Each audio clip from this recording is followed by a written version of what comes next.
The hosts of the Swine Brothers show are not role models. They're not even human. They're complete monsters. The Swine Brothers show is dumb, crude, thoughtless, ugly, sexist, self-destructive, foolish, and a crime against humanity. Some of the things they do would cause a person to get hurt, expelled, arrested, possibly deported. The fact they blatantly ripped this off from another source should be an indicator of their shameless depravity. This extreme in bad taste will offend anyone with a working brain, so listener discretion is advised. If you're still here, welcome to the sewer of the internet.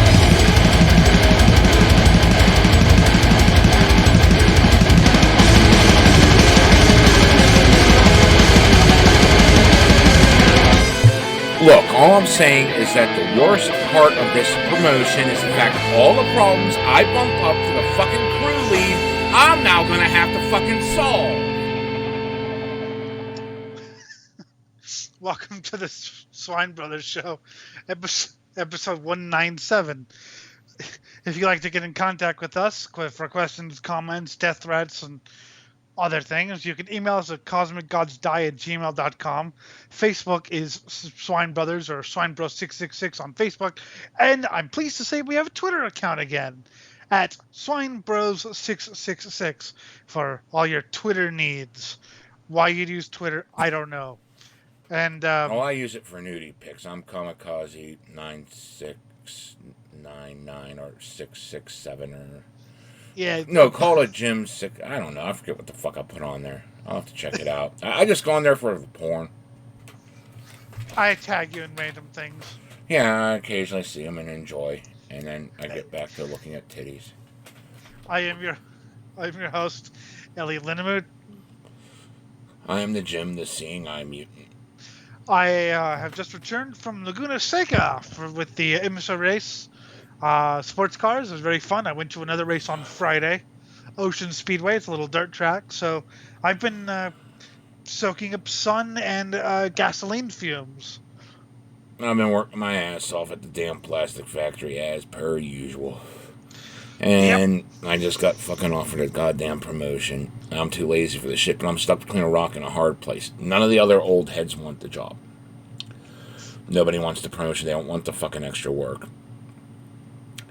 The young kids are way too fucking power hungry and would make my life a living hell. I'm the only one that's both capable and realizes that it would actually be worse if we gave it to one of them. So I gotta actually get off my lazy ass and do some fucking work. It's if you haven't been following his travails, he's like climbed up the chain by being the only one who actually puts work into it.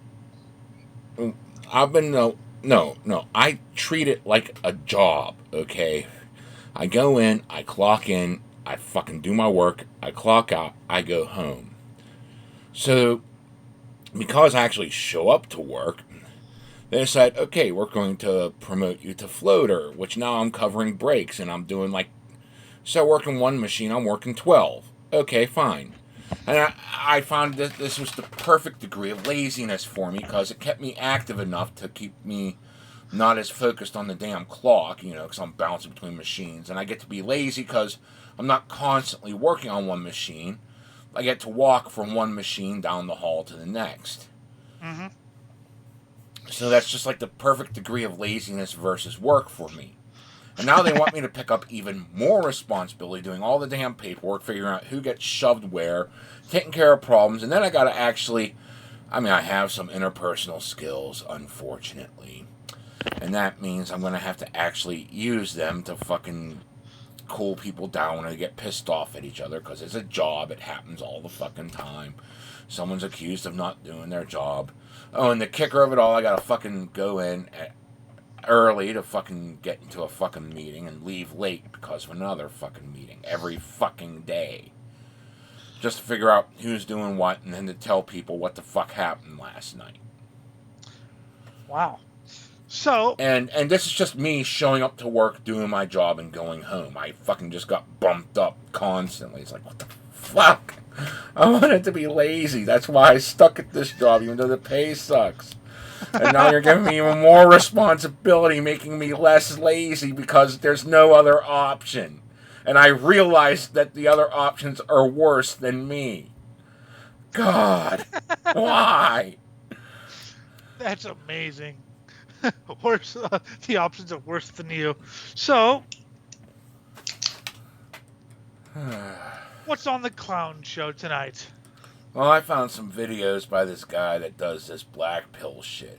And for those of you who don't know, these are the people that pretty much say dating is over, which I found fucking hilarious. I mean, the main reason why I got the camera on today is look at this mug. Look at this nice little toothless mug.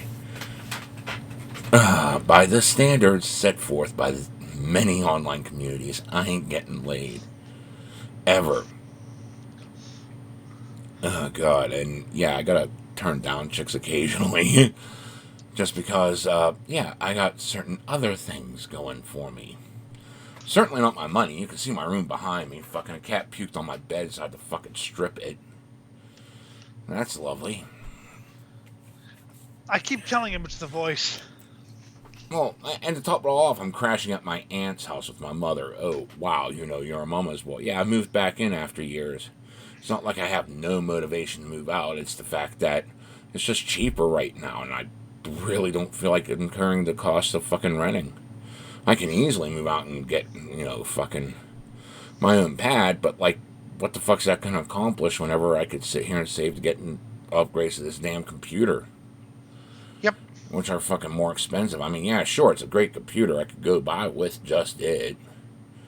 But at the same time, fuck. Yep. I care not. That was an interesting time, and I was around when you had to move back in. That was I laughed very hard. Not at that, yeah. but just about everything else. I mean, the relationship thing I was fine with. I could always go out and find an extra, but the whole entire problem was she wasn't picking me up from work. Yeah, you gotta take care of your fucking responsibilities first before you do shit like that, Yep. So I left and I cried a little bit because it did hurt, but fuck it, it's over now. Yes, I get to laugh at her dating fucking pedophile crackheads. Literal pedophile crackheads. And wow. Like her mother told me they're a pedophile crackhead. She checked them out, and this is what their charges were online. I'm like, oh, wow. Wow. I'm glad I'm not part of that shit. Yeah, yeah, wow. That's heavy. Mm-hmm. But you hear all this mess here, and it's like, what the hell? But I'm still able to go out, get dates. I mean, if I wanted to, I could focus solely on getting laid, but that's hasn't been my fucking modus operandi for decades. Like, maybe I'll cede to the fact that maybe that was a little bit... I lied to myself thinking I wanted a relationship right after the ex-wife, because I kind of exploded with my body count immediately after the ex-wife. But, it's been at least for a couple decades, if not like my entire life. I just wanted to fucking have someone to call my own. So they say dating is over. Yeah, they say dating is over because boo-hoo, these are the problems. What are the problems? 1. Looks are the most important factor for man's dating success. I wish we had a picture of me right to hand. I'll have to go through my damn fucking library here. I know I got a picture of you somewhere. Oh, I've got many, but I'm tall, but I'm also kind of, fat and blind and blah. Yeah, you're blind on top of it all. And Well, and the other chicks thing puff is, your Peter, so it's like, what the fuck? And you don't get Whenever- it out of whenever- pity. whenever I post a picture, I post whatever picture I have to hand. I don't tend to, I Know want what to the take a fuck's good on picture. them. Here's me with the Corvette. The funniest part, Jim, is so I have pictures of me with a couple of sports cars, IMSA sports cars, Corvette, a BMW, and an Acura prototype. And people think that that's my car. I actually had someone, wow, cool Corvette. I'm like, Do you not see the racing stickers and sponsors and names? And Yeah, the blind kid's driving a race car. Look at me. Oh my God, he's fishtailing in the wrong direction again, taking out 12 drivers. Thank God he's got that car invincibility code on. I think they think it's my personal car, which again, first off, there's way too many louvers and weird shit to be part of. But there's a racing number and sponsor stickers on it. God, fuck. And one thing I noticed is that, like, most of this shit that I hear here is entirely like if you spend your entire time looking for a date on dating sites.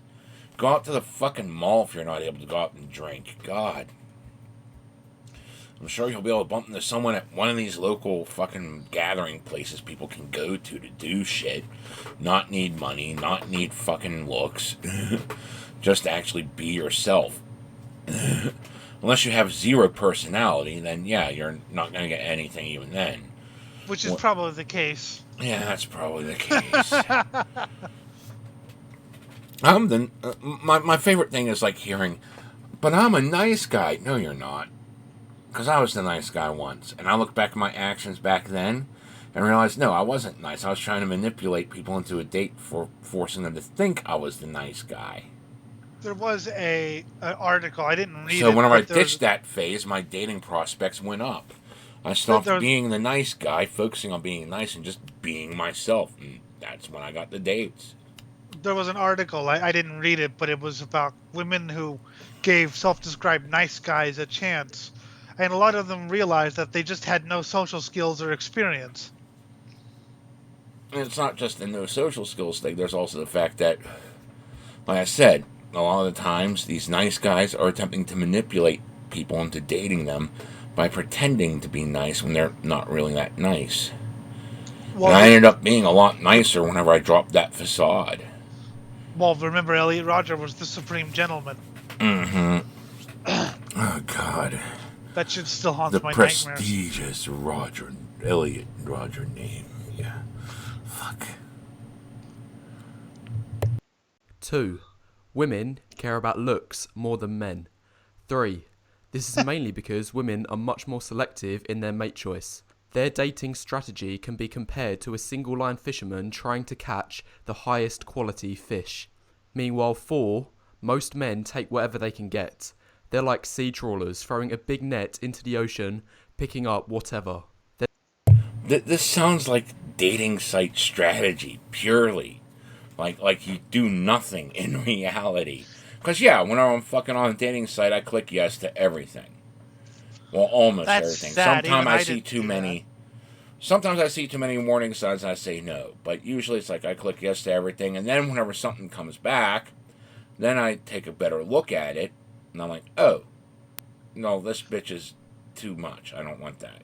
And I don't even initiate contact after we match. Because they have too many warning signs. So I actually do take time to read the damn profile, ladies. Yeah, I think that's why I didn't really have any success, because I was very selective on who I clicked on. I'm just, that's not my nature. The thing with dating sites is they go by looks first, okay? So if they see something, they're like, yay. And if not, no.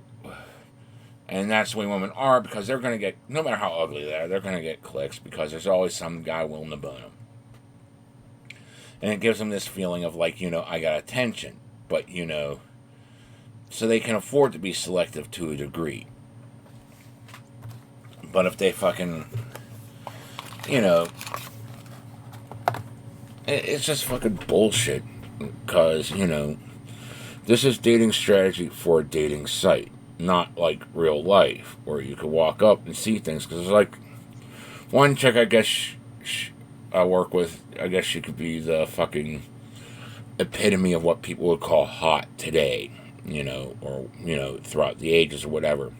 But I can tell exactly by the way she carries herself, the way she walks, the way she talks, the movements she makes and gestures, that she's a fucking yuppie. I want nothing to do with a fucking yuppie. Absolutely nothing to do with a yuppie. So yeah, hot, but no, I want no part of that. There's another chick that's kind of cute, but she's got some issues, but like I got to know her body language stuff and well, maybe I want to fucking flirt with her. I'm still holding off on that because I don't want to lose a good worker. But hey, That's why. Well, there's a lot of things that get communicated because it's like, how do you carry yourself? What are you doing?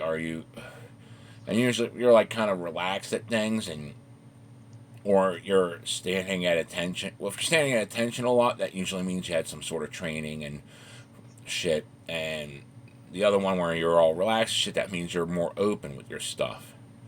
So you either have, some sort of training or not. But like your yuppie carries himself in this like, I am the prestigious larger name.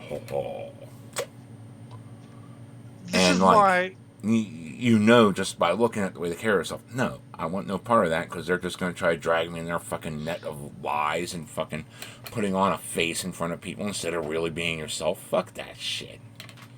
It's a bit harder for me now because I don't really have any people, around me, so I have to do the online thing.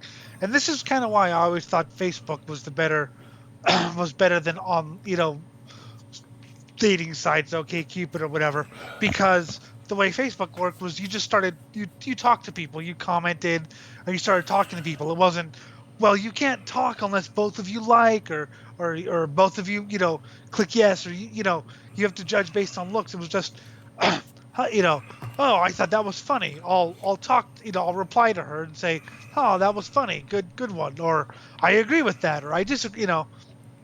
It was just talking, and that's where because I can't bring myself to just click yes on everyone. But so that's why But it's also probably easier for me. I mean, yeah, you could probably just keep hitting enter all the time if you rig your keyboard that way. But I'm thinking it's more like you have to hit tab, enter.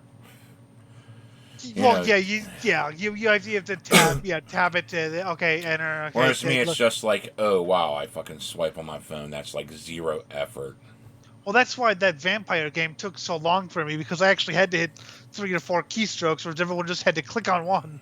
Yeah. So I was like, okay, there's a blood event. I'm not doing it because all the good shit's gonna be gone before you get the chance to do anything. Yeah. Yeah. So that's why I thought if you're gonna do online, do like a forum or something. Talk to people.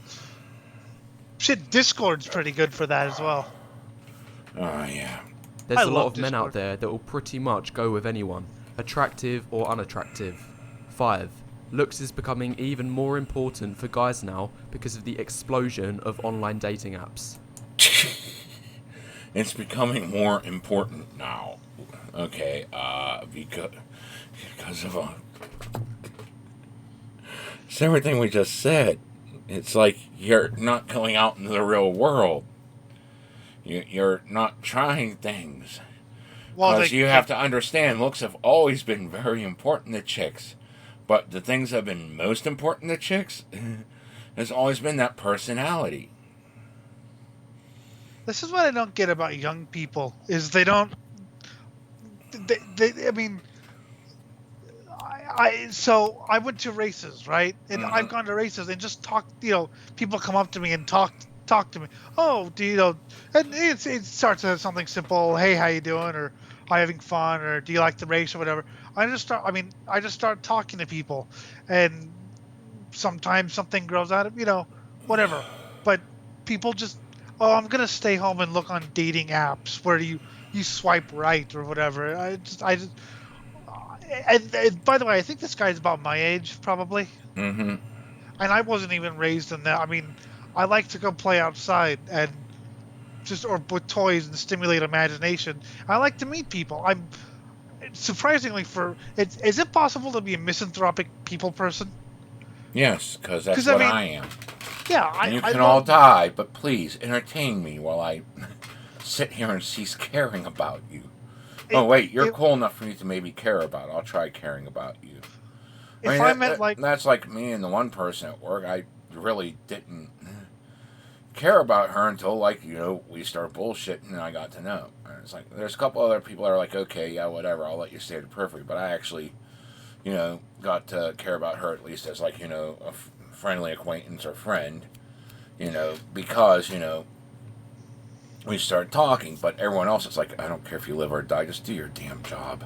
and I have every excuse to be one of these people because, I can't see or whatever. But I love talking to people at events or whatever, talking about, music or racing. The last thing I want to do is just go to a race and just sit there, I mean, I like, with me, one of the things that, people love to know is, like, what was it like the days before I was bored? Whenever I go out to a metal show, they want to know, like, how intense the pits were, like, what the fuck we did, and, I start telling crazy drug stories, or, like, like Oh, the yeah. first time I saw Guar, I was on 6 hits of acid, and oh my god. Yeah, I saw Bill Clinton's cock get ripped off, and fucking Monica Lewinsky's tits get ripped off, and like fucking the ICP fans ran for their lives. It was like the clowns were dying. well, it's the same with me in like 80s. Whenever I used to talk to people in like the 80s metal scene, you saw a little bit with the interview with King. It was like, and what was it like in the 80s, metal scene? What was it like trading tapes and stuff? I'm always very, nowadays it's weird because there's people who are like 15, 16 who want to know what it was like in like when I was getting into metal in like 2009. I'm like, that was a lot long ago. Yeah, but they're still curious, because it was a time before they knew anything, so let's get information. Yeah, but remember, Jim, how many years of my life have I been the baby of the bunch? I still call you the blind kid. You're like, what, 27 now? 28 in a couple of weeks. There you go. Oh, I'll always be the blind kid. I'll be 90 years old and I'll be the blind kid. Yeah, if I'm still alive, you'll be the blind kid. I will keep you alive. Please let me die. Please let me die. Say it, Jim, say it. Shut up, blind kid. Then you die of old age. It's like, damn it, I outlived someone else. Again. I am the last man standing. But so I mean, how many times have I told you about me being the baby of the bunch? So it's weird having people younger than me like, oh. Yeah, I mean, fuck. I was always like the oldest. Well, I wasn't always the oldest. There were like 2 friends that were older than me. But like most of my friends were like younger. Like I was senior in high school whenever they were a freshman. So, that's good 3-4 years there, Oh, yeah. And being the first out of that group to turn 21, 2 weeks later I turned 22. Most of the rest of that year is a blur, if I can remember it at all. I do remember the one day I was sober, I cut my finger. Damn, the scar's almost not there anymore. Damn, it's finally healed. Took long enough. But yeah, I cut my finger down, missing my tendon by micrometers, the day I was sober and went to work. So I stopped going to that job sober and never suffered another work accident. What's weird is people my age who say they can't, like, it's hard for me to relate to people who are like 40 or whatever, and you've seen, I find it easier to talk to people your age or like King than it is to talk to people my age or younger because I don't relate to them. I mean, when they were on their, whatever it was in 2010, Justin Bieber or whatever, I was looking at Bulldozer and fucking Necrodeath demos, and I've never felt it's. I hate it when you say your generation. It's like bullshit. This is my generation. I have nothing in common with them. Exactly, just like I had nothing in common with mine. 'Cause the funny thing with Gen X, okay, is they like to have this tough boy attitude. They're just as fucking pussified as the millennials. Yeah. Oh, like you had your group that was really vocal, and you got to see them on TV and shoved in your face. This was the ideal. But, like, no one fucking drank a beer bong to the brim, filled to the brim with fucking a half-gallon of Vladimir vodka in less than 5 seconds. I mean, I did, but no one else did. I've told that story to people. I don't even know how the fuck I survived. I've told that story to self-described party girls who are like, 25 or whatever, and they don't understand how you live. And they so quote unquote go to parties every week or whatever, clubbing or whatever. And even they don't know how you lived through that. Yeah, no one should ever know how I lived through that. It's a mystery. And there were parties where, like, yeah, I'd fucking go, wham, and hit my head off the damn makeshift table that we made out of, like, a piece of, I think it was, the wood was meant for a drafting thing where, like, you did, like, blueprints. Yep. And then we put it on top of a plastic fucking chest I had that was filled with toys I couldn't think of anywhere else to stash because the attic used to be used for storage. I didn't feel like getting rid of the toys. So I just stored them. Nice. But there was that. There was, so I'd hit my head off that, and they'd have to carry me. They'd get like 6 or 7 people to carry me downstairs into like one of the bedrooms, just plop me on a bed. Yeah, I was gonna say, And then continue partying while I was passed out. The guy that was, in charge. I was gonna say, I don't know how you were then, but you're a pretty big fella. I was a lot skinnier then. I had a little bit of a beer gut, but it was barely noticeable. I've been told that in my youth I looked like Ralph Macchio and a young Jim Morrison, and You probably sing better than Jim Morrison. break on through to my cock side. But fuck, like I said, I have no idea how the fuck I survived back then, and I forget what the hell the tangent was supposed to prove. Let's continue with the patheticness. Yeah. 6. Looks is also becoming more important because women are exposed to more and more options daily. What's the fastest way to narrow down 100 options? Easy. Just get rid of anyone short, ugly, bald, and so on. Again, you just exist totally online. I think that was the point. Maybe it was. Yeah. I know it's definitely a point. Fucking go out in reality sometime. Do something social. I'm not a bar person. I fucking hate bars. The music sucks. Okay, I'll say it because I've wanted to say it for years, and this is something you can't say, but they have social anxiety because everyone has social anxiety these days. Because if you feel a little bit shy, you must have social anxiety. I'm sorry, I don't buy the social anxiety crowd. Yeah, some people do have anxiety and panic attacks and stuff, but I think it's an excuse for people who are shy. God, I think it's an excuse. I'm usually the quiet guy standing there because no one wants to fucking hear about how I want to fucking cut out someone's cunt and fuck it in front of the damn hooker while she's bleeding out of the hole where her cunt used to be. No one wants to talk about death metal lyrics. I think it's I think it's an excuse for people who are very shy, but you can't say that because now it's having anxiety is like worse than having AIDS. So that's why a lot of them do it because they. Well, they the whole shy. thing is they get lost in this thing where like social status is like having a problem, and any problem is better than having no problems. It's like, dude, just fucking live life. You'll get problems naturally. I got rent due. I gotta fucking pay my car bill. I gotta fucking get a new engine in my damn car because the damn oil leaked out and now it's fucking locked, so I gotta get a fucking new engine. I mean, and I haven't, I could have been that person because, I'm blind. I could, stay home and never talk to anyone. And yeah, when it comes to family reunions, I'm a very shy, quiet person because, again, nobody wants to talk about death metal lyrics or banned death metal albums. But if people talk to me, they discover, there's something going on in there. Probably something diseased, but something going on in that mind. Yeah.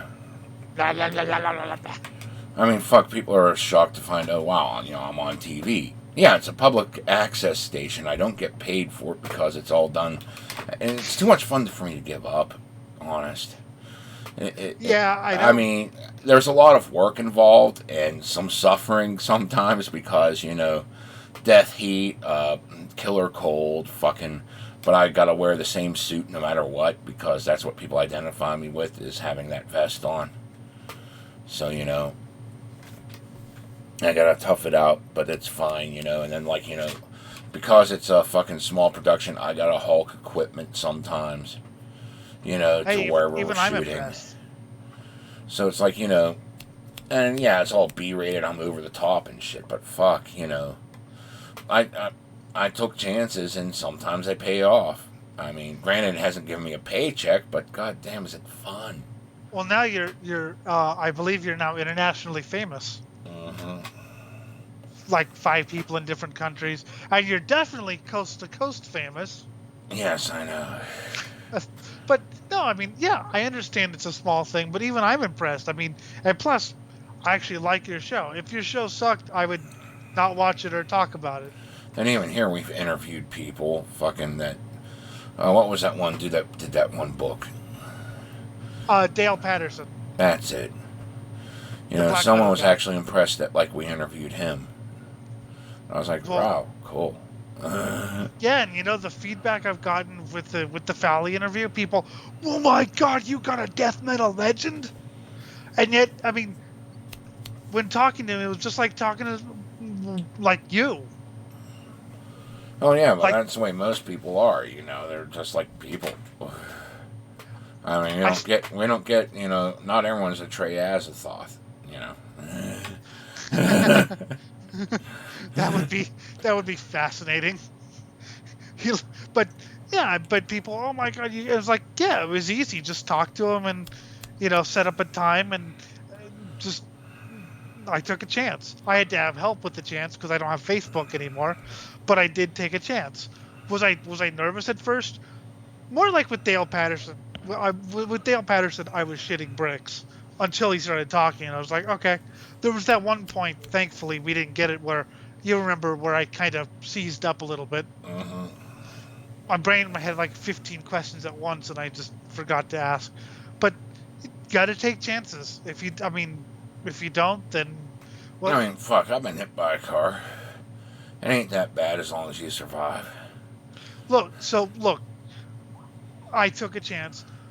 So I had just done the first episode of Political Trinity Radio, as it used to be called, PTR, which was the show before the name changed, thank fuck. And Mason said, "Oh, I'm going to be on this show called Metalgate or whatever." It was I think I might have been in that group, but I didn't pay any attention.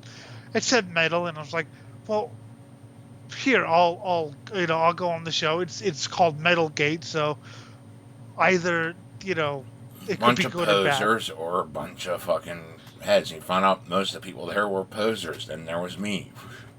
Yeah, but I sat there just in the corner on my throne of bone. You sat there in the corner and said like one thing, but the one thing was so amazing. But the thing is, I could have just listened to the show and then went, "Man, I'd like that Jim guy to be on my show." Oh well. And then you became cursed. And then gone back to the show and had fucking Anarcha, and the show would not have lasted, right? Mm-hmm. But I took a chance and I joined the show and became cursed, as you said. Mm-hmm. No, you get to know everything that is pathetic about Jim. And you know way too much about my anatomy and must die now. Yeah, but remember when I actually thought you were like kind of cool and mysterious? Yeah. And then you got to know me, and I stopped being mysterious. I was like, dear God, is he pathetic? No, Jim. No. No.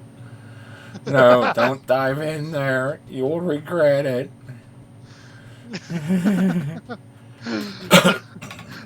What else does he say? Let's see. 7. Any man an 8 or above in attractiveness will have the red carpet rolled out for him on online dating apps. 8. In contrast, any man between a 5 and 7 in attractiveness will struggle massively on online dating, getting barely any matches and scarcely getting replies to messages. 9. Any man below a 5 will get 0 matches for life. Good. Good. So you must be an 8, Jim. Yeah, I guess, this look here, this fucking bastardized fucking face. Toothless as it is, must be like a 9. According to this, because that's kind of like the hits I get. The death metal bum look is definitely in this week. It had to have been in the past decade or so. God, fuck.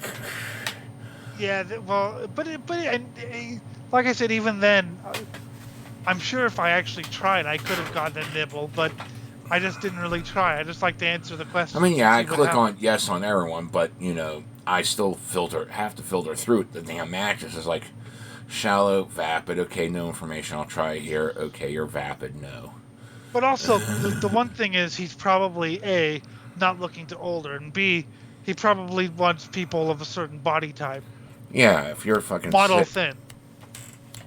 because okay, and that's one thing people say. Yeah, but you scored with fat chicks. Yeah, but did you realize the fucking personality they had? And that's one thing people don't really get because we have the fucking, make everything political cunt wads that like drill it in the girls' heads that they could be shallow, vapid, fucking harassing bitches no matter what, and always score, and then they start crying that they're not able to score because they didn't work on their personality because everyone's perfect the way they are. No one has any flaws of their personality. God. And they turned it. So I like big, as you know, Jim. We've been through this. Mm-hmm. And when I said that, someone said, "Wow, you're really standing up for equality there," or whatever. I'm like, what? Well, the thing is, what I was going on with was like usually, the chubby chicks had the better personality. Yes. So they may look like a 2, but their personality shot them up to an 8 or a 9. Well, and plus, Whereas I your also, fucking chick that looks on the surface like a 9 or a 10 has such a horrible personality and fucking self-entitlement complex that it shoots them down to a -3. Plus, I also preferred that look anyway. I mean, that's the way it Big. traditionally was. Now there's a lot more chubbies out there acting like horrendous cunts. Well, yeah. Remember the one I dated? She might have been on the show a couple times. I thought she was cool, but she was afraid of you, Jim. Yes, afraid. Murder So, Avenue. yes. But, fucking shit. That's how you know it's not for you. They're too terrified of me. Now, if they're terrified of me in a way that turns them on, okay, they might be for you. So I like big in general because, in my opinion, they're better in bed and they have better personalities. So it's a win-win. Also, if they listen to 3 episodes, they'll probably stop being terrified of me and be like, dear God, is Jim pathetic? Yep. That's great. But yeah, the voice. But again, this is all online dating. You're sitting here saying dating is over because you can't score in a dating app. Reality. Go someplace that there are other people. Learn to socialize. Yes, you'll start off awkward, but eventually you'll gain some skills. And maybe even play into your awkwardness so you become what chicks call adorkable.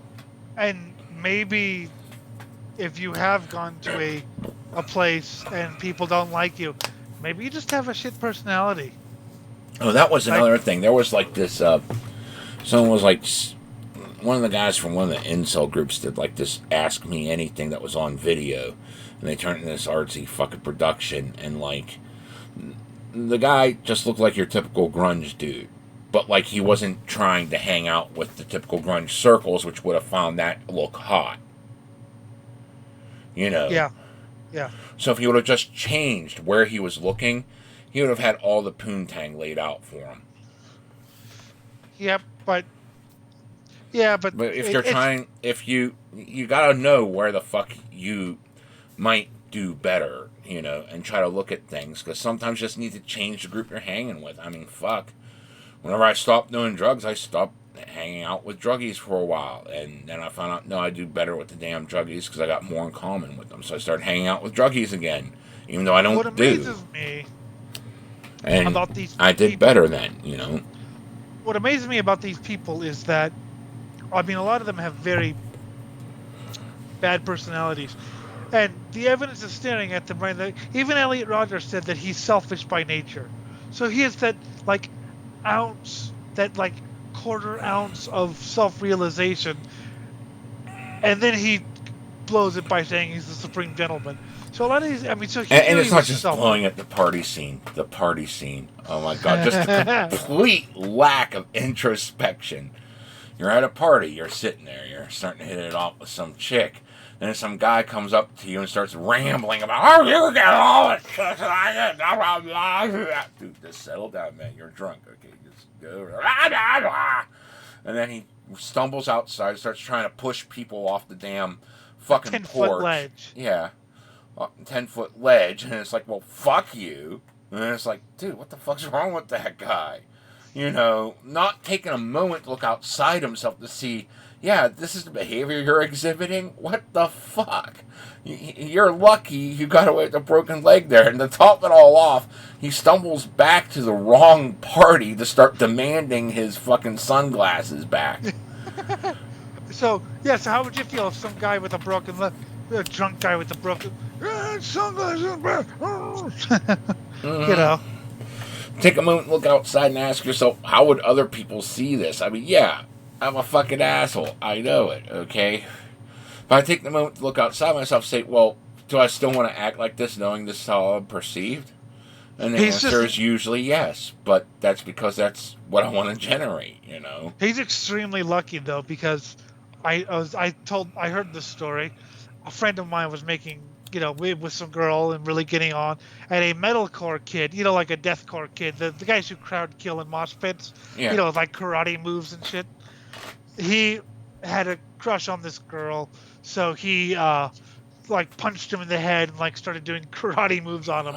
Unfortunately, the guy he did this to was Dave, the guy who once beat someone into a coma over a parking space.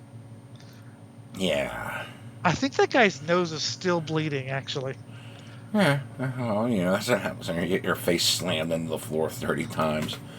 Yeah. You see, I'm just reminded of this one time, okay, I was totally in the wrong here. I was out at a field party, and I snaked someone's bowl. Okay, I stole it, flat out. I was too high, which was my only excuse, but, just because I was high, that doesn't mean I wasn't at fault. No, I was totally at fault. I stole his bowl.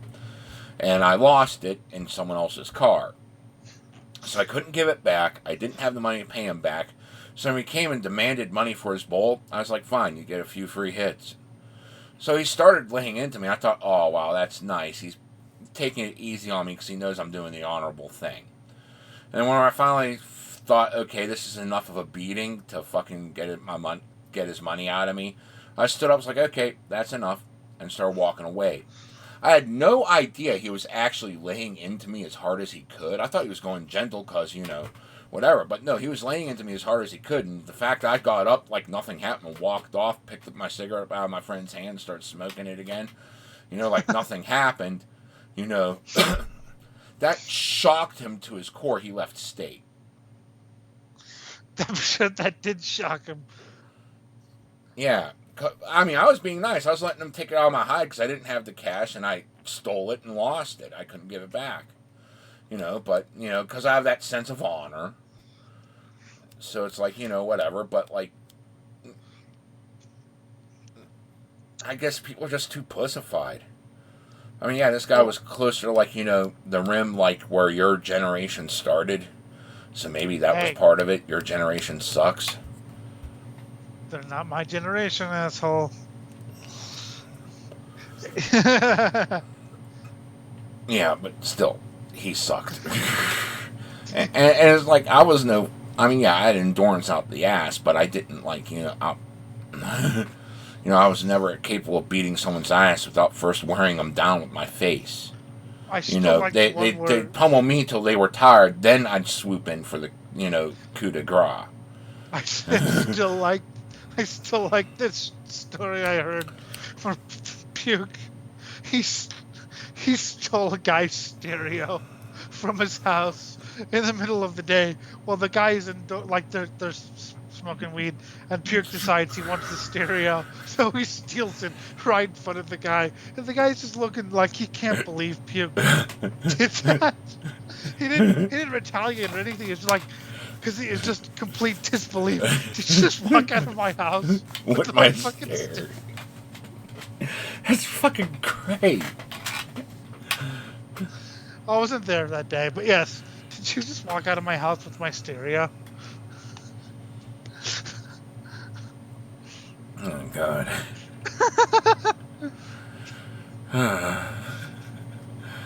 Let's continue. I couldn't beat him after that. I was like, what? You stole my stereo. 10. Right from under On my- online dating apps, 60% of likes go to the top 10% of men. 11. 80% of the matches go to the top 20%. 12. 95% of matches go to the top 50%. Therefore, 13. Just 5% of matches go to the bottom 50% of guys. I must be getting the entirety of that 5%, man. Like, all of them.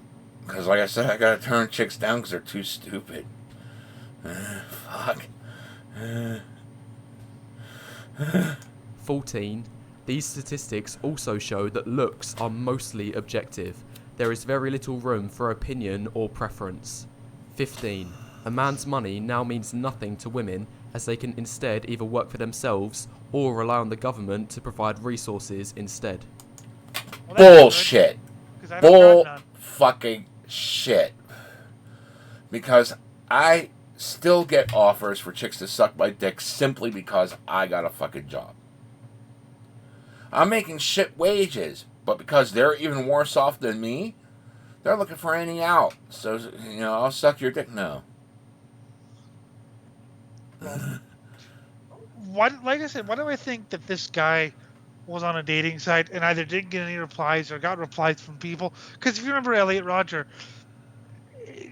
people had girlfriends or whatever, but if they were, not his type, which is blonde, big tits or whatever, they're ugly. I don't want that. So why do I get a feeling that this guy just, he had offers or whatever, but it was the wrong person, or maybe he didn't have. Maybe his personality's that bad. Yeah, maybe your personality is that bad. Because usually, if you just click yes on everyone, you'll get, likes back, and you'll be able to start talking. And you can always go to their profile and, even look at their pics. Sometimes how they carry themselves defies, what they wrote down. And you can tell a little bit about how they carry themselves, if they're like fucking egotistical fuckwads, or if they're And yes, looks are objective. There's no room for opinion, which is why, I've gotten dates. I'm not pretty. You've gotten dates. You're kill it with fire. Yeah. God, I still get skinny chicks from every now and then. It's like, whatever. It's not like, the fucking horrible ones that are like acne infested. They're like, pretty decent looking. You've seen some of the chicks that you remember the one from Kenya. Mm-hmm. She wasn't bad, I don't think. It's just I tend to go for, chubbier chicks because they typically have the better personality. Yes, and I think they're better in bed, too. It all depends upon More how bounce. they move. It all depends upon how they move, because I had some that are like, oh, God, please, no. Okay, I'll just try it, and okay, I can't even nut. Fuck. You should have met Judy. I think you did meet her. That's just how bad of a lay they are. They can't even get into it. They're expecting... Well, I don't even know what the fuck they were expecting. Because it was just that horrible. It's like, wait, you're not even having fun? Oh, I'm loving it. And why not That's act like sad. it? That is sad.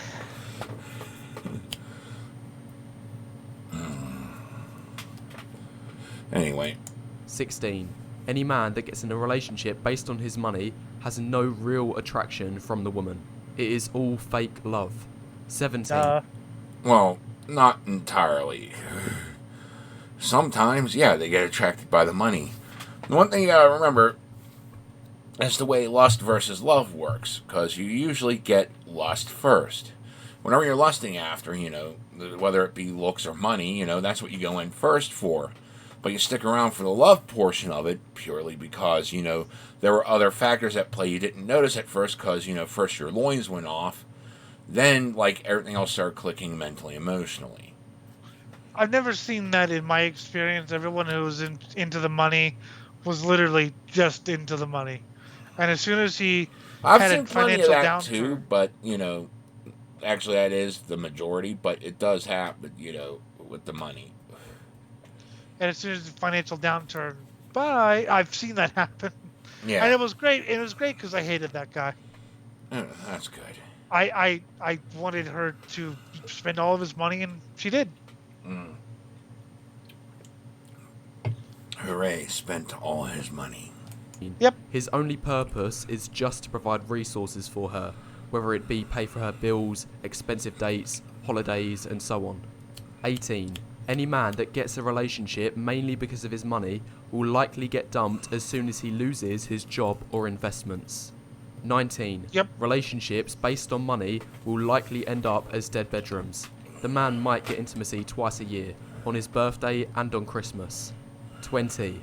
Confidence Then just go out and rent a hooker. It's just as easy. Yep. doesn't mean much and only helps if the man in question is already attractive. Bullshit. Confidence helps no matter how fucking ugly you are. Confidence is literally everything. And you just gotta cease caring about how you're going to fail and just say, That's why my you most and I... successful pickup line, like we would have these fucking contests when we were kids, see how many times we get slapped in the face saying horrible pickup lines. And I used it 3 times and got phone numbers and dates, all 3 times. This pickup line. Hi, I'm a complete asshole, but I'm going to try not to be just to get your number or buy you a beer. That's funny. Yeah, confidence is everything. That's how I've gotten because I'm just me. I remember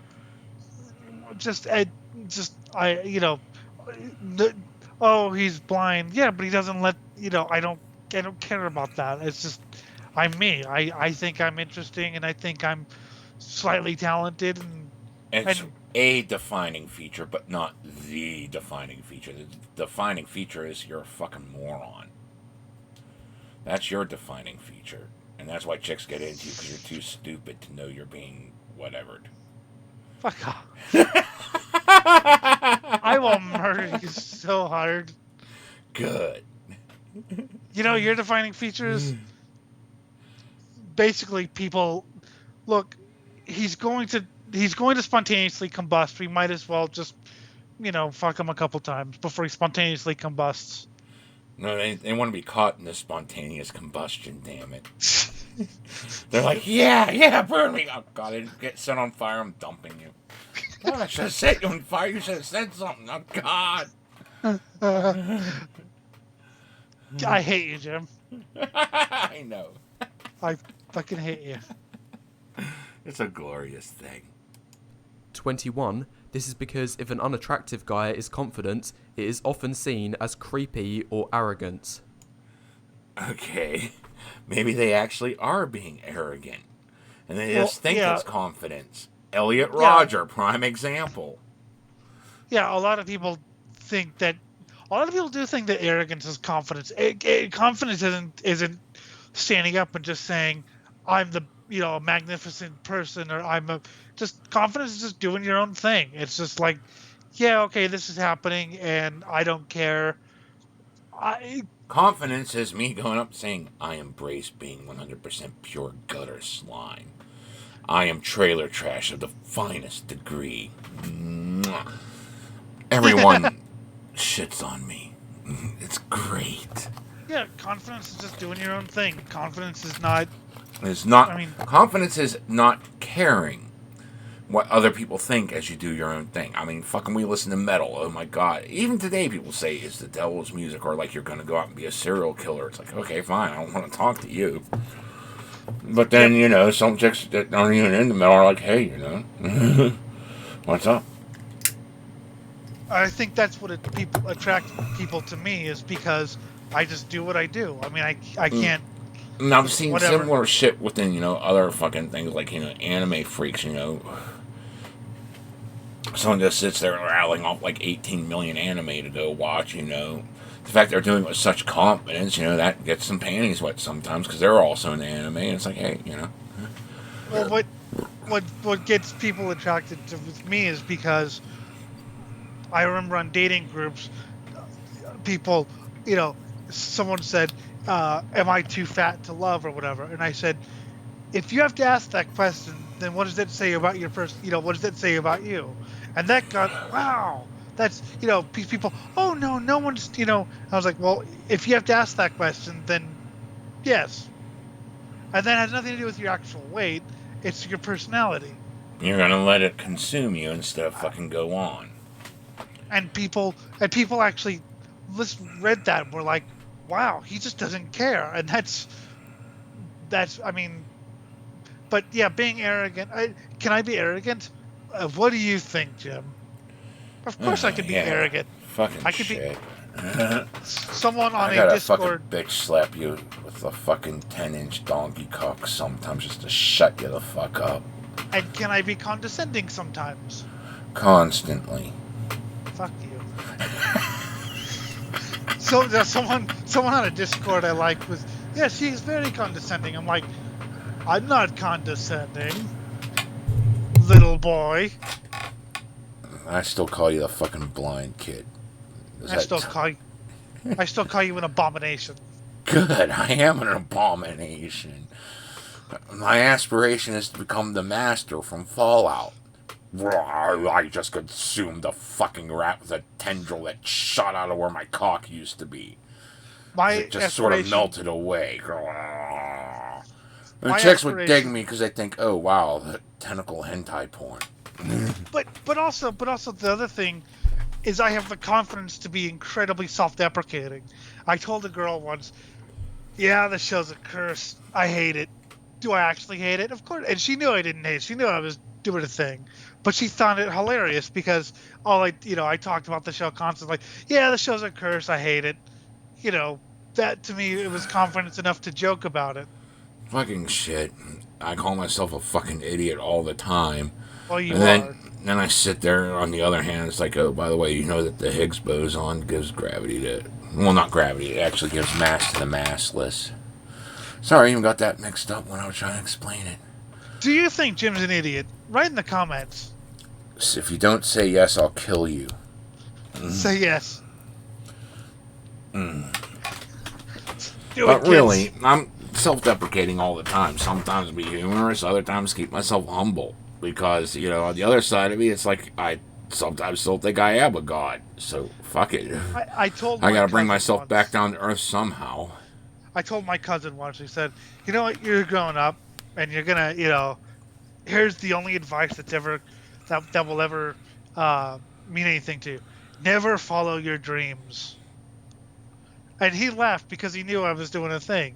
You can't say that's too negative. I'm like, what are you kidding? I'm the happiest person about it.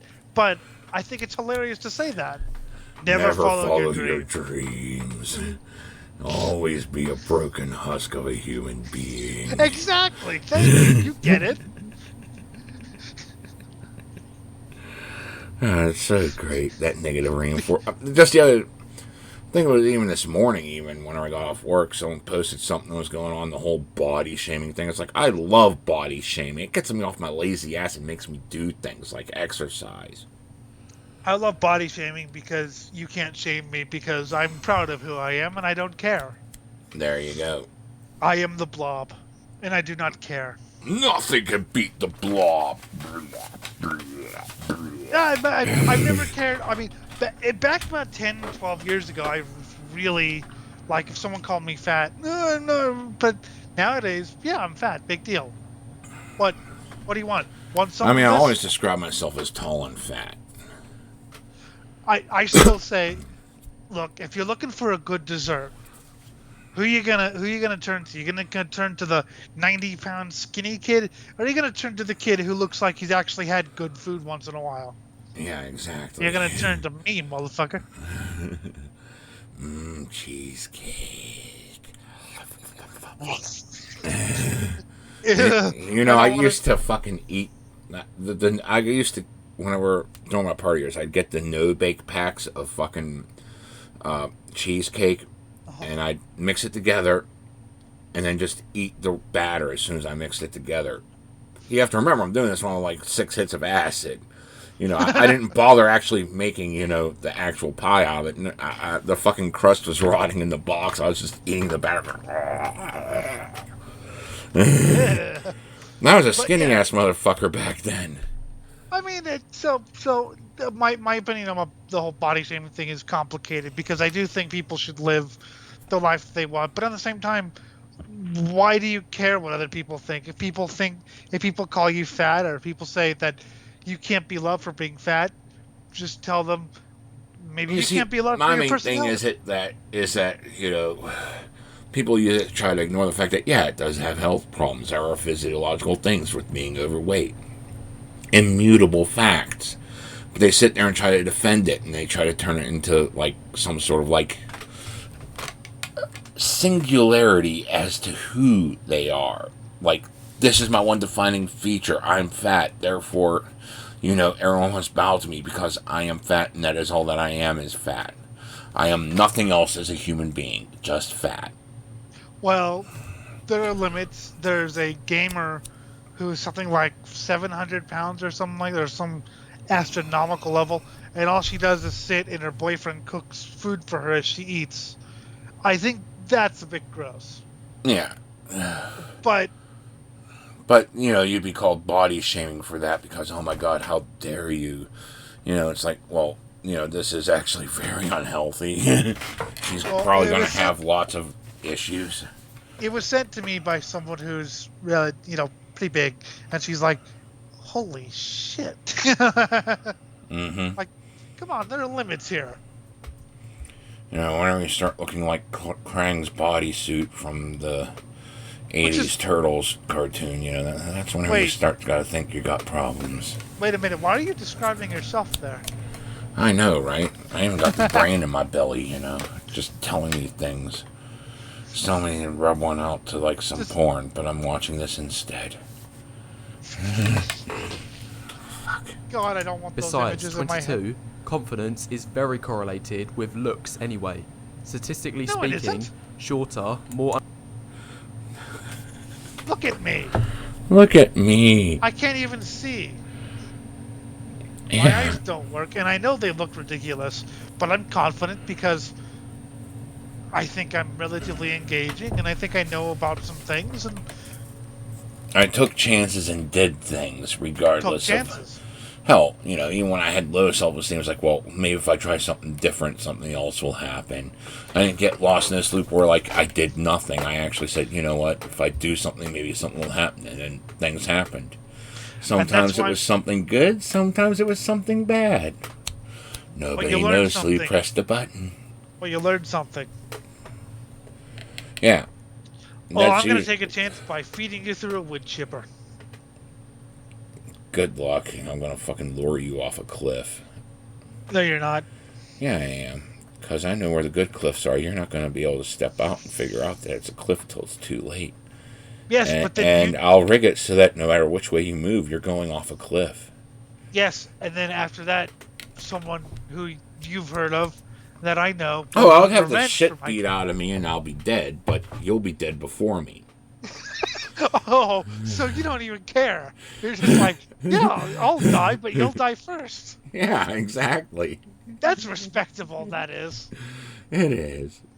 Unattractive and overweight people are more likely to get bullied in school, which, no surprise, is going to have a negative effect on a person's confidence and self-esteem. Meanwhile, I had this shit kicked out of me in fucking high school because I went to a mental institution for being suicidal. And then I came back to regular school, and they picked on me. Wow. And they even took a baseball bat to my face in front of my high school principal, and he did nothing about it. I'll tell you why it didn't for me, because I had punk and metal. So when people would make fun of me for being blind or fat or whatever, I just went, whatever. I had punk and metal. They didn't matter. Admit, while I was being bullied, I got so self-absorbed I was about to go psycho. Then the weekend before I was deciding to go into school and light it up, I got into heavy metal, and that saved me. It made me realize that I would have just turned everyone that made me suffer into idealized saints by the virtue of being killed by someone, and my story would have been, like, whatevered. See, Jim, I laugh at you for the whole loony bin thing. Not because it's funny, but just I have to laugh at you because it's you. But if I didn't have metal, that would have been me because, I didn't have I didn't. I just loved the ideas it put in my head to entertain and either reject or accept. But I, like I said, I had metal, and I just looked at these people like, posers basically, being cheap. And so I went home. That's why in high school, my plan was I went too far the other way, unfortunately, because teenage confidence and arrogance are relatively the same thing. I will say that, because in high school my plan was I had some bad experiences in middle school with a bunch of posers. So what I'm gonna do is I'm just gonna go through school, do the work, whatever, or not do the work as I chose, and I'm gonna go home and listen to music or watch racing, and I'm not even gonna talk to these people because I'm so far above. Keep in mind, I was like 14 and still listening to like Killswitch Engage and fucking metalcore, right? So I was a poser, but I was arrogant, but I was also confident, and I happened to meet a girl who liked the Misfits, and that broke my, as well as the faculty wondering why I wasn't making friends.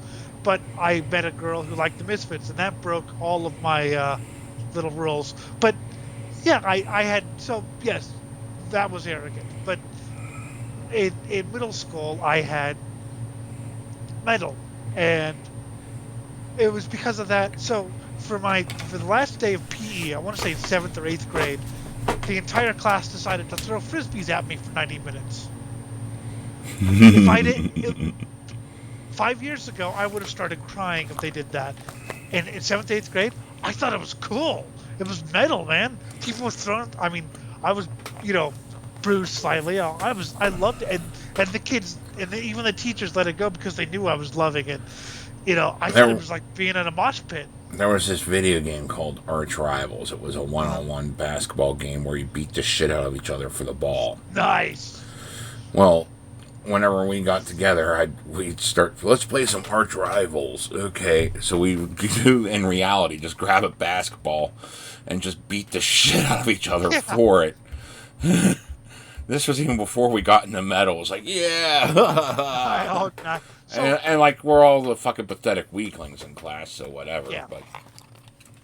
But it was still fun, because I fucking threw the basketball, bounced it off his head, and, well, it didn't make the hoop, but it did hit the rim, so that was pretty cool. But yeah, a couple years ago, I probably would have, they're being mean to me, but because I'd had this metal thing and I had the punk thing, I was like, and I was like, this is pretty fun. It's like, yeah, I'd never been in a mosh pit before, but I was like, this is like, this is cool. This is good pain. And I threw frisbees back. The only thing is, my aim was bad. So you always have the, You're that I might fucking hit someone in the blind. nose. You could only tell which direction it came from. You don't know if they're still there. I don't give a shit. I want to hurt someone. I know. But I also like being hurt. Yeah, I was that kid. Because I still had a lot of, a anger sadomasochist in training. That's so cute. Yeah, pretty much, except for I don't actually like, yeah. But, so I still had a bit of that, fuck you for bullying me thing. And yeah, I wanted to enact some revenge. But at the same time, I was smart enough to realize I couldn't. I was smart enough to realize I'm blind. I'm pretty much powerless in that regard. There are some things that I am powerless with, and that's one of them. Driving is another. So I was like, you know what? This is my chance. I don't care who I hit. I'm just going to hit someone. So I still want to take you to a junkyard, get them to, strip a car down to just drive and reverse, and then let you drive in the middle of their junkyard, bumping into things. Yeah, right? Well, because there are places in the desert where you can drive like a straight line and, you can't hit anything. I want to do something like, junkyard, just bump into things. I want to do that too. Demolition Carmageddon. While 23, attractive people are more likely to be appraised from teachers, parents, which in turn boosts their confidence. That's true. That's true, but it's also a half-truth, because you want to know who else gets attention and praise? The smart ones. Oh, Jim. Oh, sweet, innocent Jim. My. So when I went to school, the smart ones got the most shit. Oh, yeah, the students still bully you, but... No. Not students. Teachers. Because the smart ones knew more than the teachers knew. I remember one time this student coded a program on the computer that the teacher couldn't understand, and rather than saying something like, wow, good job, delete that now, because he's making me look bad. Because when I went to school, the teachers were more concerned with looking good and getting their paycheck than actually educating. Oh. Well, my day, it's like, oh, good, you outsmarted me.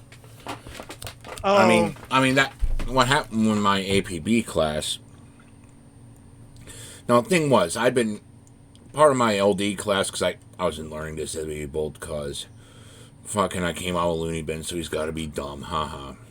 well, and he But is. part of that was because she had already put me on the college prep work. I had to be there, but, you know, they didn't specify what kind of work I had to do. So she put me on the college prep work for English. Mm-hmm. But on top of that, I had to tutor students in classes I didn't even take yet. Because, you know, it's learning disabled. They're dumb, you know, or, you know, just not catching on the right way. So I'd already taken American Political Behavior 3 times before I actually took the class officially. So I fell asleep in class because I already knew this stuff. And the teacher was known for, like, just, you know, being an asshole to anyone that slept in his class, which, fine, dandy, I understand. You know, he's trying to treat it like a college classroom, you know, to prepare you for the future, which I was grateful for. But at the same time, you know, I'm falling asleep in his class, so he slammed his book down to wake me up, asks me this question, and I forget what the fuck question was, and I forget what the answer was, but I know he had to look it up, and he came back, and he's like, yeah, you got that right, I had to look it up. You can sleep now. You can go back to sleep now, Jim. Oh, yeah, and I heard... And, like, he noticed, like, whenever, you know, he'd cover something I didn't know, I'd perk up, take a note or two, pass back out when I went back to shit I knew. Oh, yeah. and I heard my dad knew the thing, so they let him read, like, a humor magazine in class because he already knew it. And I had a few teachers who would do that. I remember one math teacher, I was asleep because, let's be honest, I had spent the last night doing drugs, and she called, you know how teachers call on random people even if they don't raise their hands or whatever, just to test them. I'll just sleep. So Elliot, what? And she asked the question, and I answered it like in one breath. Okay, you're good. But I had so many teachers who just didn't care. As long as you could memorize enough to pass the tests, you were out. It didn't matter if you had a grasp or explanation or understanding of the subject, as long as you could pass the tests. And if you're smarter than the teacher, then you must be cut down. God, I've told people this, and wow, what a shitty education. Mm-hmm. But so the thing with me before we move on is, I had a very I could have been the coddled one, right? Mm-hmm. I've spent 17 years, and I'm not saying I didn't. I'm not saying I didn't use my blindness to get out of some things, or, I've already done this, so I'm gonna go. I need to do this work in the blind room, so I'm gonna go, leave now and just kind of ditch class. I'm not saying I never did that. I'm gonna go to the blind room, smoke pot, worship Satan. No, so okay, I'll tell you. So there was some work or something, and I had a free period at the end of class to do, at the end of school to do any sort of work, homework or whatever. I was like, you know what, I could really use a nice joint. So I said, I need to work on we need to print, because we had to braille some stuff, right? Uh-huh. So I said, I need to braille some stuff. I'm going to go to the blind room, which was the 307. I'm going to go to the resource room to do this work. Okay, so I went to the bathroom and got high. And then in 6th period, I did the work or whatever. Good job. I never really got high at school. I did a couple times. Okay, I was on the math team, and then, like, my senior year, I was student of the month, and while they were talking to me about my student of the month, I walked down the hall of Votech with a cigarette in hand. Now, keep in mind, smoking is banned at school. I could have been expelled, but I was so good, they let me smoke, walking down the hall of the fucking joint. The fucking Votech school, like, just... Yeah, okay, so you're going to be student of the month. What do you want on this? Let's get a picture for the damn, thing to put up and all this shit. And you're going to get the award, and we're going to go out here to do that. That's cool. I'm not saying I didn't get special treatment because the blind thing or people didn't, but at the same time, but I never liked the whole coddled thing, and I always, I mean, shit, I was the one the teachers had to call home about, which they did like 3 times a week until I was put on Ritalin, because I was the most disruptive person. So, yeah, that was another thing. Friends loved it because friends could say, "Oh, we need to help him," and then we'd go, I shit you not. I once had like 3 people follow me out of class. We need to help him with his work, and the teacher, who was a bit wiser than the other, whatever, fuck off, just do the work. I don't care. That's the right attitude. I don't give a shit. Just do the He saw damn 4 work. people. No, well, so I asked him later on, and I was like, 4 people just left. He's like, they turned in the work at the end of the day. I was like, okay. So I knew that we could goof off in his class, but there are other classes who, like I said, if you knew more than the teacher knew, you were persona non grata. You were worse than slime. Oh, God. Oh, bullshit. 24. On top of this, generally people tend to adopt a level of confidence based on how they look. 25. What? See, well, that's okay. Wait. That's like okay, narcissistic wait. as all fuck. Wait, stop for a second. I kind of understand. So, but you need to just embrace the ugly. I don't matter. Ugly. Just fucking. Ugh. Well, I understand this. It's a teenage thing. I'm sure you've seen a teenage. Yeah, that's a teenage thing, but. And a 20s thing. But for me, I mean, who are my role models when I was 14? Jim, I think you remember. Oh, let's see. He sang a song that went along the lines of "I'm infected with AIDS and I fuck everything and I kill everything I fuck." He also ate his own defecation while on stage. And he. Am I in the ballpark here? And he knew he was ugly. Yeah. And he never had trouble. My other role model was Dead from Mayhem. Oh. And Seth Putnam from Adel Khan. All right, nice role models. So, you see, I get the whole entire, because that's one thing that always had me thinking I could. I mean, initially there was a point where I thought all I could do was get the bottom for a little while there, but then I realized I could shoot for the top. But then when I got the hot-looking chicks, I realized that they were shallow, vapid things. So I went back to the chubby ones. I think the problem with this guy, whoever this guy is, he's not interesting enough. I mean, if you're interesting, if you're out there, if you're a little bit rough around the edges, or in Jim's case, a lot rough everywhere, you can get people who want adventure. A lot rough everywhere, God. I mean, this goes back to one of the core messages of fucking Swine Brothers. Take a goddamn chance. Fuck. Well, yeah. I mean, like I could. Sometimes, you get hit by a car. I was hit by several. Total of 7. I loved in your book how oddly specific you were. That was the last time I was hit by a car on that road. But that was the last time I was hit by a car while riding a bike. And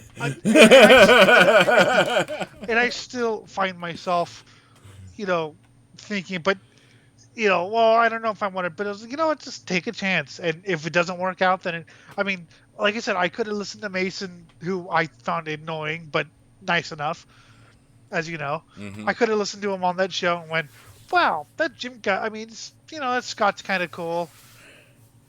Yeah. Before he adopted every conspiracy belief ever. But that Jim guy's really cool, and I'm like, but I'm not confident enough. I'll just sit here with Anarcha and God, Anarcha, fuck. Oh, God, you have killed yourself by now. Yeah. but I was like, hey, you know what? I mean, I like joining shows. I like talking. So I had dinner and I joined the. I'm like, Just imagine someone so pathetic they worship us. I know, and yet God, that's pathetic.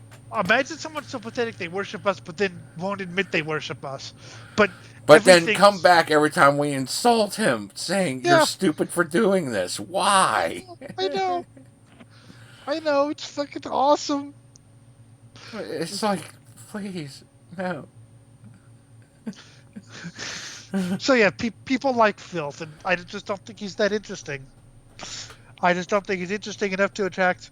I mean, you don't have to take chances to do all the drugs and all the booze and shit, but there's other risks to take in life. God.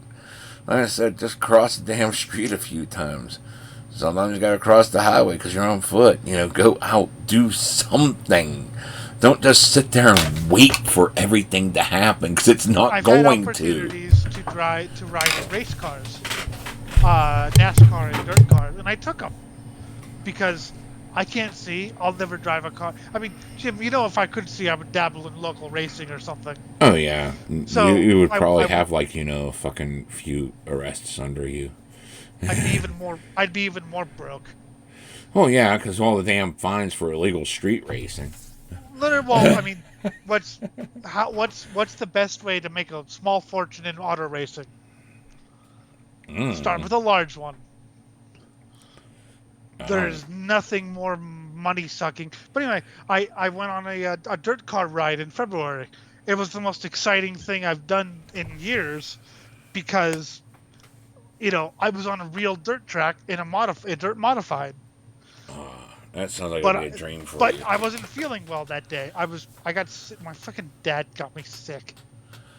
Ah, fucking Parents, man. No, so I was kind of tempted to just go, because it was only like one. There was no rain out date or whatever, but I was feeling really really sick, right? So I was kind of tempted to just go, I'm staying home or whatever.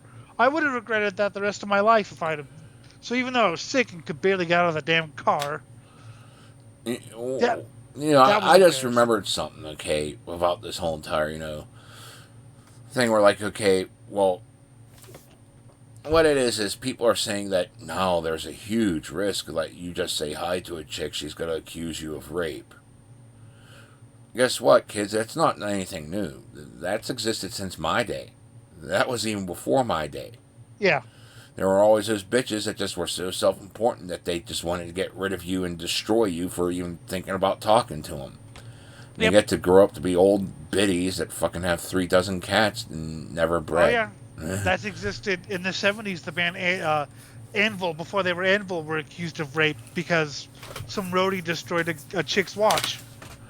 So this risk has always been there. And you still go out and say, hey, what's up? I see you like cell phones there. Yep. I'd like to say something as pathetic as that. At least take that risk. Come on. I'd like to say before we move on, that's probably one of the most embarrassing moments of my life was being incredibly sick and trying to get out of the car. There is video, but thank fuck they mounted the camera upside down, so I'm never showing that. I mean, depending upon where you're at and what you're doing, I mean, some chicks will go after the fucking ugly guy if he just sits there and does something they deem cute. That's all it takes is that one cute thing from the ugly, awkward guy, fucking 600 pounds doing something. It's like, yeah, and, dude, that's what I fucking decided to snort the chicken instead of eat it. See, my nose is this big because of that. I had a chick and then it's like, then he gets his dick sucked. I had a chick once who talked to me because she liked my laugh. Yeah. And I mean, and there's chicks out there into everything, okay? Not every chick is into everything, but at least one chick is into something. Like, if you sound like a complete, total slime sleazeball, that can wet some panties. Fucking shit. So, what do I do when I'm not on the fucking swine shit or getting incredibly high? Annoying the living piss out of me, for one. Well, yeah, but what else? I write porn, basically. So I've met people. I've met chicks who are into just about anything. Yeah, you usually do the fucking mind control shit. Yes. Which is like, But I guess viewed as the ultimate, dominant submissive because now you have zero control over what you do. yes, but they can make you love it. Mm-hmm. But my point is though that yes, I actually have, and I didn't know how many, writers were actually women, who write about their, they want to be controlled. But Oh, so yeah. yeah, people are into anything. God. Number of feminists out there that are like all saying, you gotta be at the top of your field and all that shit that just, and they're proud, like they want to be dominated, and controlled and beaten and shit, it's like, fuck. And just a number like that. One of these days I'm going to tell you what I've experienced. I can't yet because they're still around, but in about 30 years I'll tell you about, Well, this is my own personal experiences too. It's like, fuck, because out in public, it's like, yeah, I'm strong, independent, because that's how they know they get ahead in public. But they really want in private is like, okay, I want you to fucking strangle me while you fucking call me a useless fuckhole. Yeah, and now they're calling you master. Mm-hmm. And saying that they're your, love doll forever or whatever. But yes, there are people into that. And yet it's so funny how many metalheads like, wait, you write, ew, spider porn? Oh, God. You should see. Danamund was a real good one. She'd send Oh, me yeah. fucking porn where, like, insects were fucking chicks. Yeah, and I sent her and then stuff. eating them while they were fucking them. And I was like, okay. I said, whenever I found a bug MCP, I'd send it to her. Like, just imagine you're she was out. flicking the bean to that shit. Oh yeah, but just imagine it. You're checking your messages. Okay, let's if someone says hi. Oh, he sent me a new MCP about spiders. Okay, bookmarks. Yeah. God. So yeah, there's chicks out there into everything. You just gotta fucking sit there and dice it up, and the risk has always been there that they can try to destroy your life. So, you still gotta take the chance. If you're just sitting there waiting for things to happen, nothing happens. I know, because there were times where I was really high. I was like, let's have something cool happen. Then nothing cool happened because I was too stoned to move and make something happen. That's why when I'm high, I make things happen, and the weirdest things happen. And then I wake up and I message you and I go, what did I just say last night? Back whenever I was fucking partying, there were times where it was a main function that we have to go out and go on an adventure every time we ate acid. It was something stupid, like just walk the streets at night. We had to do something. That's pretty fun on acid. Oh yeah, the fucking crazy lights and fucking... God. My favorite was... Oh man, my buddy, I still feel bad for him. Because like he's getting side effects now from doing this. But, yes. He's the one that drew the whole entire landing at Iwo Jima with the most fucking racist figures possible. SS, SA, Confederate soldier. We called it Hitler acid. And like, people would come back to me and say that they were walking the streets and people were loading body bags into Inferno trucks. It was actually just garbage day and they were picking up the garbage, but like the calling it Hitler acid motivated their trip into thinking that they went back into the 1940s Germany. Yep. And it got even worse than it actually was. Which was pretty fucking bad, but still, fuck.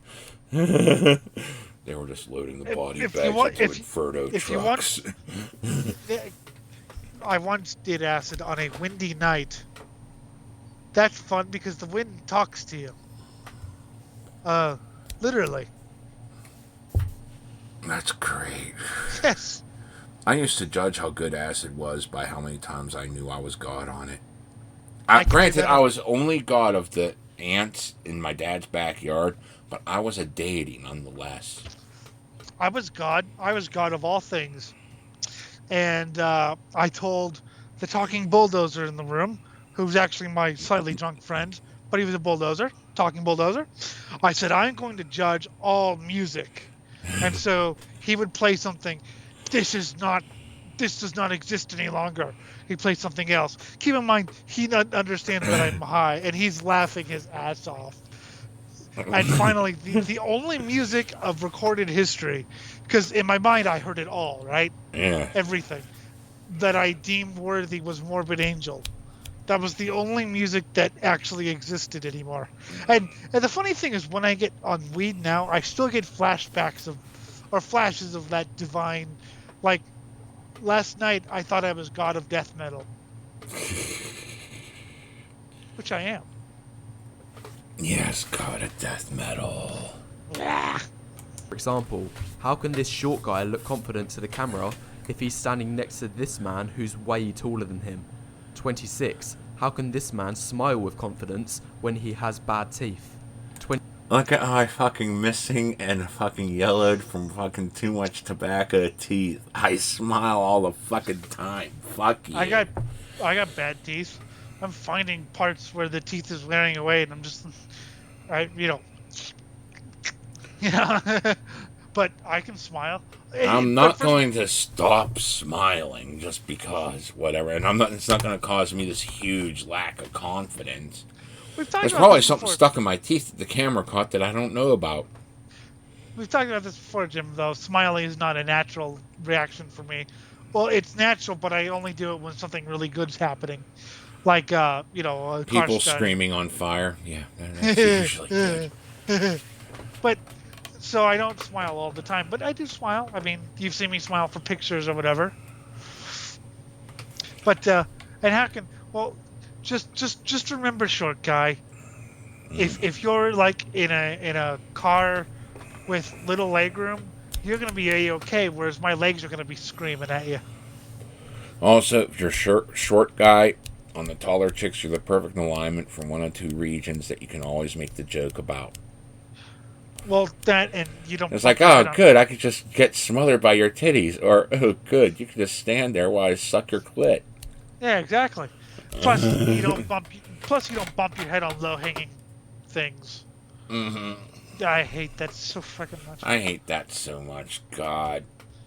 God, at work, they had the mechanical arc come down to fucking drop some parts into a bin. You know, like they do with all the machines, but this one I actually reached over into the bin, and whenever I went to go stand up, I smacked my head off the damn robotic arm as it was coming down. I'm like, oh, fuck. Well, it's a robotic arm. It doesn't care if anything's there. It just does what it's programmed to do. Oh, I think it knew. It knew you were there. But arm hate human. But Death to human. Finally, I got one. It's talked to the other robots there. I finally got one. Another problem I have. Well, first off, I'm fat, but also I have very long legs. So I don't know if you've ever had this problem. You're not, but trying to get into, let's say, low slung cars or high performance car, anything with like you have to kind of fold yourself into, and my legs are like, I'm not meant to bend this way. So yeah, short guys have advantages. Fuckers, asshole. I hate short people. Yeah. 27. How can this man be confident in his own skin when he has severe facial acne? I was pretty damn confident whenever I had it that bad. Good. I mean, I actually did have it that bad for about like 3 or 4 months, and I still fucking went out and like got busted dry humping my sister's best friend and was sent to my room. Just remember one thing, Jim. Stay ugly. Exactly. 28. Status also doesn't matter for these reasons. Okay, what are the reasons? I'm sorry, status doesn't matter. Well, try being a drug dealer and saying status doesn't matter. That's not why I get my cock sucked all the time. Just dangling out a little bit of coke. Well, Because let's find out.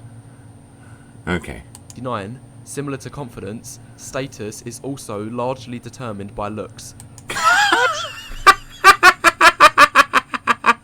It's determined by money or having certain resources.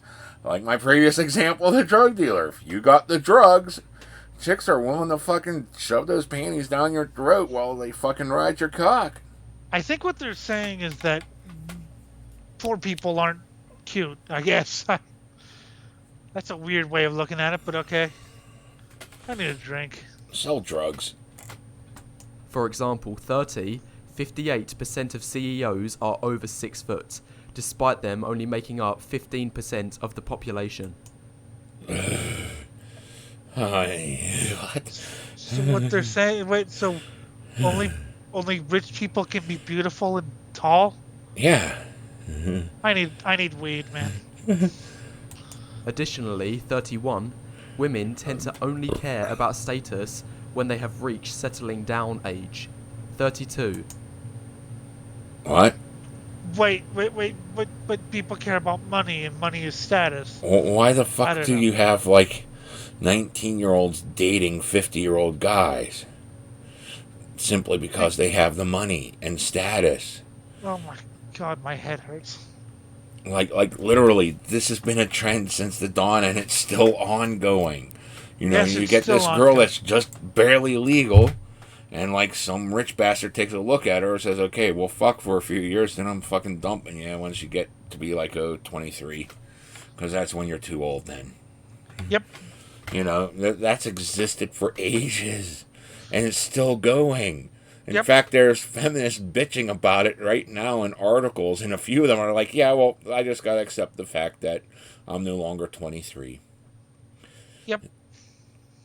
University-aged girls don't care much about a man's BMW if the man driving it is short, old and balding. 30. Well, that's university. kind of true. I mean, look at Elliot Rodger and the BMW. But at the same time, how many people have I? Oh wow, that's a nice car. You must have a lot of money. That's a nice car. Could I suck your dick? No, I don't want to. I'm just saying that's what a chick would say. But I know, anyway. but I had it screamed for. Fuck you. You can fucking die with getting anally impaled with coals of hot fire. God, that's why I love this show. Keep in mind, we're, I guess, friends. Maybe. I don't know. We have to be. I think we're stuck with each other now. Oh, God, no. No!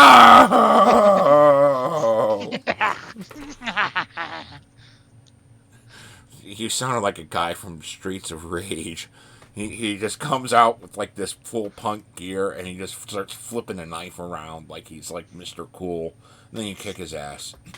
You know, it's kind of like that poser, the perfect poser thing. Like he looks the part, and he's just way overplaying his cards. So we just beat the shit out of him. For no, you're not that punk. Oh yes, I know. But yes, Jim. Unfortunately, we're stuck with each other. Yeah. That's your response. Yeah, exactly. Blow my nose into the microphone. Fuck Yes. you. 33. Women only start caring about your personality after you're above their minimum looks threshold. 34. And that's kind of the same with guys. Because guys have a minimum looks threshold. And my advice to all guys is go 2 points below your usual threshold and test the personality. Because the personality can make up for those missing points. I mean, my threshold's pretty low, but somehow I keep scoring higher to begin with, and then it shoots up from there. I mean, sometimes, yeah, it's as low as it goes, but, you know. My advice to guys is take a drill, right? Nice, good-sized power drill, and stick it in both eyes. Because I've always told the people have told me, wow, I wish more people could be like you, you know, blind, because you don't see people. And I was like, well, no time like the present. Give me a drill. Mm-hmm. I mean, like I said, I think I'd settle for like a 3, so that I always drop it down to a 1 whenever I start talking to someone. You know, like, well, that's where my looks threshold is, you know. So I just dropped a couple points lower, so that way, you know, maybe if they got a personality to make up for it all, and, you know, I find chicks that got the personality. Why For we're me, not it's still complicated. together and shit, that's a variety of reasons. Usually, so one of my negative traits just overpowers everything, and I didn't change it in time, or I didn't feel like changing it because I like it. It's complicated for me because I do actually have a type, but the type is about the 35th thing I look for. I mean, the personality is the one thing that fucking drives me going. If I can sit there, hang out with you, and like we could talk death metal or video games or anime or anything that I'm interested in, that's a definite like okay, I want to stick around a bit longer. Then if you get my sense of humor, where like we're fucking eating dead babies all the time, it's great. Or if you don't mind reading the book Crash, where we're driving to a race, which I did. Which, for those of you who don't know, it's about people who get sexually aroused from car accidents. It's not a fetish I share, but it's a fascinating book. But yeah, I do have a sort of type, but I'm totally Well, the best willing thing to. about an amputee is it's easy access for lunch. Best thing what? About dating an amputee is it's easy access for lunch. You don't have to move as much leg to get in the way, But but it's not. It's something that like okay if it happened, but at the same time I could always ignore it. So yeah, I look for personality more than above everything else. Mm-hmm. So, but yes, people. Well, you see people who they truly are. They're blind. I was like, yeah, and you can too. All you gotta do is talk to them.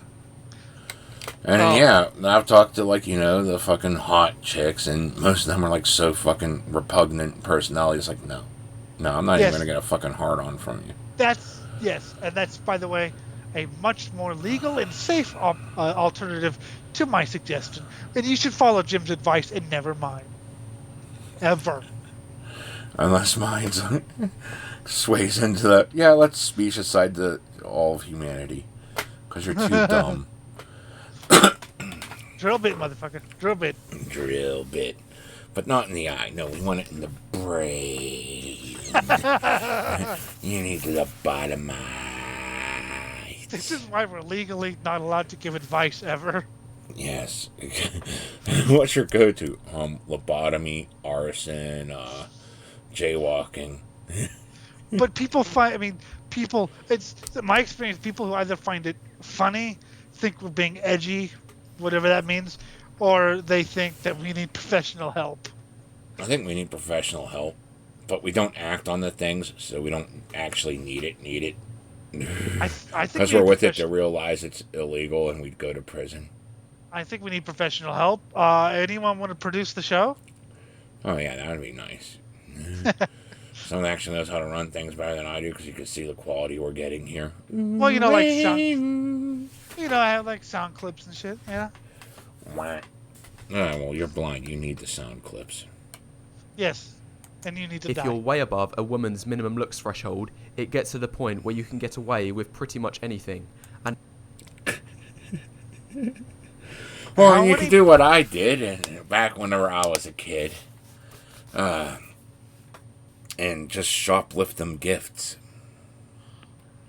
They'll let you get away with anything after you give them a few pretty things. Well, it's kind of true, but usually they'll, well, not your thing, his thing, but usually they wake up after a while and say, wait a minute, I'm not having any fun because the guy I'm with is an ass. Yeah. And then they find me, who is an ass, but looks like shit, but well, whatever. I don't even know. Who looks like a, bad lab accident, but actually, is kind of nice sometimes when I'm asleep. I mean, I look like I was mangled in farm machinery. You weren't? I know. It's surprising I wasn't. I was hit by quite a few cars, but, I wasn't mangled in farm machinery. No. I got orders from farm machinery. You gotta invest in farm machinery just to mangle me with it. That's so sweet. And the funny part is you come out looking exactly the same. Exactly. Oh, God. But yeah, you get away with a lot of shit just by... Oh, God. Damn. I mean, fuck it. I'm trying to think of a way to word this, but like the number of first dates I've been on where like I could just slip my hand down the panties while we're out in public, you know. Well, I yeah, think that's about the most polite way I could word it, you know. he's more talking about like just being an asshole and or having a horrible personality because you look good, so you can treat her terribly and never show any emotion, but because you look good, that's what he's referring to is you can get away with that stuff. And I Oh, think there's a dude, I fine. went on high tirades about how I am God of the ants in my dad's backyard, but I was God. And like I got away with that. I know that the person I'm with, when I say I'm God, she just laughs because she understands that it's drugs. Drugs. I want drugs. Meat man. But so I mean, most people I know grow out of that. I'll let him get away with whatever because he looks good thing. I mean, that's just part of growing up. Fuck. Let's go on and see how much pathetic this is. And in fact, your negative personality traits can be seen as positives. See 35. Wait, but your negative personality traits can always be positives regardless of your fucking looks if you know how to play into them. Yes, it's a learned social skill, but if you can play into your defects well enough, chicks will find it hot regardless. They'll call you adorkable or that lovable asshole or whatever, you know. Excuse me, miss, I'm blind. May I touch your breasts? Exactly. That gets a laugh because they know I'm not, And one girl, what if I actually said yes? I'd be like, I don't know what I'd do actually. I want to be able to see you better, honk honk. Then you get punched in the nose. I still want to take you out to a strip club. Tell him you're blind, so he's got to be able to see what you are. So let him touch a little, just to see what the fuck happens. You get murdered. Maybe. I'll tip you 20 if you just let him touch a little. You I know, right? Just guide his hands where you want him to touch, and he can see you then. See, that's why you're a true friend. Mm-hmm. But it's mostly because I want to see the sleazeball. Just wants to see the reaction of everything. I want to film it. Yeah. My boyfriend wants to see you, so just guide his hands where you want him to see. Yeah, exactly. Oh God, if you said, I think if you said that to King, he would drive down to L.A., pick me up, and we would go to a strip because he would be into that. Yeah. Oh my God. We've gotta fucking see what the hell this plays out, man. Oh God, yes. Make it happen. I know. Attractive man who is shy is perceived as cute. Meanwhile, 36, an unattractive man who is shy is seen as antisocial. Yeah, and if you're the right kind of antisocial, we're talking, carjacking, fucking nail bombs and arson, chicks can get into that even if you're ugly. I had to train myself to not be shy though, because a lot of times I wouldn't know what to say at first. And someone, can he talk or whatever? So I had to kind of force myself to get rid of that. But I never thought. Like I said, I'm only quiet, especially at work, because no one wants to talk about death metal lyrics. I have the fallback because, of course, I'm a huge racing fan, but nobody wants to talk about racing either. But as you know, Jim, I'm maybe the first 5 minutes you get to know me, I'm a little bit shy. I remember one person going, the first 10 minutes I met you, I thought you couldn't talk, and now I wish you would shut up. Exactly. We all wish you would shut up. And I wish you would shut up. Die. 37. No. An attractive man who is awkward is seen as funny or adorable. Meanwhile, you still get that with the unattractive. It's gotta be the right meshing of personality traits. Yeah, because awkward could mean... Do you remember Lords of Chaos? Do you remember Varg's portrayal in Lords of Chaos? The gig was very good. Ah, Varg was like, so. For those of you who haven't seen Lords of Chaos, by the way, watch it on Weed. Anyway, for those of you who haven't seen Lords of Chaos, It's the greatest way parody of fucking what the culture was.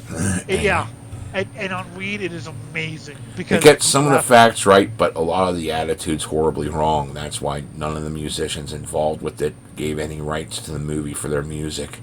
Yeah, it gets and it's very Americanized. It's actually pretty good if you view it as a comedy. But anyway, the Varg character, the way they depict Varg, is at first he's like this like shy pud, right? You remember the gig was very good, and then they have him molded into some sort of like school shooter or something, when the power goes to his head or whatever.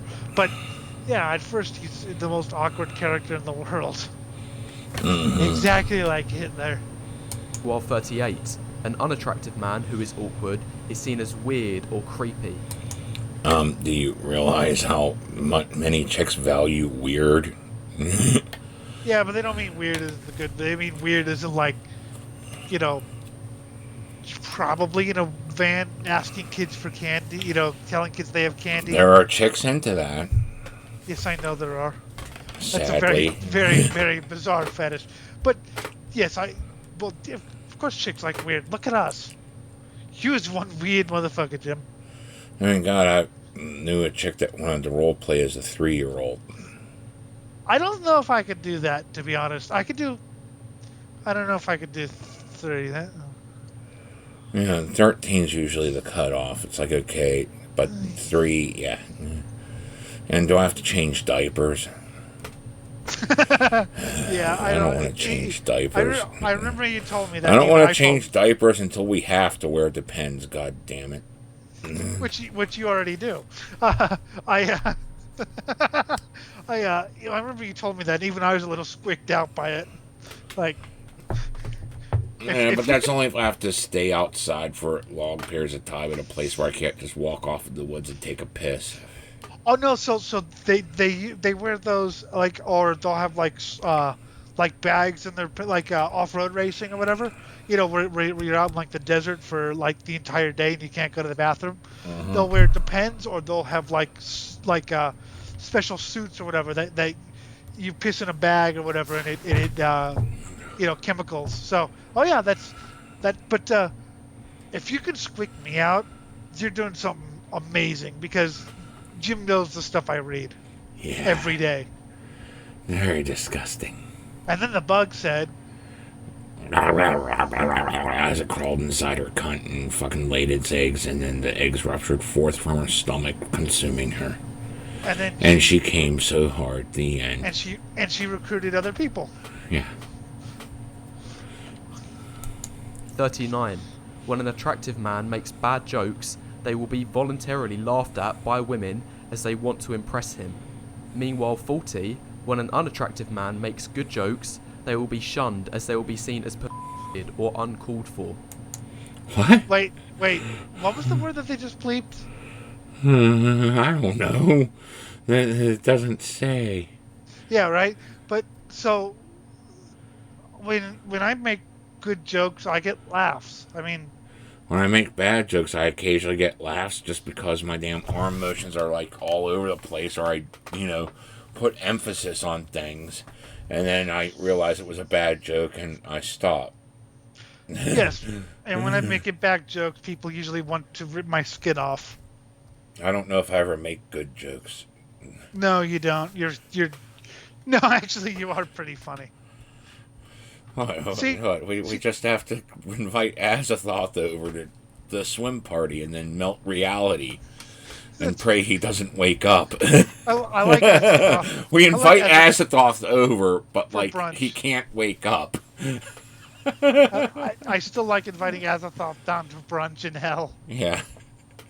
That's why we don't invite him here, Jim. Hey, well, in all truth, you wouldn't be on the show if you're not funny.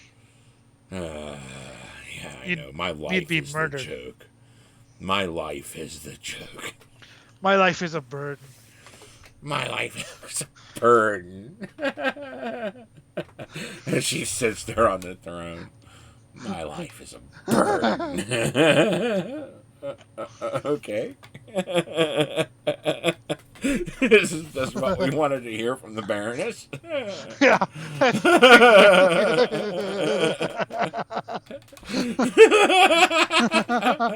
And she's passing important laws that'll shape the land for generations to come. My life is a burden. That's exactly what you want to hear from your ruler. The moment they Or- take charge. We're doomed. Beyond doomed. Yeah, I know. We're always doomed. That makes life fun. 41. An attractive man who is intelligent is perceived as smart. Meanwhile, 42. Intelligence on an unattractive man is nerdy or geek. And do you realize how many chicks wet their panties over nerds and geeks? No, I had. You know, I think I might actually be a little bit of a nerd, Jim. I don't know. I'm too pathetic for that anymore. Well, I just shit on reality. Here, let me drop my drawers. well, that's right. But by the way, you could be dumb and be a nerd as well. Yeah, You know, like be a Star Wars fan. yeah. That's usually it. Geeky. 43. An attractive man with no friends is seen as a lone wolf. Meanwhile, 44. An unattractive man with no friends is seen as a friendless loser. Well, I'm a loser, wonder- but the thing about losing is the fact that I tried. I just failed at everything I tried. So I try again and again and again. That's how I got a lot of life experiences. I tried, I failed. Well, let's try this again and make some alterations to the plan. And no, even people who are attractive and have no friends are usually friendless losers. Like Elliot. Fuck you. I'm not attractive.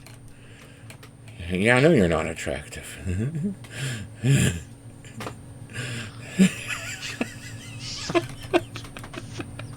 Hard out through your leg. I'm gonna open up Yes, your leg. yes. I'll cut off your leg and shove it up your ass. And to tickle your prostate till you come from the pain as you bleed out from your missing leg. And then, you know what I'm gonna do then? I'm gonna open up your stomach, right?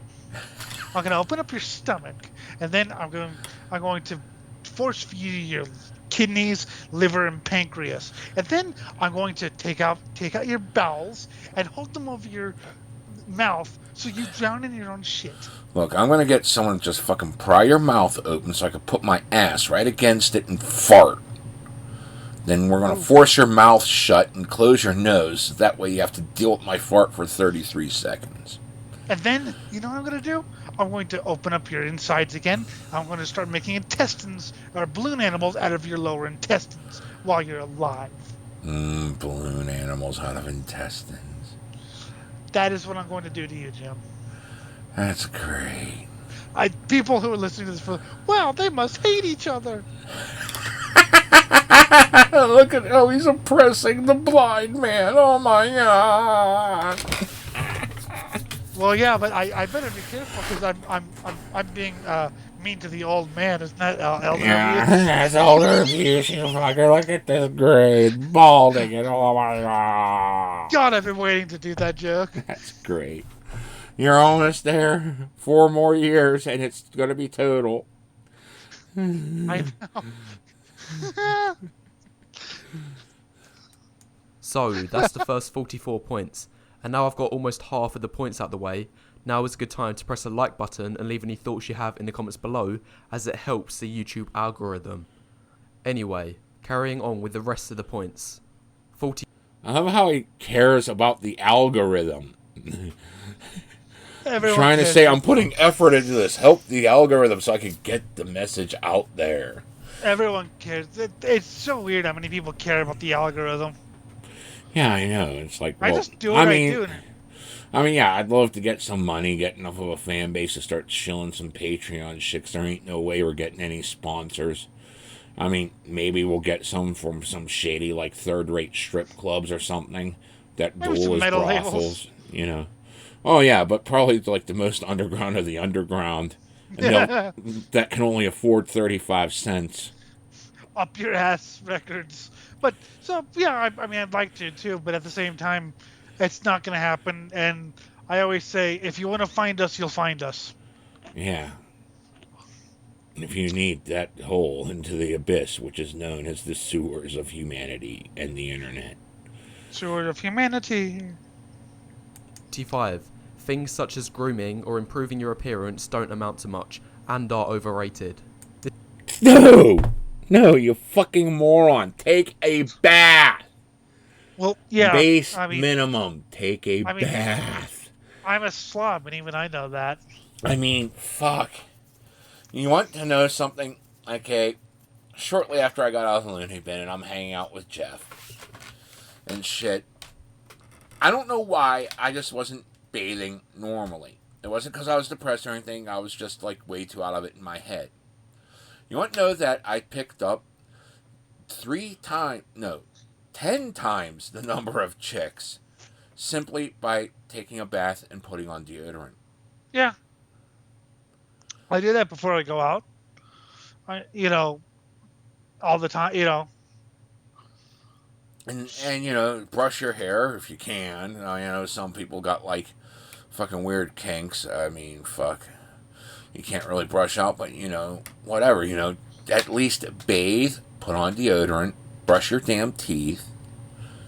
That's it. That's base minimum. You get that covered, and the chicks you get skyrocket from there. Yep. Okay. I find shaving optional. I never understood why people shave every day. Well, I decided to get this weird fucking mustache thing people are seeing. Just because I saw it on a video game. I mean, I tried one where it went the whole way out before, and I liked it, but it wasn't as cool. And then I did this. It's like, I really like this. It makes me look like a complete sleazeball. And I like that look. I shave. So the thing with shaving for me is I kind of treat it like a haircut. I do it whenever it gets annoying. Like if it's getting in my mouth or whatever, then I'll do it. But if it's like right now, I haven't shaved in like a week or two, and I don't care. It's same with hair. Although I'd like to keep long hair, but I don't know how to, keep it. Exactly. But I got long hair just because I said I'm just going to let God give me my last haircut. And it's already starting right here. Oh, well, this happens. When was your last haircut? Oh, God. I think that was whenever I tried to get into the Marines when I was still married. But that's what the thing with headbanging, of course, is it's so much more fun with long hair. You just, because you can feel the weight of the hair as it...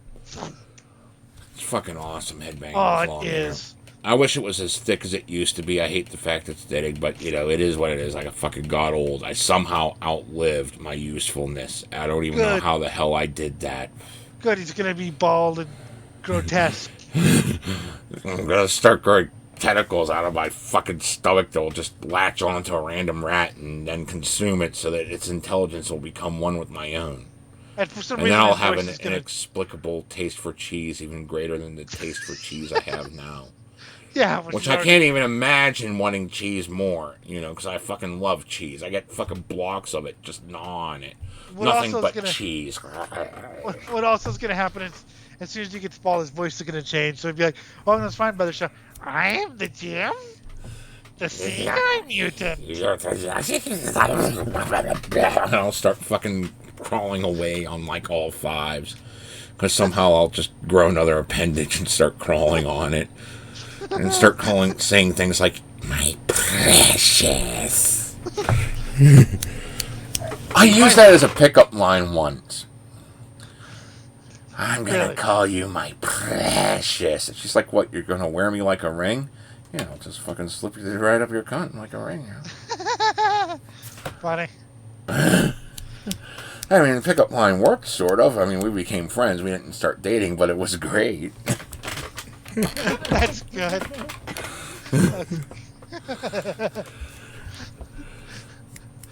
I mean, we just realized, there wasn't enough going for like chemistry, but there was enough to just hang out and drink. So it was cool. Yeah, I mean that's fine. I know people. And that was mostly my call, because I think she would have probably dated me if I would have pushed it, but I didn't. Well, so I've always found people who like it's hard for it's impossible for male and females to have platonic friendships or whatever. I always thought that was funny. Yeah. It's like you just gotta be a raging bag of hormones all the time. You can't just be like, oh yeah, you're cool. Let's hang out Which and have I mean, some beer. I am, but I'm also what. And then you're sitting there saying, you should probably go suck his cock. And then she slaps you, says, fuck you. You know he looks like this? No, I'm blind. and then we become friends. Yeah. Fucking shit. Fucking shit.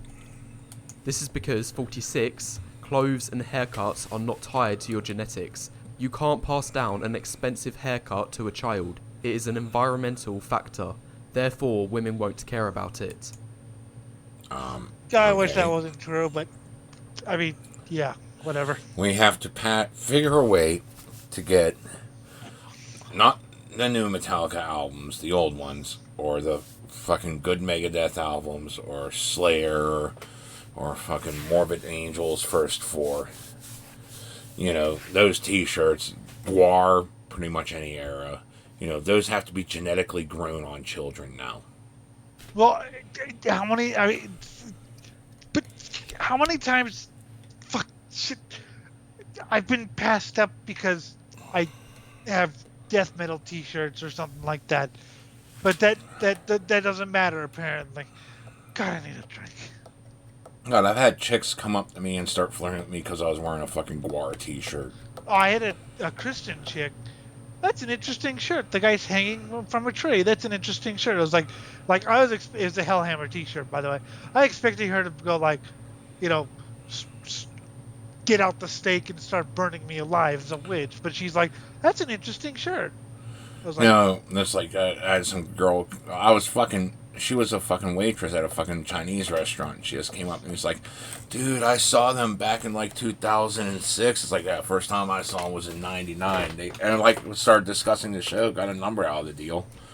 Things didn't really work out, but That reminds me, my sister's boyfriend and I were talking about hardcore punk. This is 2007, 2008.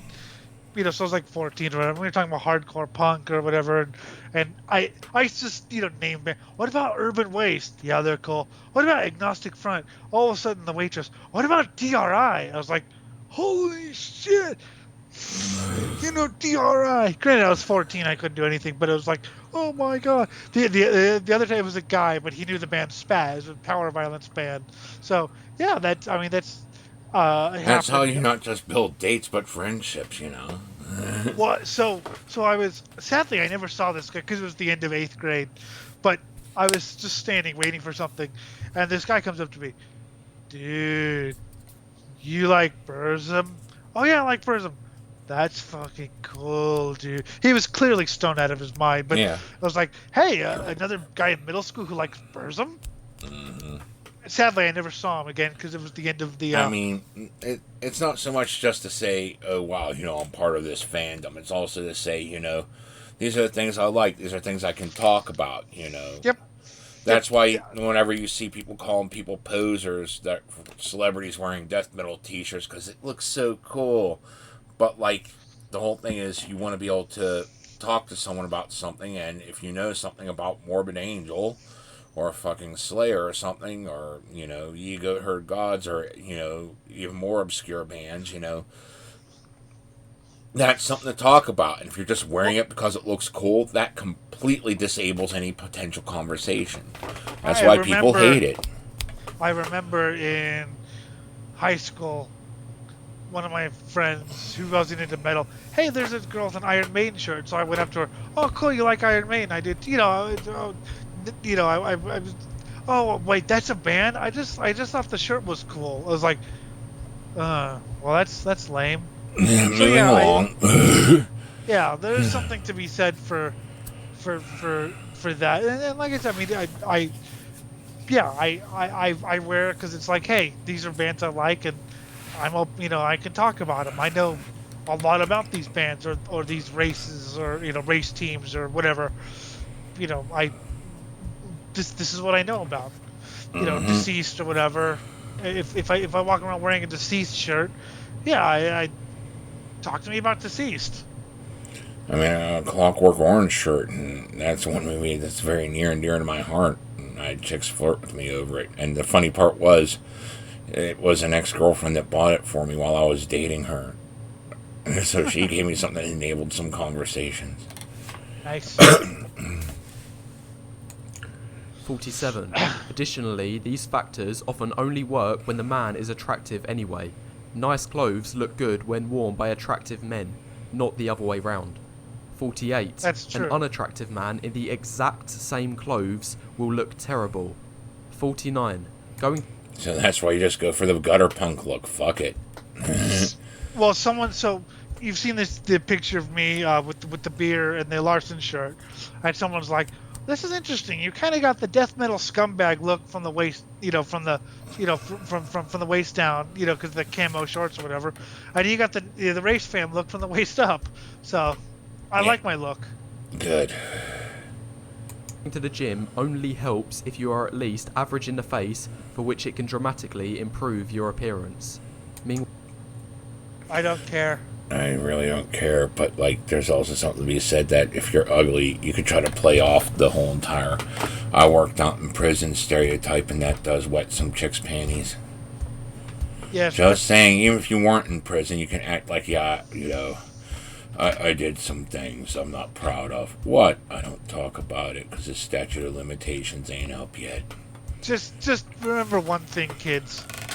If you have your pants, sagging in prison, that means you're willing to take it up the ass. Bum. Yep. While 50, if you're below average in the face, getting a gym body will unlikely work, as it will be seen as overcompensating. 51. A gym body can look pathetic on a short guy, like he's an aggressive leprechaun. 52. Dude,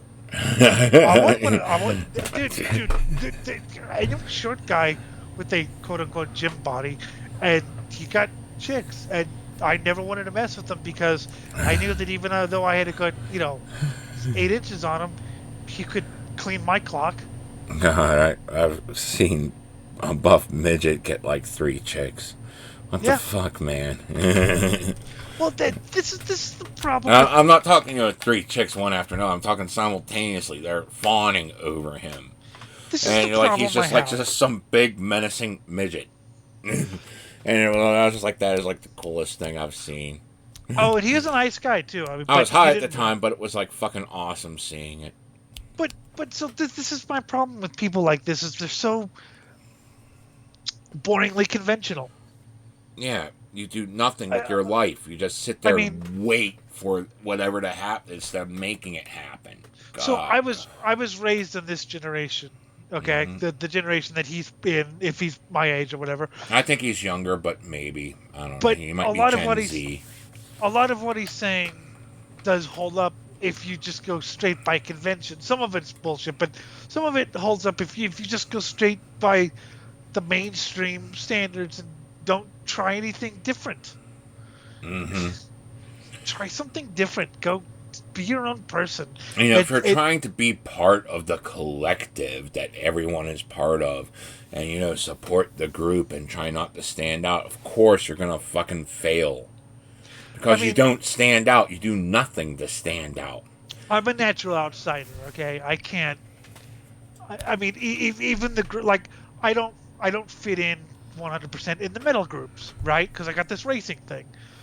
I don't fit in the racing, 100% in the racing groups because I got this metal thing, and I'm a lot less right wing than a lot of racers. But do I care? No, I like that I don't 100% fit in.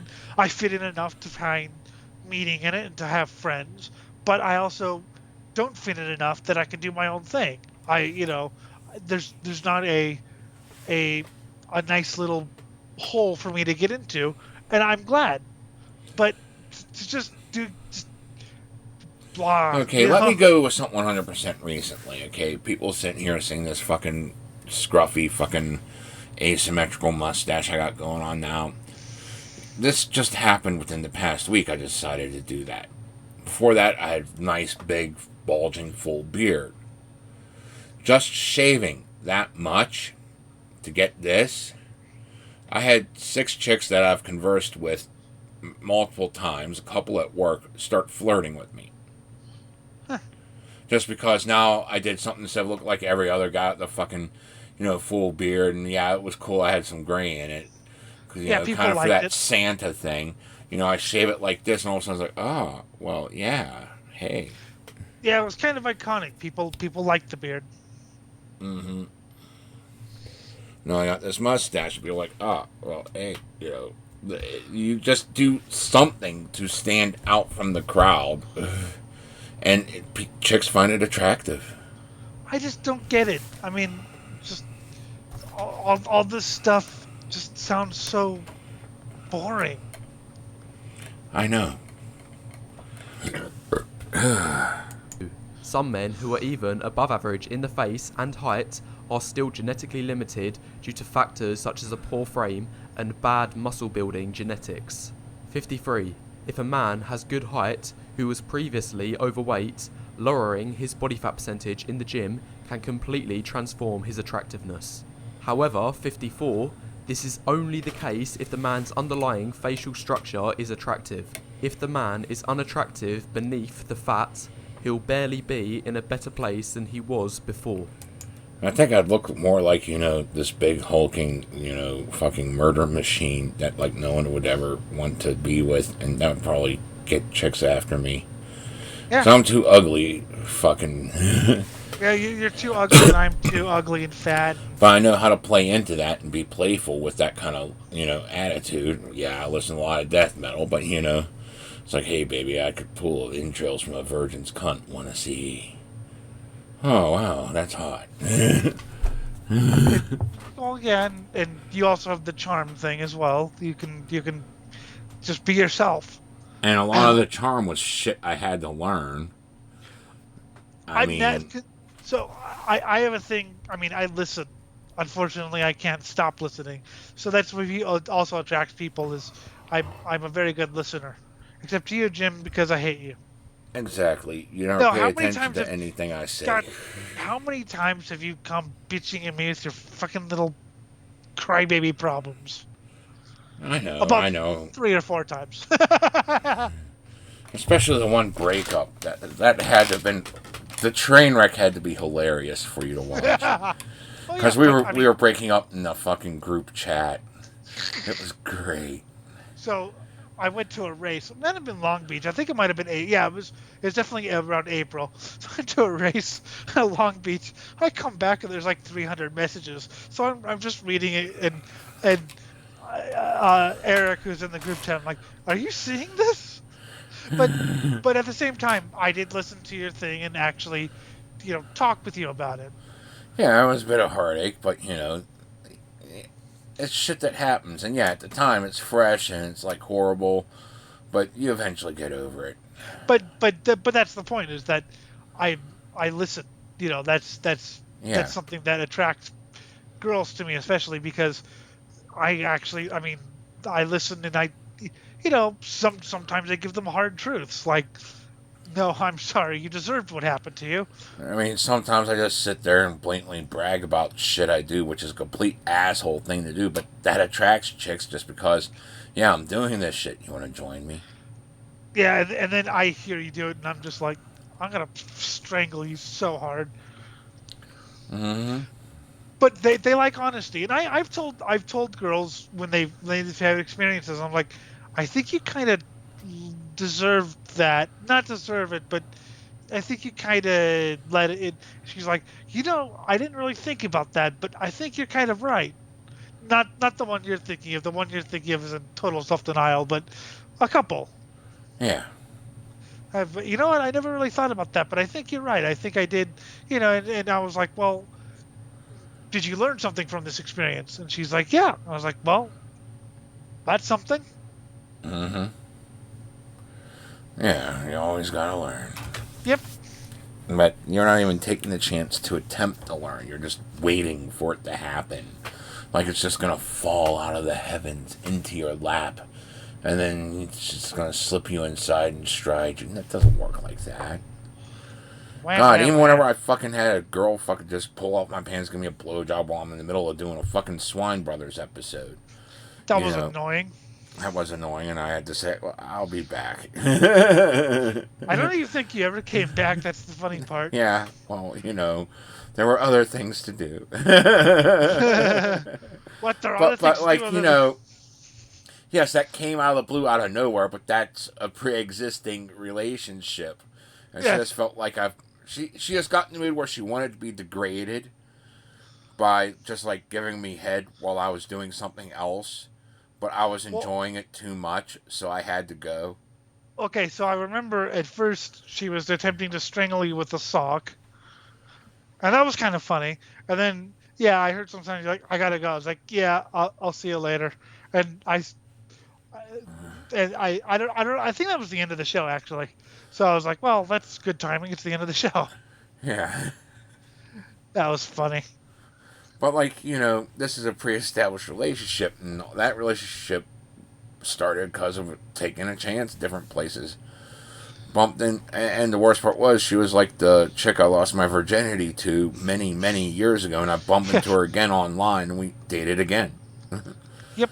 And which is a weird chance on itself, because it's like, yeah, we weren't an item anymore from way back when for a reason, and then I kind of broke her marriage.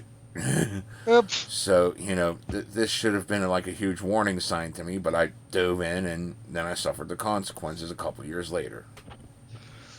Yeah, but hey, like I said, you learn things. And I learned... You do some slime ball things, and, And I learned how funny breakups can be. Yeah, I bet you it was.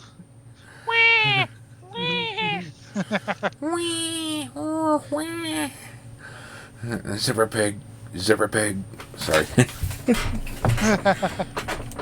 55. The only difference between a friend and a boyfriend is how physically attractive you are. 56. What? That doesn't even make sense. What? No. The only difference between friend and boyfriend is whether she wants your bone or not. I'm going to ask you a serious question. This is really happening, right? Like, this isn't just like weed residue, right? This is actually happening. This is reality. Okay. Unfortunately. Okay. Because it feels like a bad trip. I mean, and to be fair, sometimes you're still just friends and you fuck. It's called friends that fuck. Friends with benefits, whatever the hell you want to call it. That still happens where it's like, yeah, we're cool enough to hang out. We're both horny. We're going to solve this problem because we find each other attractive enough. And sometimes even that FTF can grow into a relationship. Other times it just stays that way until, like, one of you finds someone. I am so glad right now that I met people, because if I was watching this like 11 years ago and I had no experience, I would believe every word of it, as you know, and I would have been totally depressed. I am so glad I've had the life experience. Oh, you gotta go out there and try meeting people, do things in reality. I mean, yes, most of the dates I get now have been like online hookups, but even if you're gonna do online, learn to do it on properly. Mm-hmm. Just, God, and I don't know. Fuck. And you wonder why I get high all the time, Jim. Most mainstream dating advice is simply awful, and it only serves to temporarily make people feel better about themselves. This 57, is mainstream for dating example, advice. Phrases such as "just be yourself," "just put yourself out there," "just be presentable," and make people laugh. Yeah, that's how I get dates as ugly as I am. All right. Your point. You know what? Oh, God, I gotta piss so bad. Be yourself and all that stuff. That's the best. Just put yourself out there. That's the best advice I have.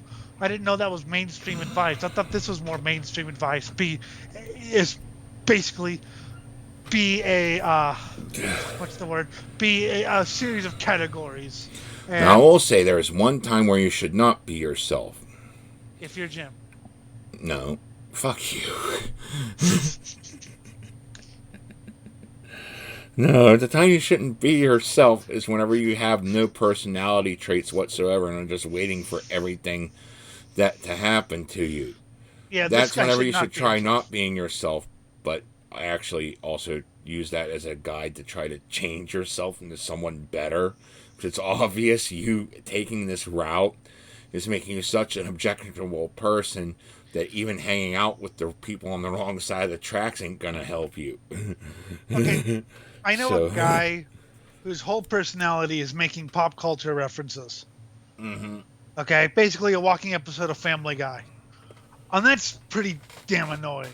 I mean, okay, a few pop culture. I mean, we make pop culture references or historical, but usually metal and historic and video yeah, game. but I don't have a reference for literally everything that comes out of your mouth, and this guy does. And my advice to him is get a real personality. I think that guy has more of a personality than this guy, and Yeah, that's sad. because at least he has a definable trait that isn't like just bland. I'm going to do nothing and make everything all about the surface level. It's like a training guide to how to be a yuppie. That's what this Oh, is. It's training yes. you to be a yuppie. Oh my, Don't be totally. a yuppie. Never a No, yuppie.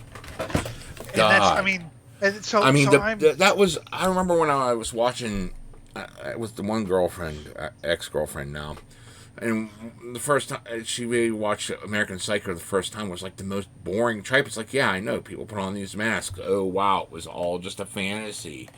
Just like most yuppies fantasize about murdering people. I know I've debated enough of them online to know how fucking shallow and vapid and backstabby they are. I sort of got what it was going for, but I can see why you wouldn't like it. So the whole thing with me is, so I'm mid 20, late 20s or whatever, and that's kind of the age where people like to want to settle down or whatever and start thinking about things, and that's I think the urge to sell out and become a yuppie is the most there. Prominent. Hmm. So, but thankfully, I have your story. I have King's life story. I have so many good people around me too, and I have people who, if I start doing that, will tell me, you know, hey, don't do that. You only gotta put on a mask when you go to work because there's all these laws now that can bite you. And if you don't put the mask on when you go to work, then you're not getting a paycheck. Once you get off work, fucking take that mask off immediately. Just fucking don't care. The moment you walk out that door after clocking out, the mask comes off. And you just don't talk to the people that you have to be fake with. You could talk to the people you could be at least a little bit real with. Sometimes you bump into people you could be totally real with, and that's awesome. But And that I like, so seldom happens at work. yep, So you just need that mask on to get through your 8 hours, 12 hours, whatever the fuck it is, and then get home. And don't surround yourself with coworkers whenever you're hanging out. That is the worst thing to do. You well, want to yeah, hang out with people who will play with you. Not sexually, though that kind of helps, but unless you're into that. yeah, if you're into fucking everything, then go for it. But if you're not, which most people aren't, surround yourself with other people that play video games or watch anime or listen to weird, obscure music or whatever the fuck it is, There's entire internet communities of these. And yeah, a lot of them still force you to put the mask on because you had people invading them that are just, hangers on trying to make it their place for whatever social cause they got for this week. Well, yeah, But, you'll eventually find the people who are also real and you can just hang back and that's just online even. You could go out places like fucking, they got D&D sessions out in these fucking bookstores now. Go play that and you'll find some real people. that's pretty cool. Oh, I have some thoughts about that. First off, and if you find a forum or a Discord where you have to put the mask on a little bit, like there's one server I really like. I can't talk about politics in that server. I have to steer clear of politics because they're very, very, very left. So I had to put the mask on a little bit. I do, say, look, I'll listen to whatever bands, but I won't support them. I won't buy them, whatever. But it's worth it because they know they're metal. So 99% of the time, I'm talking metal with these people. And if they start claiming every band is sketch or suspect, I don't comment. I just ignore it and go someplace else for a couple minutes, come back when it's over, and just go for it. And I'm fine with that. And I'm fine with holding my tongue because the benefits of the forum outweigh the drawbacks, in my opinion. So I also have one thing to say, because a lot of times it's your partner who will want you to go straight. It's not always women who want men to go straight. One of my friends' mothers was, a serious metalhead. This is back in the puke days. And when she settled down with her husband basically forced her to don't play that devil music around the kids. Oh, and by the way, wouldn't it be better if you just wore a pretty dress and became a trophy wife, basically? Which is funny. They weren't rich, but he wanted a trophy wife. See, I just like it whenever, she's wearing a skirt and no panties. That just makes it fun. But, that's for fun. I don't need it 24/7. That's like whenever you want to be playful. Because he was a social climber, and he wanted the big corporate job and the big corporate BMW, and wanted to live in Beverly Hills. She wanted to listen to Merciful Fate. God, I have never... 1 year, I broke 20,000 a year. That was once. I'm still not making that. But you want to know something else that's good? I have lived one hell of a life making shit wages and being poor. I was jobless and homeless. No fucking assistance from the government. Jobless, homeless. I still got dates and laid. Yep. She left him, by the way. Yeah, that's good for her. Yeah, well, first she had to deprogram her daughters because she would actually give love, but he would how Elliot Rodgers, the mom would give him anything he wanted. Mm-hmm. Well, the dad would give them anything they wanted, but wouldn't actually be emotional or affectionate towards them. It's like, here, have a new purse. Now get the hell out. Go to your room. Where she would actually show them shit and teach them how to live. And so first she had to kind of de-bratify her daughters, as I say it. And if you're listening, person, yes, you were a fucking brat, and I make no apologies about it. You were a valley brat, and she knows. But yeah, thankfully she left. Yeah, you're told all your life, or at least I was, because I lived in Los Angeles, that you're supposed to want more. You're supposed to climb the social ladder. You're supposed to do whatever it is to get to the top. I never cared. I wanted to be my own person. I mean, you've lived so much more exciting life than anyone with the Mercedes I've ever heard. I mean, God. I've talked to people that are like, I've been to 37 different countries. I've been all over this country, blah, blah, blah. And it's the same experience over and over again. Meanwhile, there was this guy that was hanging a milk jug from his balls to reenact the time that he hung a chair from his balls. And the time he hung a chair from his balls was a huge mistake because we had the politician's son there, and he was trashed and he was looking for some place to sit, and there was a chair floating in midair, so he went to grab it. He couldn't figure out why the chair was screaming death threats at him, and for some reason the useless piece of shit didn't think to let go of the tree he was hanging from to fucking put an end to it. No, he let him tug his balls in every direction. So whenever the politician's son finally realized that it was attached to someone and let go, the worthless piece of shit let go of the tree and said, "I'm going to kill you," and started twirling around the chair attached to his chain that was still attached to his balls and let it go. And that shriek could be heard for 3 counties.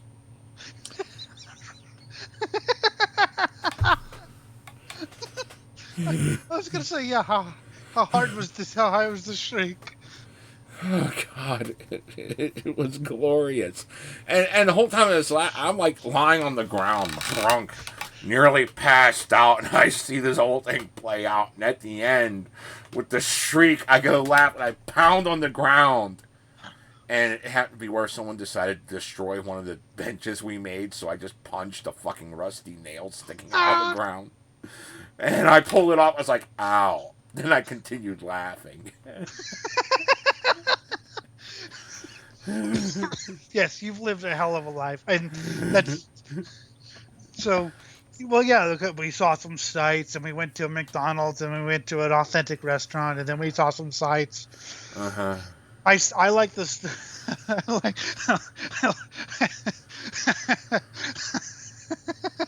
I like the story when October 31 went to Germany, and one of the guys was sick. I think he had food poisoning. So he goes to the parking lot, right? This is after they played. And the guy goes and takes a shit and runs and wipes his. But what he didn't realize was he took a shit on someone passed out. He couldn't see him. God. He couldn't see. So he took a shit. And it was like diarrhea type shit. It was. So he goes to one of the vendors to try to get napkins, for toilet paper, and then he comes back and sees, oh God, I just shat on someone. Just this German guy passed out. Before I even started doing drugs, okay, still straight edger kid, fresh. And I'm walking up. We're walking to the mall, because that's where we hung out. And there's this overpass that we crossed to get to the mall. And for some reason, I got this weird idea in my head, just like all kids always get weird ideas in their head, and they do stupid shit that, like, we just grumble at now. But whenever you're a kid, it's fucking just what you do. Yep. And so I got up on top of the concrete rail of the overpass and screamed, "I have discovered myself," and took a piss off of it. If I was planning this, I could not have timed it better. Because what happened was a convertible with its roof down passed, and I just pissed on the guy. Oh, and then we heard the fucking screeching tires, and we booked it into the fucking nearby fucking graveyard and dove in the woods after. We're hiding from this guy as he's screaming for bloody murder because he realizes someone just pissed on him. It's like, oh my God. Oh, shit. Oh, shit. Oops.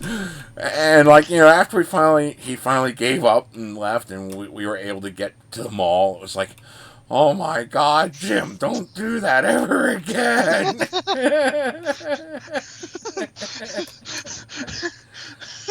Just never don't do that ever again.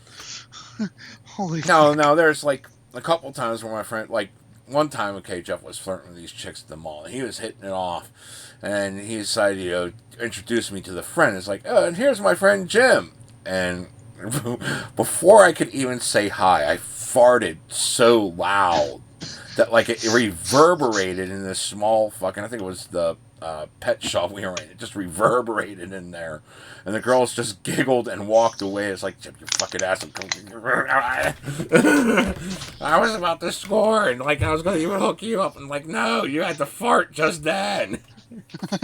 Your sphincter ruined it. Yeah. Damn sphincter. Exactly. But yeah, and there's another time whenever Bob was out there, and he was flirting with this chick that was working the counter at the fast food joint in the mall. I think it was Wendy's. And he was sitting there, and he was trying to say, yeah, you gotta watch out for my friend, man, because he's like got this really dark sense of humor. And I just walked up there. I wasn't even thinking of anything, okay? I wasn't even trying to be funny. I just said, what is the patty melt?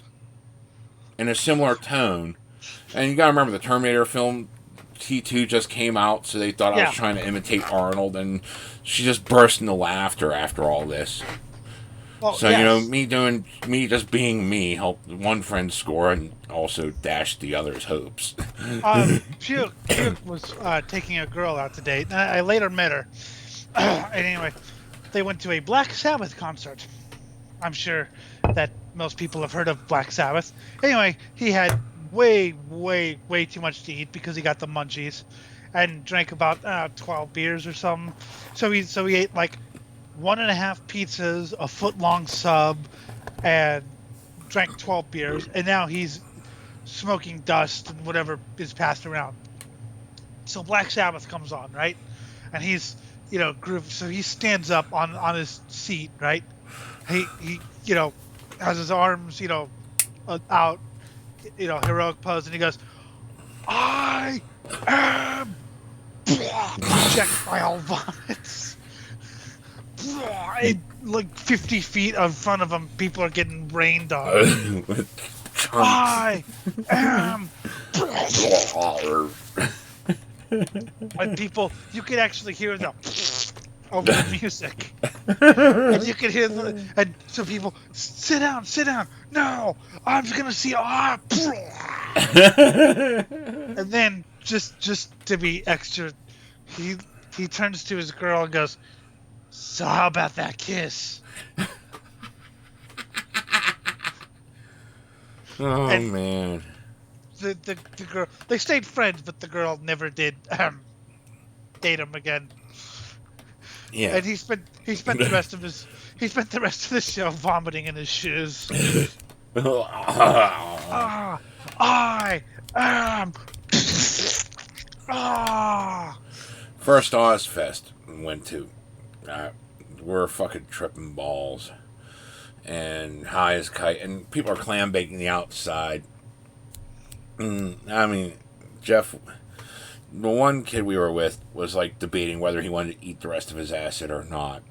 And Jeff was like, "No, you're going to eat another one." "But I don't know, man. I'm pretty high." "No, you eat another one."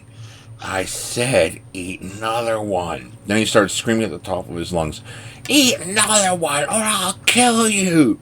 Then he turned around to this group of people behind us and just got in their face and said, "Eat another one." Oh, God.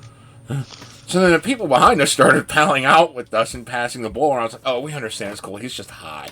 Come on, it's Yeah, fucking right? Ozzy Sabbath. He's got to be that high. It's like, yeah, he's a fucking ripped. I am.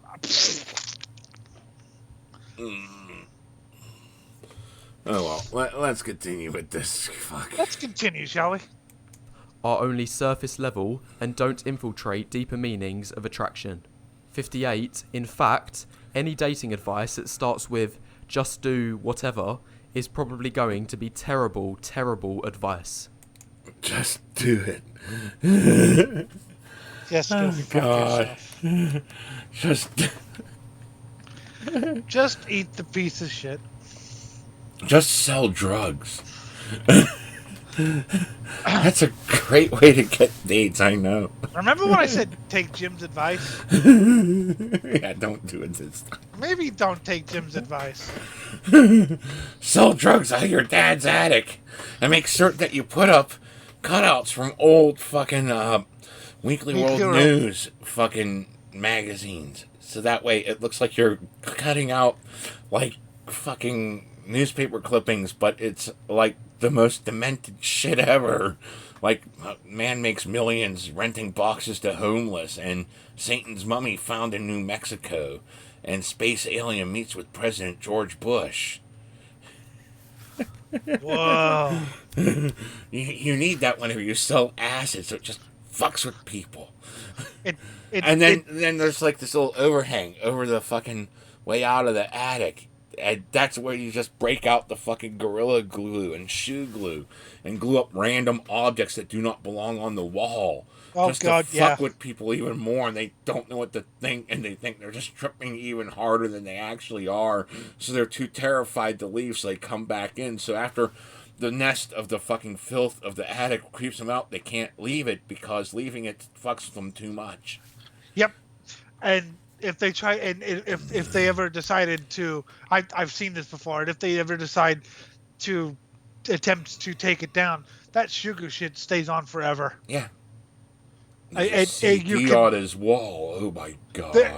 They RC racers, people who race radio control cars professionally, that's what they use for mounting tires because it stays on during a race. Funny thing, a couple of taller people noticed that I crazy glued some old cigarettes onto the wall, and you could tell they were trying to grab it off the wall because they were ripped up.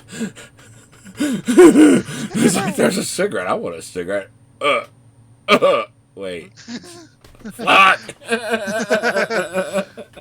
Dude, that stuff trips. I mean, so this time last year, was the first time that Jim ever saw me high, and we were playing Fallout 4, and Jim knew I was high, and he tried tripping me up at every moment.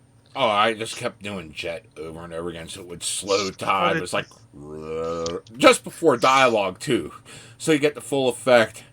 God, I hate it when he's... I announce my success to my father. What? my brain And then is he's melting. like, is that real? Is that happening? Or is it just the drugs? Both. You're not helping, Jim. Well, no, what wouldn't help was he would skip the dialogue. So I I'm do listening that to it. too, so... I'm like, because whenever I'm on weed, I get really absorbed into anything I'm into, like I'm doing, right? Like going to the bathroom is the most important thing so I'm really absorbed into the story and like really listening to it. And then he skips the fucking dialogue like a bitch. I'd let them say a few words, then skip it, and then play out the rest of it. And like, he'd be like, what? Because I knew he was fucked up. I'm going to fuck with you. You know I'm going to. You know what you are, Jim? You're a little bitch. That's right. And that's why I just do it.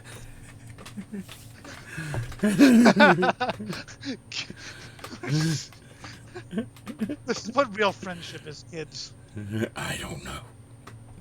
59. The number of men excluded from the dating market is increasing year after year, and this Seek out cougars. Trust me, there's 40-somethings that would kill for a fucking throbbing 19-year-old cock. Well, one of your ex-girlfriends, one of your many, told me, you need to get an older chick. And I was like, smartest thing I've ever heard. Of course, I was like half dead from exhaustion, but smartest thing I ever heard. Yeah. My God, I remember that day because you wanted me to meet her or whatever, and I didn't know when you were going to call, so I stayed up. My eyes were glued shut. Like, I know that doesn't matter because I can't see, but my eyes were glued shut with exhaustion. You see, I just do that, and that gets chicks. So you realize I think I own everything, and I have the authority to belch like that. I just laugh when I get chicks. There you go. This is mainly because of rejections based on looks. 60.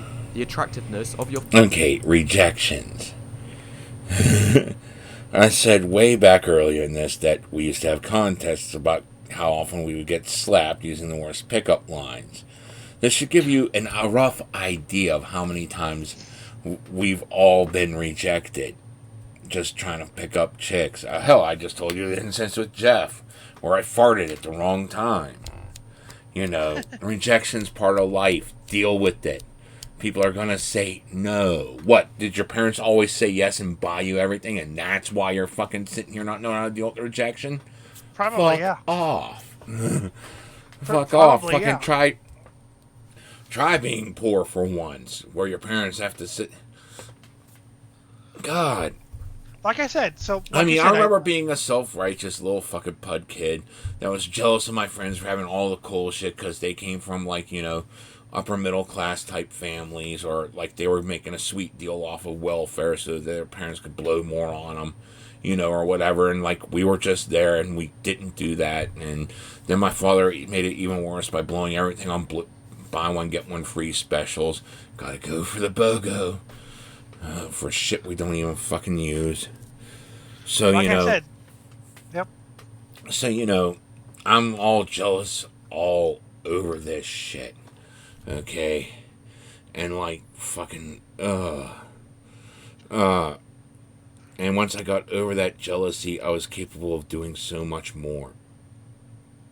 Like I said, I know, you know, the friend who, like I said, she was a real brat, and her dad bought her everything she wanted, but didn't, you know, have any emotional attachment, or just, yeah, here, get it, now get out of my sight. And she realized that, you know, after a while, she was miserable, but hey, she had everything she wanted, you know.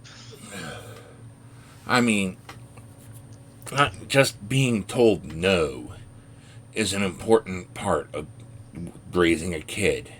You have to set those boundaries and let them know they can't have everything, or they can't, or you might even be planning to get them that new game system, but hold off on it until later. You know, tell them, no, you can't get it, and then surprise them with it later, you know. Well, yeah, that's what happened with King Because you Power. want to teach them that, you know, sometimes you got to work for the things you want, and that delayed gratification. God, this fucking computer. Mwah. Fucking That's what love happened. the fucking piss out of it.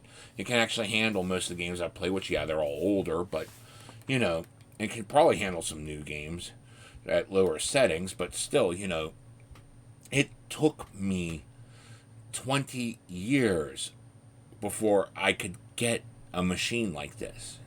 Yep.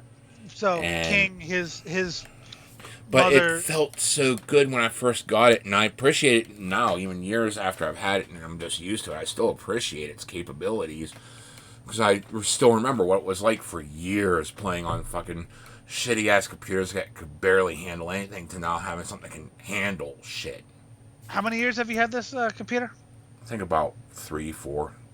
Yeah. So well, I mean, I remember when I got my first, new computer or whatever, and it was amazing. And then, like I said, it happened with King when he was a kid. His mother didn't have that much money or whatever, so sometimes she couldn't afford a cassette or a record or whatever, but he'd get a cassette or something, and she would surprise him. He wanted some sort of toy that she couldn't afford, so she waited till, like, I think a couple days after Christmas to buy it or something. So yeah, that's part of growing up. I mean, Yeah, but that's life. rejection, okay? Chicks are gonna reject you for whatever reason. I mean, and fucking I've had to reject chicks myself because... Guys are gonna reject chicks. You know, but rejection's part of life. You gotta learn how to cope with it. And sometimes you have to have that realization that something's gotta change about you. And it's not, oh wow, complete physiology. It's like, well, how do you present yourself? If you're sitting there thinking you're a nice guy, and that's why you're not getting the chicks, because you're such a loser, you're not the nice guy. Yeah. You're actually nowhere near as nice as you think you are, because you're trying to manipulate people, and you're lying to yourself to the point where you don't even get to see it. Okay? Fucking shit. So sometimes there's personality traits that have to change. But there's also a core you that you should never change. Well, and I know it's to figure rejection. this out. Well, do I need all the fucking wild drugs in my life? No. Yes. Do I need to fucking shit on all of reality? Yes. That's a default personality trait of mine. I must shit on everything. So now I can only get chicks that are into people that shit on all existence. And yeah, being rejected can suck. I mean, it can suck, especially if you had your heart set on it. But hey, life isn't always. I mean, I wouldn't like life if it was all just, everything's fun and it's everything's fine and nothing ever. I mean. And the whole thing is this, okay? Sometimes you have a personality trait that needs to change. I stopped doing drugs because I felt that's something that needed to change. Other times, a personality trait that is core of who you are. I am an asshole. Embrace it. Or kill him. Yeah, either way. I'll fucking fight back, though. You watch. I might lose in the end, but I'll fight. Anyway. No, you won't. Trust me. But anyway, so... And whenever you're young, especially before 25, you got to figure these things out. What is core to you? What is not going to change? I'm always going to fucking love metal. I found that out, Fucking shit, so I'm a metalhead. Okay, that's part of me. And there's another part of me. I'm an asshole. I fucking go out there and I like acting like a fucking over-the-top goofball. So, there's that, And these are things that are immutable about me.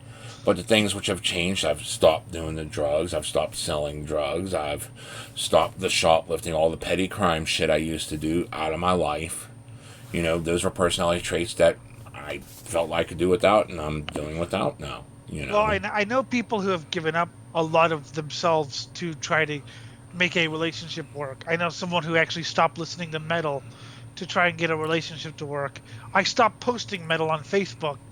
I know that's a little thing, but I stopped, sharing it with friends years ago because this girl wanted me to stop being into death metal, and I was like, that's not happening. I'm sorry, that can't happen. But I know people. I mean, and the people who gave up all of that to be in a relationship, they are the most miserable people you've ever. They're like zombies, only without the brain eating. They're boring. They're dull. It's like, yeah, you know, I mean, I sit there and sing along with Guar's Have You Seen Me? Okay, because I fucking love Guar. And those lyrics are about pedophilia. And someone's gonna sit there and say, oh wow, you're a fucking groomer and all this shit, and they're gonna fucking reject me because of that. Well, fine, I don't fucking want you anyway, because A, I ain't no groomer, and B, you don't get the band then. So bye-bye. well, I'm better off without you. And, Yes, and that's so- another thing about rejection, is it's that fewer people. It creates a larger and larger group of people that you don't have to care about. That means you can devote more time and energy caring about the few people that you should be caring about. I'll say one thing though. These people that reject you, they've cut themselves out. Good. You don't need them. You need the people that actually do give a shit about you. So I had an experience where a girl saw that the first track that I was listening to with her was Necropedophile by Cannibal Corpse, and she wasn't into that. Also, I'll say this one thing. First off, examine the rejection and why you were rejected, because maybe you don't, maybe it's them, maybe it's you, but also don't try to drag your freaking family into it.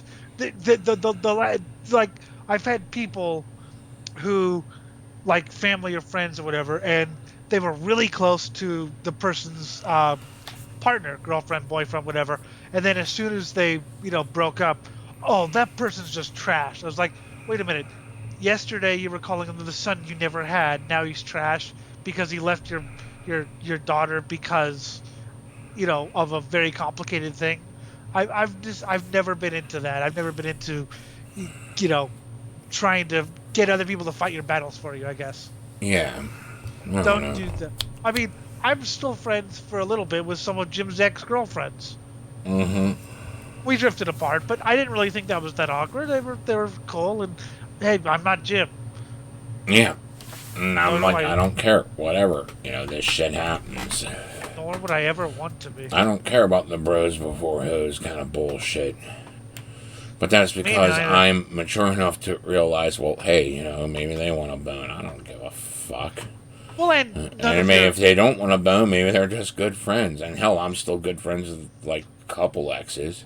Well, yeah, your And exes. there's a handful more that I'm still friendly acquaintances with, Well, yeah, the ones who I was friends with, you were still friends with, but still, it was like I didn't feel awkward. I was just, yeah. So I think I meant. So you dumped Jim, huh? And we just started talking about other stuff. Yeah. Just, okay, well. Whatever happens, happens. That's life. Yep. Your face is determined by your facial bone structure and is almost entirely genetic. 61. The importance of facial features goes eyes first, then jaw, then hair, then mid-face.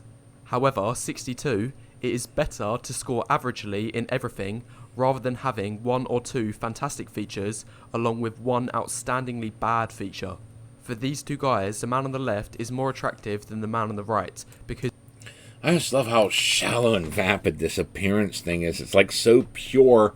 You've bought into 100% pure yuppiedom. You worship American Psycho like it's some grand novel or fucking movie that fucking moved your life and calls to you when it's the most boring sack of shit I've seen in ages.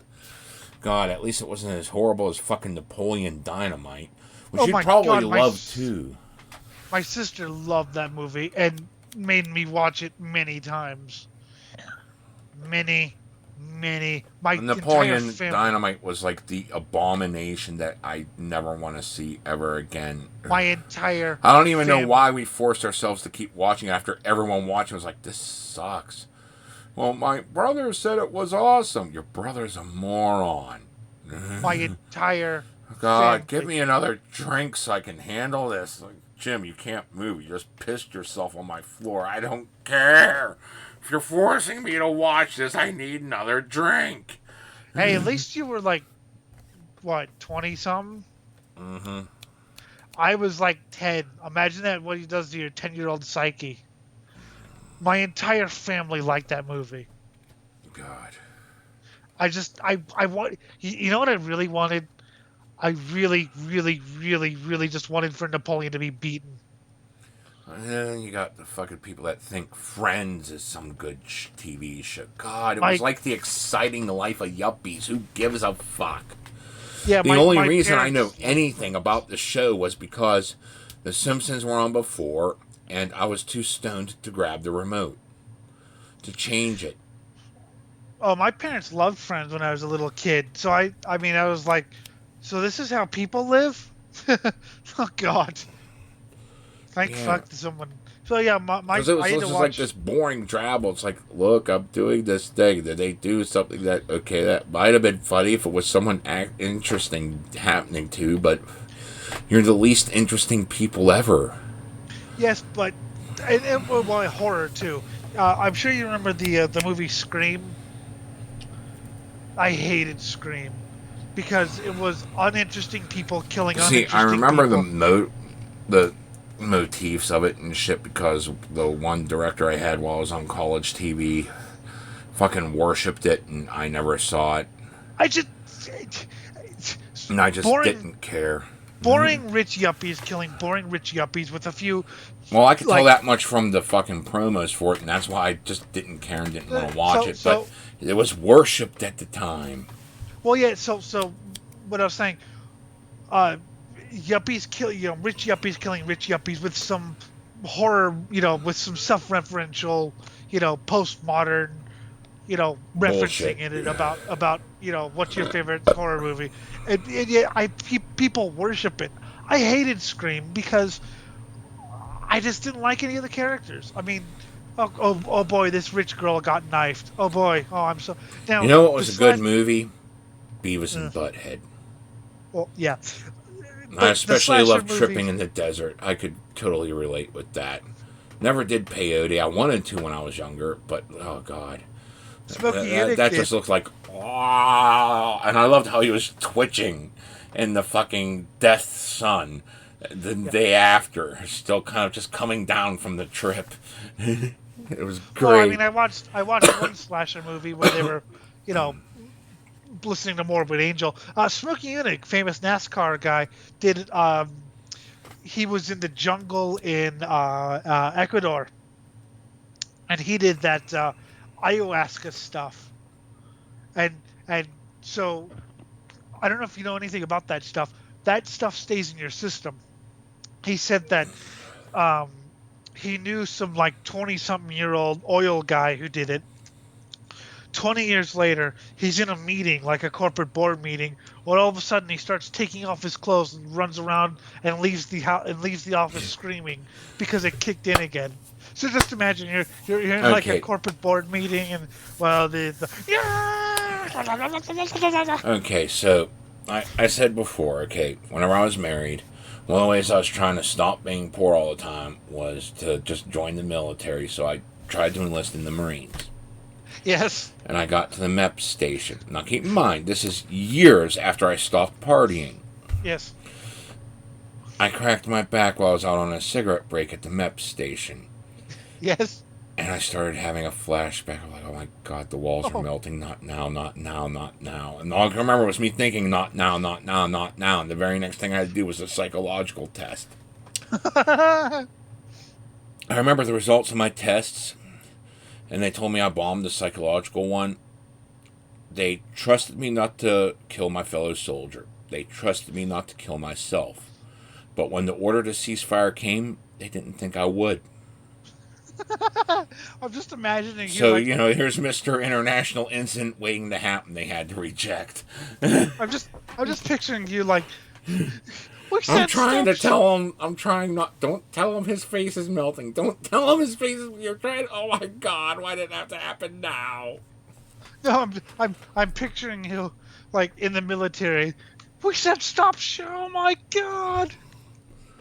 No, no, no. You just see me going off babbling or something. Bam, bam, bam, bam, bam. What's he doing, Sarge?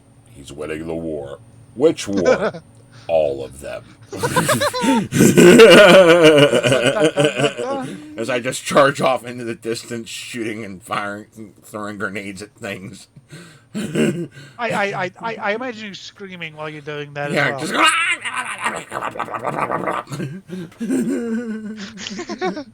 But yeah, 20 years later though, you're in a corporate board meeting. All of a sudden you run out of the office naked, screaming.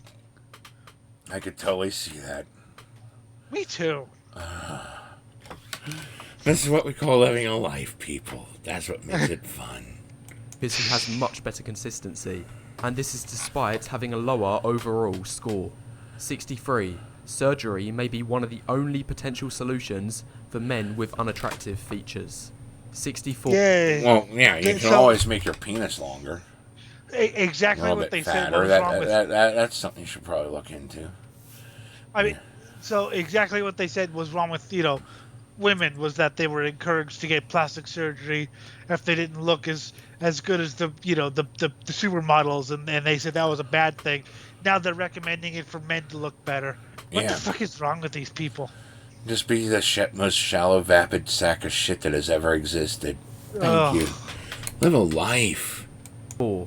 Height is an attractive trait as it is seen as a display of dominance. 65. The ideal height for men falls between the 6'2 to 6'4 range.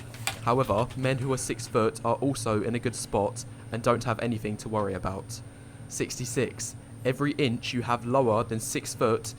What about 6'5" and taller? Because I've been shorty before, and that's because they were like almost 7 foot. Is that the danger zone as well? You went above. You're now a towering monstrosity. Don't worry, Jim. I'll take a couple feet off you. Fuck you. I'm lopping you off at your ankles. Is seen as a small blow to your overall attractiveness. This is the danger zone. Meanwhile, 67, heights 5'7" and below are in the no-go zone. Persistent. I am sorry. No, you do not understand the number of chicks out there that have a fetish for midgets. Well, not just midgets. Short guys get married and have kids. Even today, you can find yourself a short guy who's a newlywed, 19, 20. It happens all the fucking time. It's just because you have no personality. They got one. I just don't... Go out, have some life experience, do some things. This just seems like a guy who spent a couple years on a dating site, didn't get a hit, and then looked at whatever the most... because they have like the trending bullshit, and looked at the trending thing and went, they're getting all the girls, why am I not getting... This must be why. Alright, Elliot Roger. God. Yeah, right, exactly. I still love the party scene, though. God. Oh, the party scene's classic. Oh, and also, I know how I'll do it. I'll blow like $100,000 on lottery tickets. That's how I'll get all the chicks. That's how you do it. And not just over the years. No, in one go. Yeah, I think it was like 18 months. He even went across state lines to go to Arizona to win the Powerball or whatever, because he wanted to become a millionaire, and so he looked up writing like a story that could be adapted into a movie, but that took too long, and he didn't want to, you can't get a girl in after you're 40, apparently. Oh, God, really? Yep. Really? I've had to turn chicks down. Fuck. They like a walk on the garbage side. Yeah. Welcome to the wrong side of the tracks, kiddies. This is where you belong. That's where you scored all the tail. Yep. Then rejections will occur solely because of height, and this is true even with an attractive face. 68, on the other side of the spectrum, heights taller than 6'4" are still good, but have a few negatives going for them. Namely, it can increase the likelihood of falling into a niche market, also the likelihood of having an elongated horse face or a lanky body and frame will increase. Therefore, the ideal remains at 6'2 to 6. A niche market. Also, this person just seems like someone who wants to date chicks for like one-night stands. This doesn't seem to be... I don't know. Yeah, I think that's my problem. If I were to switch into one-night stands, I'd probably be, getting everything I want then. But I keep looking for that relationship and, whatever. And I think part of it's because, yeah, I blew the really good one I would have had way back when I was a teenager, but, what the fuck, I fucked up. And yeah, it was senseless of me to punish myself for it, but I felt like I was doing the honorable thing. When the honorable thing would have just been, okay, just don't do it again. I want to say And this learn from the experience, I want to say this to all the kids out there. I passed up getting high for this. I know. That's sad. It fucking is. Also, lurch. You rang. If you get that reference, you're either really cool with some of these rogue references, or you're as old as I am. I get the reference. Well, I knew tall ass guys from the punk scene. One guy was like 6'6". He was a drummer, by the way, of course, because he was, he was like a big surfer guy, 6'6". He never had trouble. He was, but he was a cool guy. He was. Fucking shit. The one guy that got pictured here reminds me of my one buddy, Stern. Like, just how tall and skinny he is. And dear God, the number of blowjobs he's had over the years. I used to, because I did this. He got head inside a church while the service was going on. Nice. That's respect. I did this one girl who was like 5 foot tall, so I jokingly like put my hand on her head. So he he knew the girl from like way back, so he used to put his hand on my head like, "Hi, shorty, how you doing?" Fuck you. And the main reason I'm sitting here focusing more and more on just, how many times I got laid instead of like how many relationships I had is because this all screams, please fuck me, I'm a virgin. But like, I have, I know how to get laid. Getting laid's easy. I don't want that. I want relationship. That's where I'm having the problem. But this just screams, I just want laid. And it's like, well, that's easy. Just ask. You want to fuck? See, I'm trying not to be overly dismissive because, that would suck for the show if I just. But if a girl threw herself at him, he wouldn't know what to do with it. He wouldn't go. I had to say it. Yeah.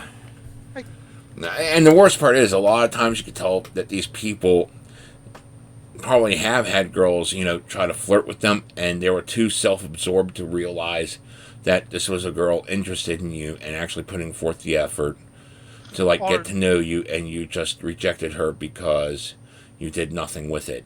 And I know I do that. I've done that a lot. So usually my thing is, I just went into the store to buy something, and I wasn't expecting someone to start flirting with me, and then I look back, it's like, oh, fuck.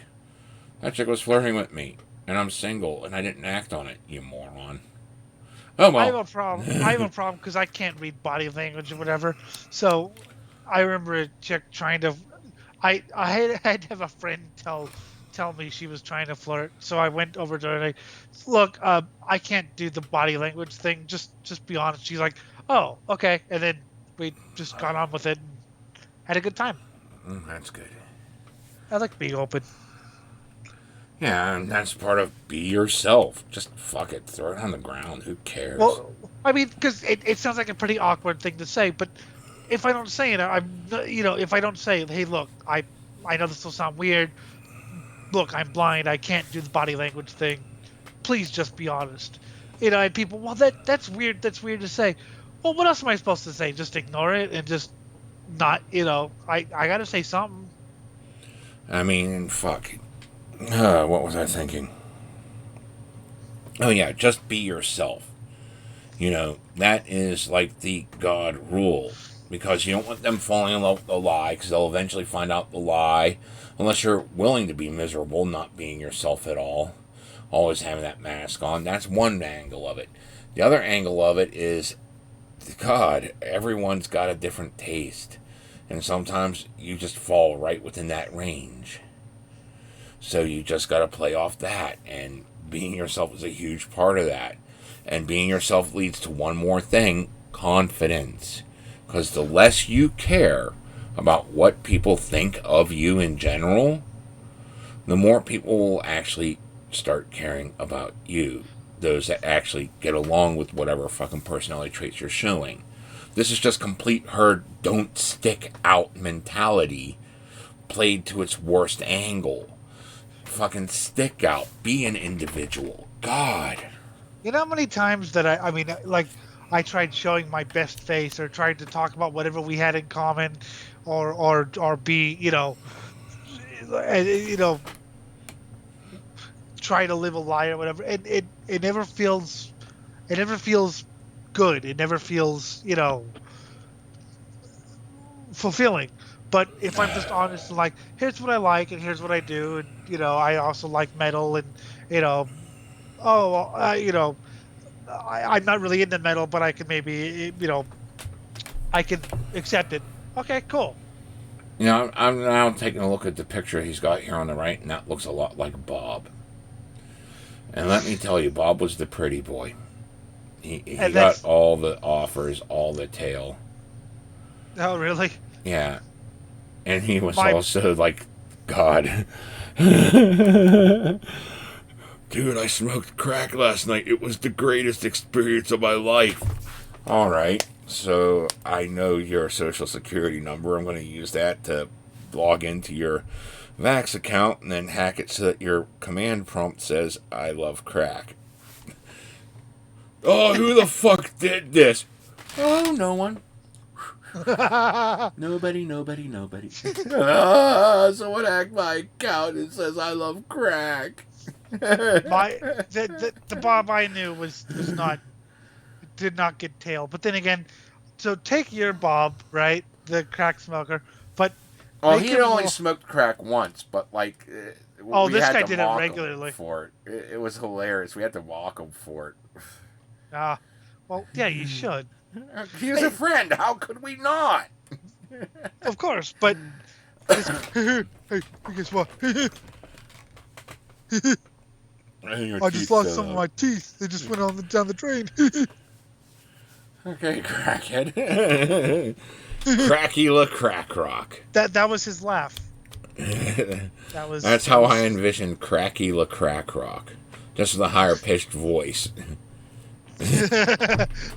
Yeah, well, that was him, and he would do things that would damage himself for your amusement.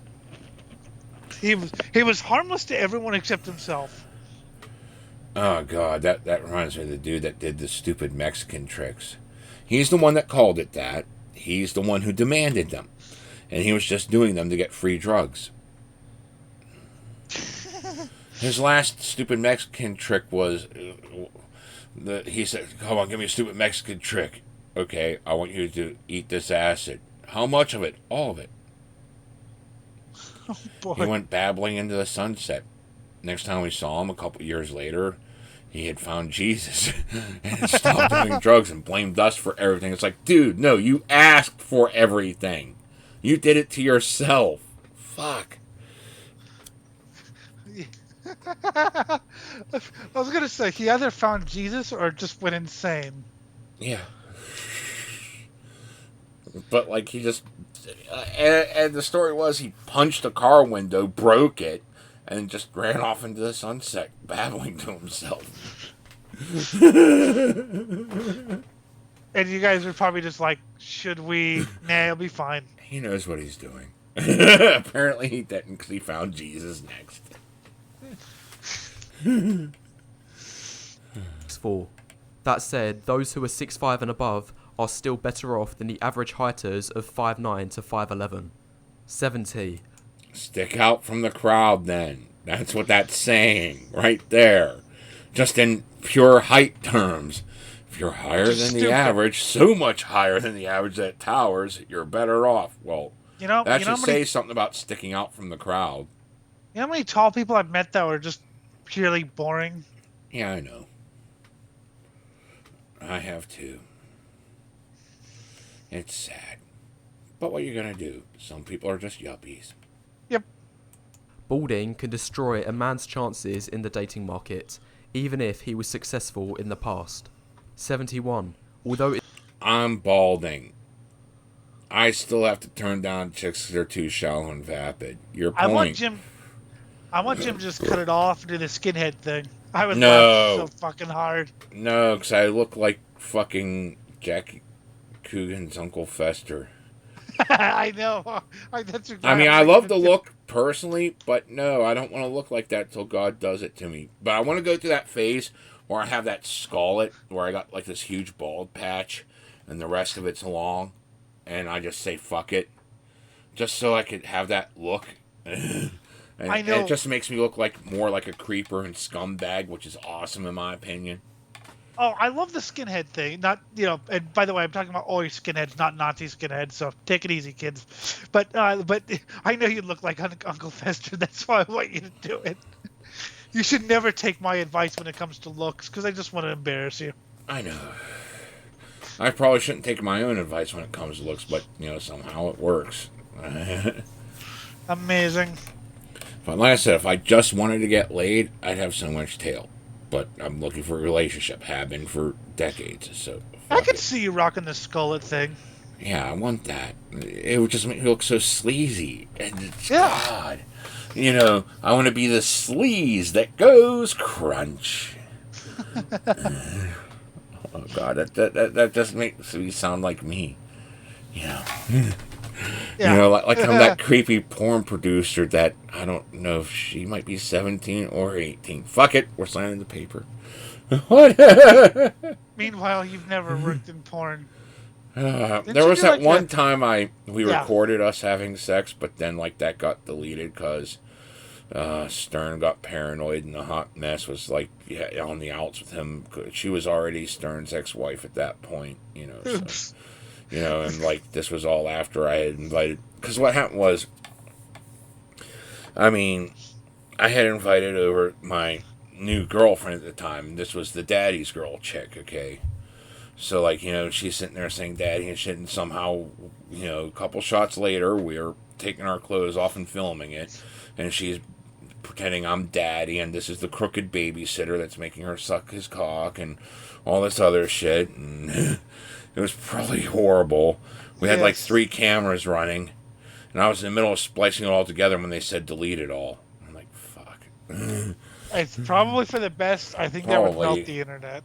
But then again, maybe a copy of some of the raw footage survived, because I don't know if I deleted it all. So who knows? It might be floating around out there, and if it is, I apologize for the trauma. Not really, but I know you're going to be traumatized. Moving on. Mm-hmm. But it's still possible to be attractive if you're bald. The black pill teaches that less than 5% of men can pull off the bald look. And those people would usually need to be attractive to begin with anyway. How many skinheads did you know who were ugly as hell but got girls? Plenty, because I hung out with actual Nazis, because 3 of my friends were neo-Nazis, and I debated them, telling them that their ideas are stupid. I hung out with I did it, a lot more tactfully, because they were friends and I was trying to get them out of that thought pattern, but but they hung out with actual other Nazis, and yeah, some of those people look like mongoloids on steroids that just decided that instead of keeping the muscle mass going, they let it go and swell into fat and extra water mass. So that's kind of how they would look normally. Very few, I think 2 out of the 50 or so I saw would have actually fallen into what this guy would consider to be an attractive guy. The rest were and they had chicks all over them. Yep. I didn't hang out with Nazis, but street punk or always skinheads or whatever. Mm-hmm. Cool guys, but kind of unpredictable. You never quite know if you're going to die. You never know if you're going to die. Yep. 72. Balding will give the appearance of being 10 years older than your true age. 73. And with how some chicks are always picky about, women mature faster than men, so I gotta date older so I can get myself a mature man. Well, if you're appearing 10 years older just by balding, well, you're getting your dick sucked. I think Jim looks about 100 years older than just. I look 1,000 years older. I am the decrepit one. Let me tell you your future. The future says you'll die. But I am dead, as are you. Scary, scary people. Reach their attractiveness peak between the ages of 20 and 28. 74. Men younger than the age of 20 may not have a fully developed face yet, therefore they're not as attractive. Meanwhile, And yet, Jim, before we met, I dated a 37-year-old and a 42-year-old, and once had a 56-year-old masturbate while talking to me. Yeah, which And would have been the your thing is- teenage the thing- years before you were fully developed. Wait.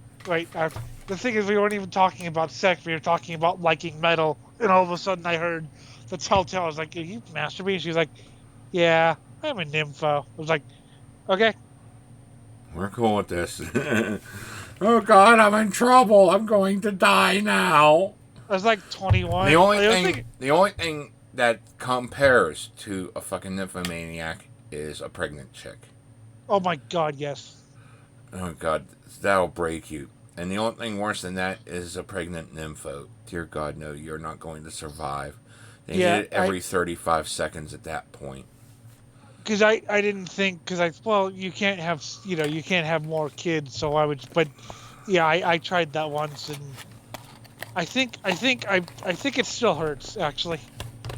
Yeah. About 10 years later. I mean, my don't get me wrong, ex-wife was it pregnant fun. whenever she gave me the blowjob that broke my dick for a week. I literally pissed sideways. I was like bent to the right. Real men hang to the right, I know. But, it was bent like a 90-degree angle to the right. And I'm like, dear Ow. fuck, and it hurt. And, like, she still wanted more, so, like, I'd get an erection, and it was ultra painful. And she'd force it inside, and I was like, just kill me. Kill me. No, I need your cum. Oh, God, no. Yes. So it's glorious. It is completely. I mean, it's like death by snoo stew. It's like every man's dream. They'll Then you die. experience it and realize the true terror of it. Yeah, but But it's great the first few 100 times. Then it just oh my God, I'm going to die now. I'm going to die. No. yeah, but you know what? Of all the ways I could die, It was still good. Yep. It just sucked while it was being good. It sucked so bad. your pain amuses me. It's great. But hey, Meanwhile, that only means 75, so. men older than the age of 28 will increasingly face issues caused by aging, such as balding, skin degradation, wrinkling, and so on. And yet I still get laid past 40. So, And you I'm have just more saying issues that. than most. And I'm just I got a talking about lot of fucking issues that make me looking repulsive, but, I still go out there and do it. Oh, dear And I God. fucking hate saying, I still go out there getting laid. I'd rather fucking have that one steady person. But it's like, what happens is I start dating someone, they like it, then they drop me. I think I really gotta start, like, fucking watching other things. I don't know. I'm trying to figure out exactly where I'm fucking up, and I have a good idea, because certain relationships last longer now. But, like, other things are still, like, okay, but it still ends. I think want it part to- of it is you need to ease people in. I mean, let's be honest. Most people don't think about eating fetuses every day. Well, You have to kind of ease them in, and yeah, but, but they're already there, that, okay, maybe that's it. Maybe I just gotta take more time. just take. Take it a I little found. slower. See, I found that out. I found that Because I, you know- I just charge straight into things. That's one of my flaws. I did that too because I used to, totally deny it for a I mean, I'm while. a you know, lot slower to the running part of it, but I still charge. I lead So I from went- the front. I went from going too slow to going too fast. So now I think I've kind of got into it. Okay, here's my world. Here's a little bit more of it. Here's a little bit more of it. Here's a little bit more. I'll answer any questions or whatever, but I'm not going to go to. Hi, I'm Elliot. I listened to an album that was actually banned for being too obscene. How are you? That's great. It is. It's a good album, 76. too. What? Nothing. Go. This process of aging will likely start off slow but accelerate rapidly into a man's mid-30s. 77. Women reach their peak of attractiveness between the ages of 18 to 24. 78. The peak No, of they don't. attractiveness. So, like, you're gonna stop dating chicks that are over the age of 24. Is that what you're saying? I find women like older, like 29, 30 or whatever, to be the peak, but whatever. I mean, okay, I could get into the looks of some of these younger chicks, but the attitude, the lack of worldliness, and like, look at, okay, fine, pretty, nice, but like interact with, it's like, oh God, just no. Well, I find even the looks 27, I mean, if they a have at little bit. least some worldliness to them, they did some things when they were even younger, and now they paid for it or something. That can be a little bit of a turn on for the younger girls, but most don't. Most are of the same follow the herd mentality this guy's professing about. So, like, I kind of prefer at least in their 30s, if not Yeah. older, and I'm willing to go even older than me. So, like, as long as there's enough attraction there. I'm dating someone who's 26. That's 2 years. She'll be 26. That's the first time I've dated someone younger than me in my entire life. The past one was, I think, a month older, and the oldest I've gotten was 22 years older, and I have no regrets. I would still be with her if things worked out. I think she'd be like 50 this year or whatever, Mm-hmm. and I'd still be with her. I don't. She was very nice. Just things didn't work out. I have no problem with dating 30 or 40, whatever. Attractiveness for women is narrower than men's because aging affects women faster, and this is due to women's smaller fertility window. As you can see from the chart on the right, men's... Okay, yeah, I understand. If you want to have kids, there is a time limit. You want to try to, mid to maybe, mid to late 30s, not like late 30s. That might be your cutoff if you're looking to have kids because, anything after that, the chance of birth defects increase. I could see that logic, but, sticking just to the 20s, that's not good. I mean, I can also understand, not wanting to get into a pre-made family. She's already got a kid or two to someone else, and then, like, whatever. I could understand that a little bit. That was something I had to think about because I mean, I've dated. now I can do it because, I would have had a family if it weren't for the fucking circumstances of me going homeless when I did. But, so I'm a lot more fine, walking into a pre-made family because, I would have had one and I kind of missed that. So, whatever. I mean, I'd be no, okay actually, I with it. totally missed that, and it's a huge source of depression for me, but, like, it's something I just have normalized and keep in the back and, find other things to do. I'd be okay with it. The only problem is because I'm kind of one who I would tread a little bit lightly at first because the last thing I would want as a kid would be someone I don't know coming in and either acting like he's been part of my family his entire life or making rules or whatever. So I would that would be my only thing is okay. I have to kind of know how to tread, but I would be okay with it. I mean, You although see, I the do one want thing I hate is, some like, of my whenever the own. girl, like, tries to ask you for support and helping her enforce the rules she made, and then she doubles down and reneges on them, and it's like, then why did you... I didn't want to fucking stand up for this for you because these are your kids, but at the same time, now that you forced me to, and now you're going to go back on your word. So that's like Yep. double whammy, and no. But I know for me, I mean, I know how I would feel if someone, I didn't even have respect for my own parents, let alone. So if someone came into my house and went, here are the rules, fuck you, you're not my real, I would totally have that attitude of, I mean, I'm having a pre-made family, and personally at this point, I think, I'd do better if they had, like, people in their mid to late teens as kids, 20s. Because that's about where my kids are. So, even though I haven't known them for ages and I hurt badly because it's like, fuck, I think that's more like the age I'm in. well, Yeah. we talked about this, I do better with younger because I'm just a younger person and I could, Yeah. kind of get them and here's the thing. I'm fine with younger kids too, Plus, but it's teenagers just I piss feel me that off. that's because I've been fine dating chicks with younger kids, but just don't ask me to step in and help if you don't want the help in the long See, run. And on top of it, I really, really don't want to be enforcing any rules with the kids unless it's 100% absolutely necessary, and I very seldom deem it necessary because they're your kids. I'm at that age where I remember what I was like when I was a teenager, but I'm not at that age where I can kind of understand it and kind of deal with it. I'm at the age where it just really infuriates me because I'm like, God, I was like that and that was such a pun. So dealing with teenagers is a bit like having my fingers cut off very slowly and being fucked with them. Whereas you have that experience to where you remember what you were like as a teenager, but you also have that uh, kind of settling down of, okay, here's, you know, Here's what was fun, you're not as irritated by it as Don't smoke crack. Smoke pot instead. I'm sure. And don't eat acid every other day.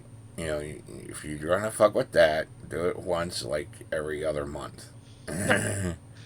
But so yeah, so you're at that age where you remember what you did as a teenager, but you have that sort of wisdom, whereas I remember what I was like as a teenager, and I'm not ready to face those demons yet.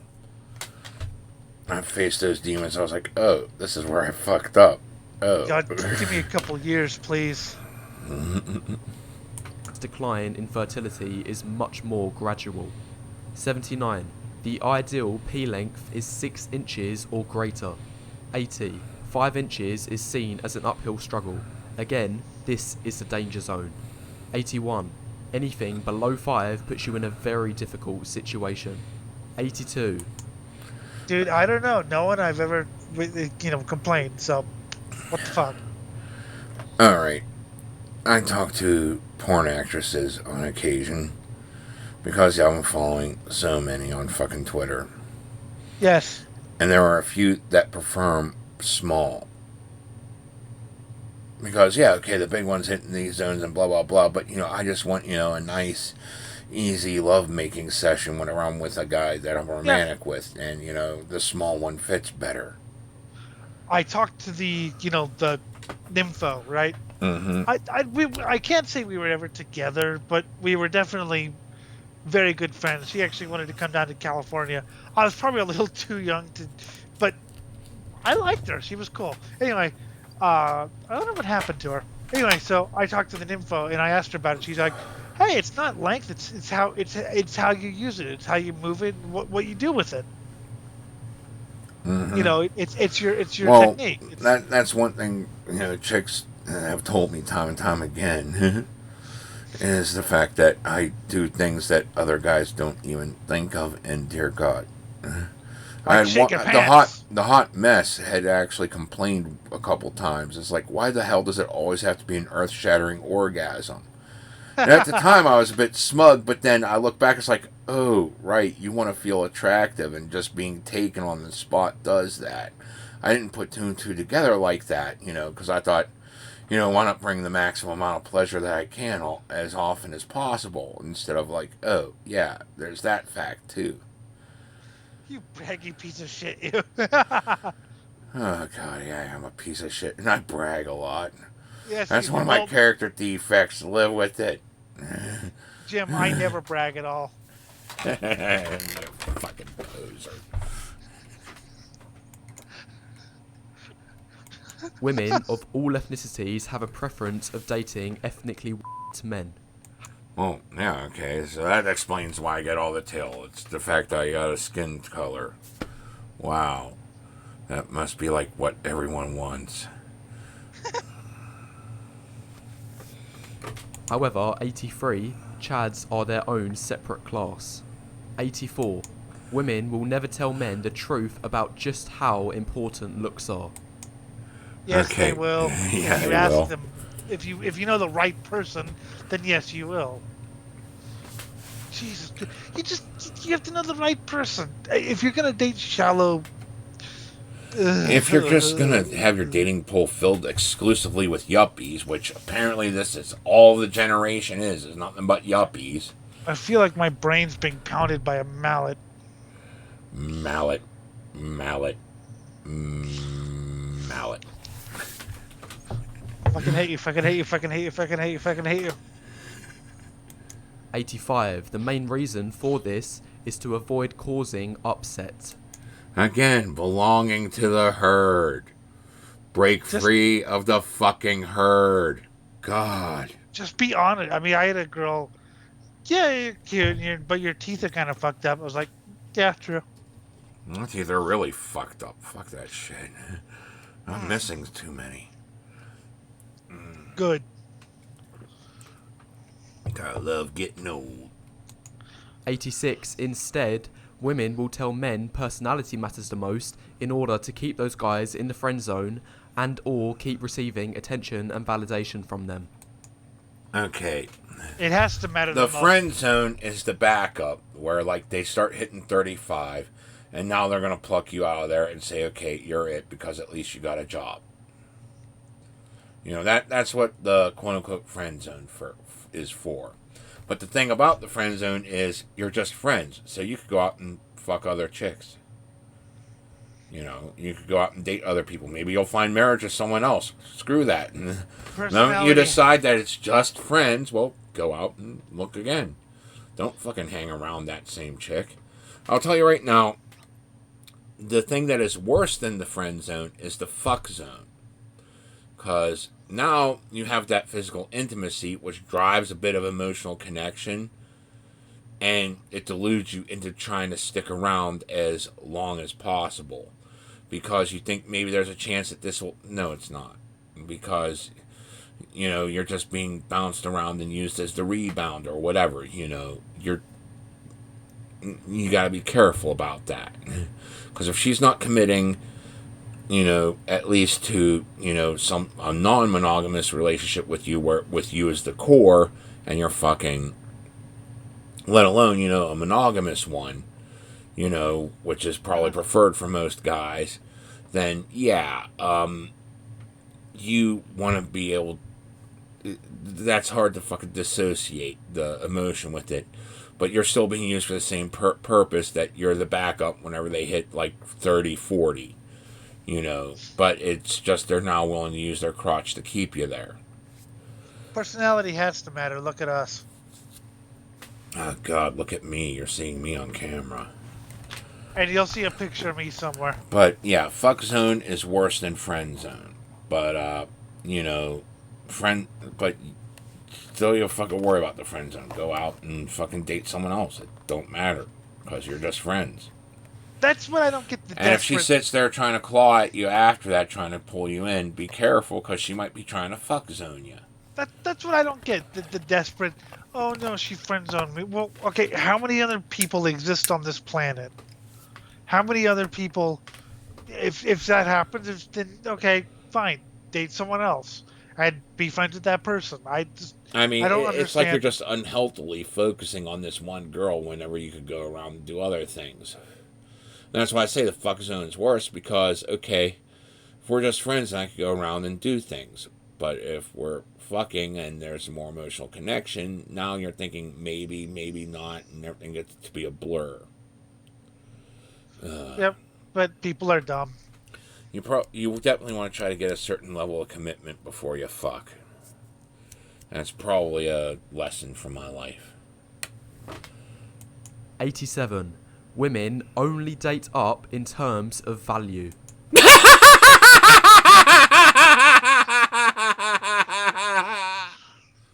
I was homeless. Which is why my friend, who looked a bit like, I don't know, take your present face, but like 20 years younger, dated someone who was a very sort of stable, you know, kind of pretty wealthy girl. And it wasn't because she liked him. She legitimately liked him, and because she liked a bit of the rough. And I think they're still married. Even though his looks haven't improved. And on top of that, like, I was fucking homeless, destitute, no job, no nothing. I dated 3 different chicks during that time period. all of which had more money and more going-in looks as mine was deteriorating because I was homeless and couldn't keep up with everything at the time. But, so in every conceivable way, they dated down. It's just so, like I said, well, I mean, yes, that's the mainstream thing, that chicks only date up in value. That's the mainstream thought process. You're supposed to find, the guy better than you, but a lot of like well-off chicks like rough, and not just to piss off daddy or whatever. They legitimately like it. Like I said, you know, I mean, Choke Me Harder Daddy is a meme for a reason. Chicks dig that. well, yeah, but So there's a nice cropping of chicks that, want to be thrown around and, feel like they're... And some of them get really into this degradation thing where they want to feel like they're cheap.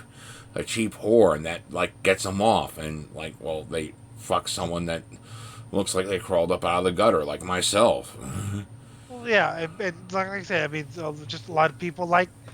A lot of girls like rough.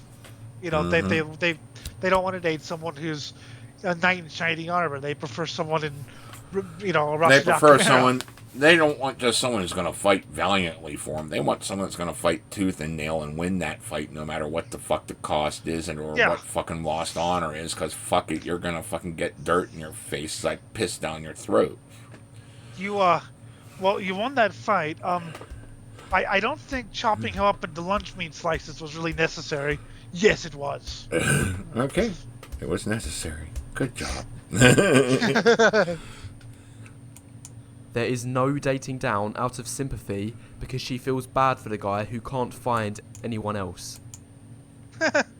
Again, I gotta laugh at that because I've had friends that got sympathy lays. And one of those actually blossomed into a fucking marriage. Granted, it's a broken marriage now, but yeah, sometimes, it's like, oh, I feel bad for him. I'll just spread my legs for him, see what... Because, he needs to at least lose his virginity. Oh my God, it was like, oh, okay, I don't want to hear anymore. I don't want to hear anymore. Hey, look, I'm getting married. Okay, have fun. Well, again, I mean, so just getting away from the sympathy for a second. Like I said, a friend who looks like you do now, but just 20 years younger, found a girl who was, very well off. I think she had like, a very good job, and they're still married because she liked a little bit of rough, and he couldn't believe his, wow. And she puts up with his, metalhead and punkness. She's like, yeah, I can't tell him what to do because anytime I tell him what to do, he becomes punk rock. Yeah. Just take out the trash. Fuck you. Yeah, but they're still together, at least as far as I know, which was last year. So this guy is just such a pud. I know. Go out. Do something with your fucking life. God, take a chance. Any chance. Cross the street without holding your mother's hand. God. Take out the trash. Jaywalk. Okay. Jaywalk. There you go. Start off small. You don't have to sell drugs out of your dad's attic after dropping out of college for playing too many MUDs or MMORPGs as they are today. You don't need to go that far. Just take some sort of risk with your life and do something. But no, better to just look on dating apps and become depressed because your nothing's just happening. Because your personality-free bio didn't get a like because you have no actual personality. God. I mean, anyone who makes this list has... And if there are no men available for her to date up in value, she would rather share a Chad than have a beta all to herself. 89. Okay, so you're going strictly from a monogamy route. Okay. Yeah, you would rather not have that chick then. And I think you're setting your standards based purely off of looks yourself, even if you're not. Claiming you're not, because God... This is the weekend from hell. Can I kill people yet? Please? Chainsaw Rain. That should be like a magical girl ability still. I'd love that, Have your Sailor Moon looking chick just go Chainsaw Rain, then like 100 chainsaws, or 1,000 chainsaws just come crashing through the sky, eviscerating all in their path. I think the ultimate test for a relationship is play that necrophagia video for her. No, one chick said that I should use Time Cube as the ultimate test for any potential dates.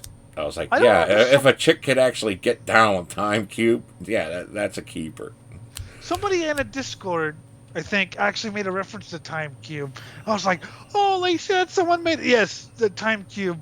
I have no regret sharing that with you because I knew you'd love it. It was Jonathan Swift who wrote A Modest Proposal. That's another one. I think in that necrophagia eating video, the poor so to graphic. fix the poor. Yes. Especially babies. Babies are tender white meat. The only exception to this is where a woman will deliberately date down with a guy in order to seize control of the relationship. 90. This will often. Oh yeah. So again, the girl I was telling you about, the prim and proper. Well, not prim, but proper girl. Yeah, she seizes control. Take out the trash. Fuck you. Okay. Yeah. Because he's Mr. Punk Rock. Yeah, that's great. I mean, he does it, but he has to say "fuck you." Yeah, he has to. Fuck you. Okay. lead to things such as the woman will decide if and when intimacy happens, or 91, the man needs to compensate for his lack of looks by contributing disproportionately more financially. This is like yuppie lifestyle choices. Oh my god, yes. It is just so... By the way... You need a different circle of people to be with. Stop hanging out with co-workers. Go and have some fun with people that are fucking just a little bit filthy. You don't have to go complete scum, just a little dirty. It's so much worse than co-workers, Jim, because I grew up in this society.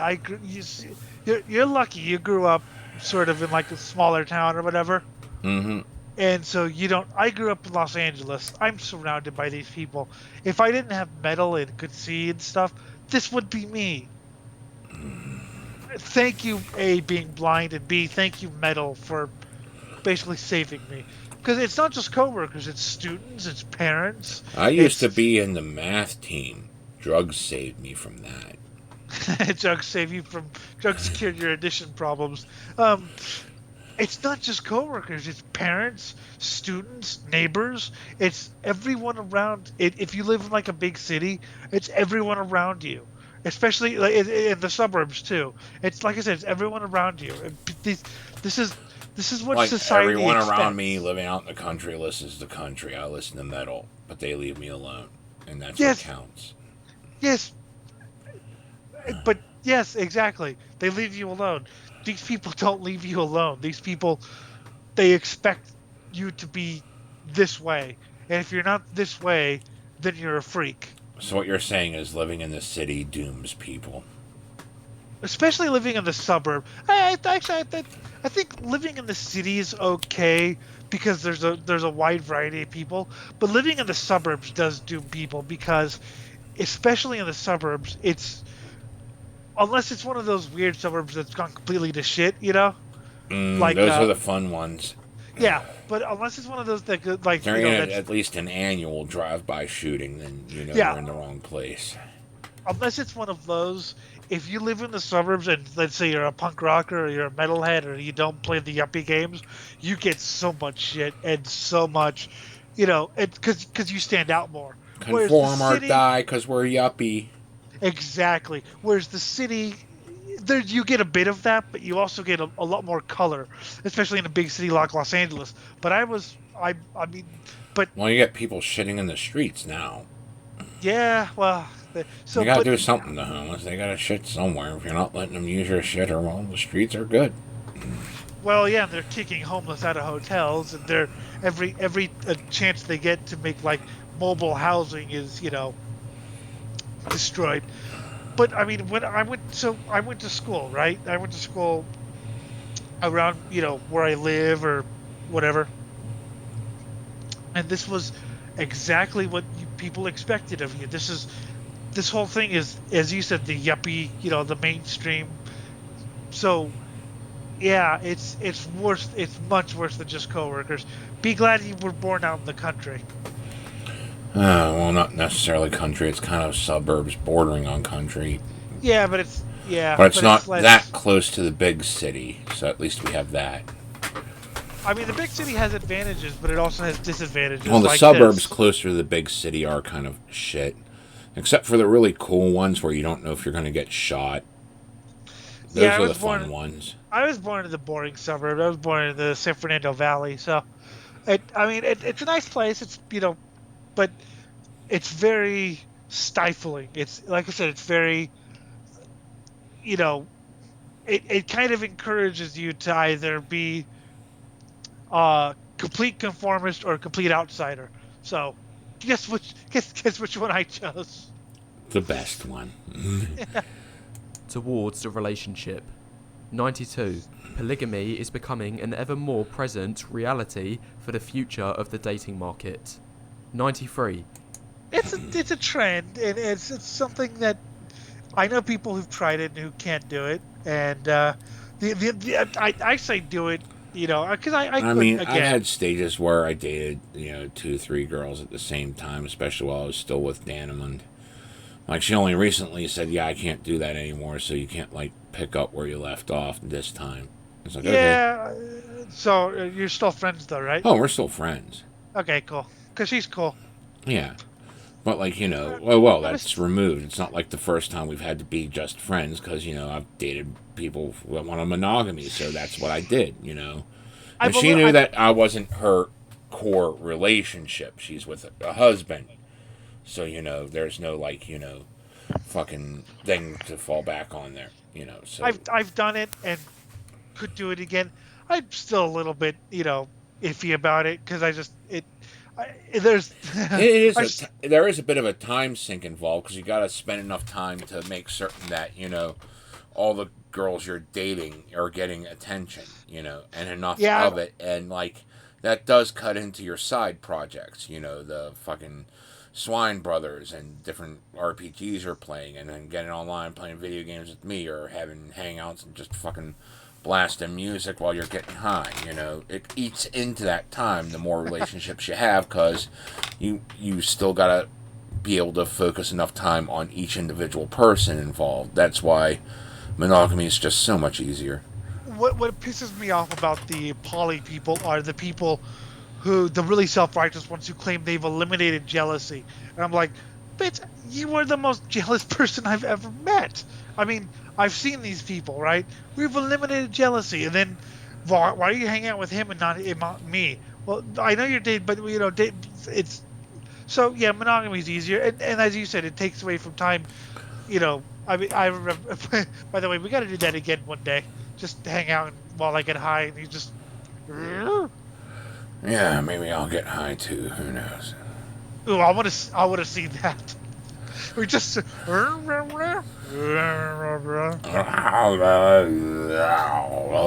if that's your name, it's not what I would pick for you. All right, Dog Mitchell, here's a grenade launcher. Wait. and then we think it's a good idea to record it and put it up on YouTube, so you guys get like 12 hours of just laughing.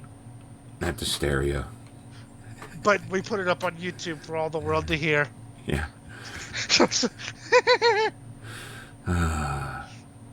It is impossible for any woman, irrespective of her attractiveness, to not be able to get intimacy within the very next 24 hours.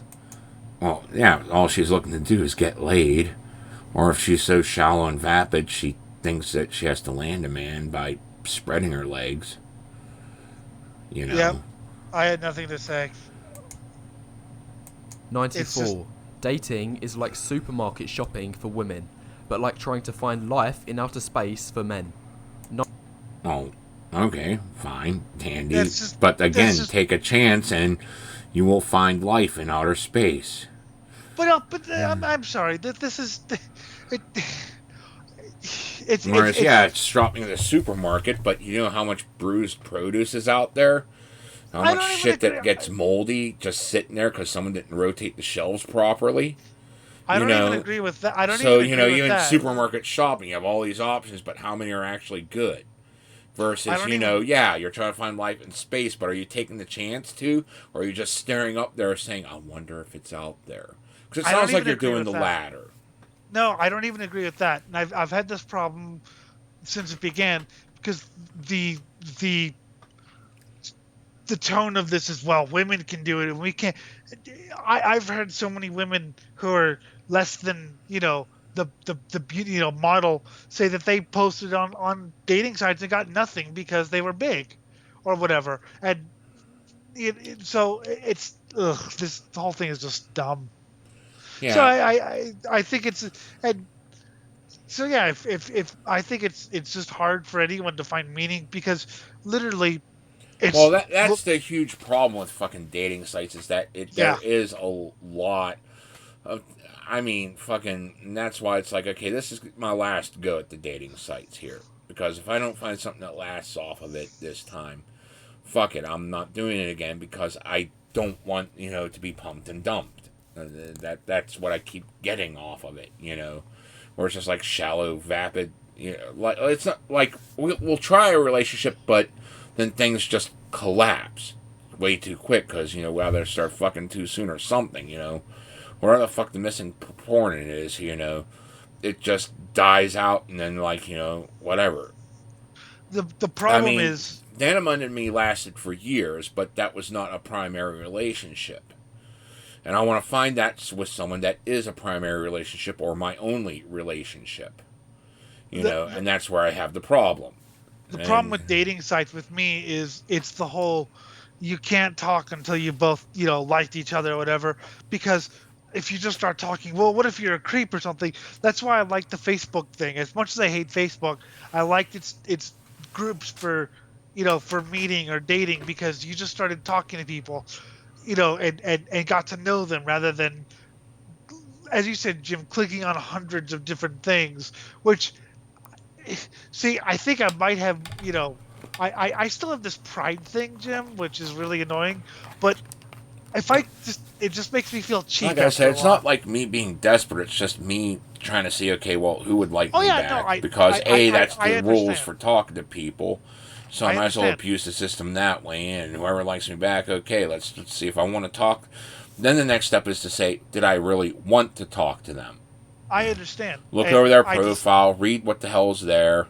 The less information, the worse of a vibe I get. And if I have only pictures to go by, you better hope that you're doing something interesting in them. no, You I better hope understand. that you're doing something in those pictures. Because it's just a ton of selfies. I tend to think you're self absorbed and don't really take the chance to talk to you.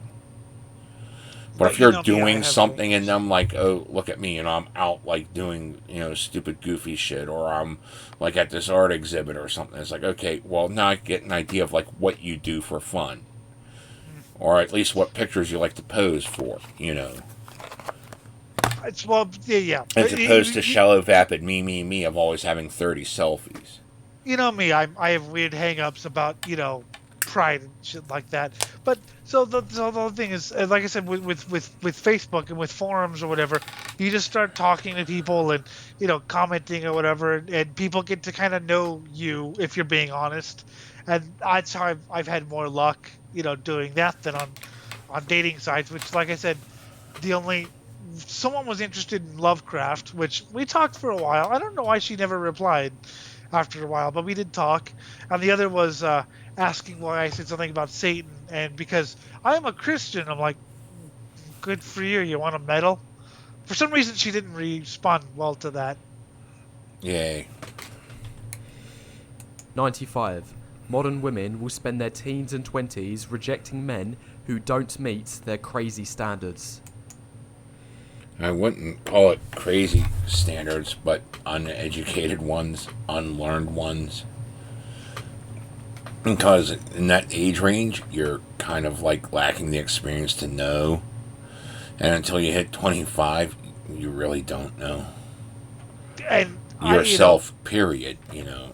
It's so funny because, you know, if this is 2018 or whatever, I would have, no, yeah, I do. I know. Now I'm like, no, I mean, I thought I had a good idea, but there's still stuff I'm finding out.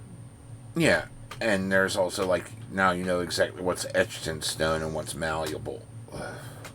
Yep. You know, which traits you think, yeah, okay, I like it, but I could change that versus, yeah, this is definitely default who I am. I'm going to fucking listen to anal cunt. Fuck you. Or desecration or whatever. But yeah, or racing. But yeah, if she said, you know, or doing shows. But if she said, you know, maybe take it easy on the text adventures for a little, you know, still play them, but, you know, take it easy for a little bit.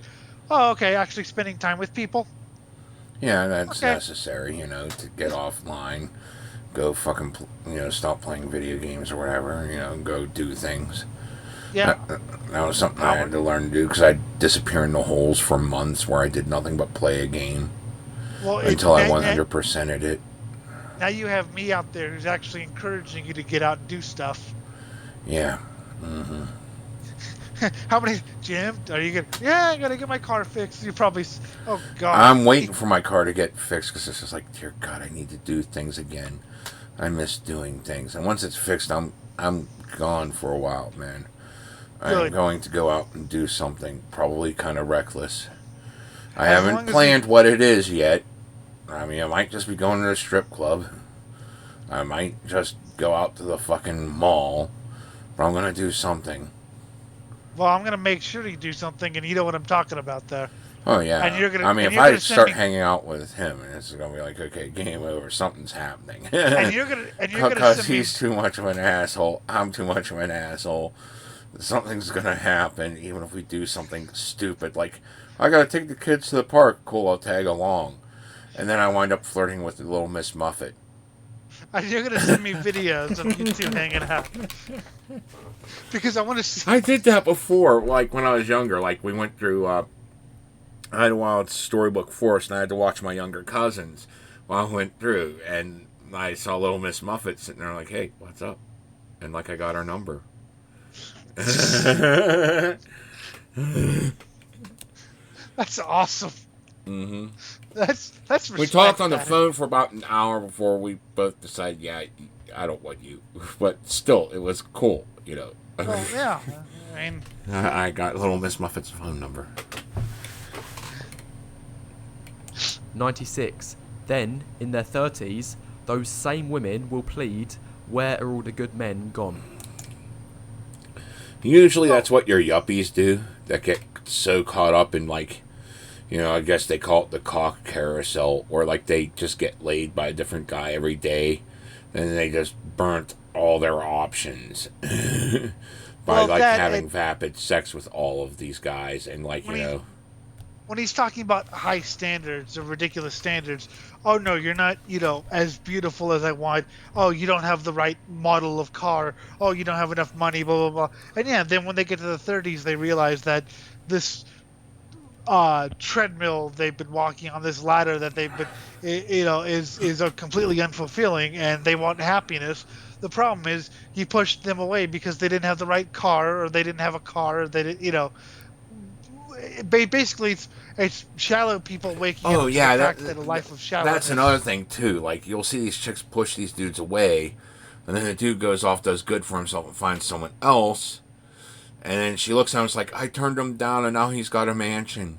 What the hell happened? Well, you turned him down while he was still working on it, and now that he's got it, you want it. What the fuck, you shallow, vapid bitch?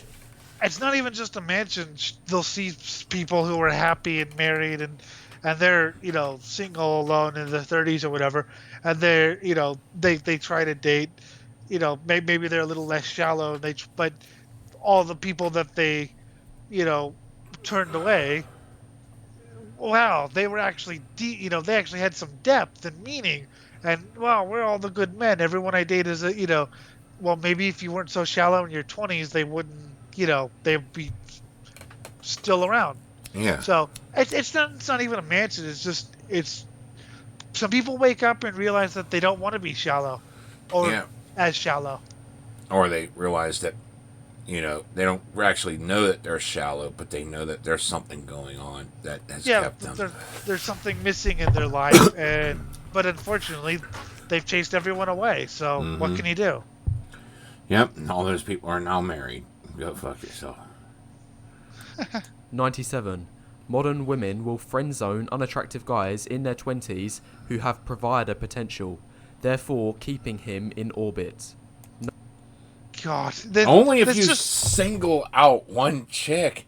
The best thing about the friend zone is, okay, we're friends, fine. Hey, your friend there, hey, you're cute, want to go on a date? Okay, let's go.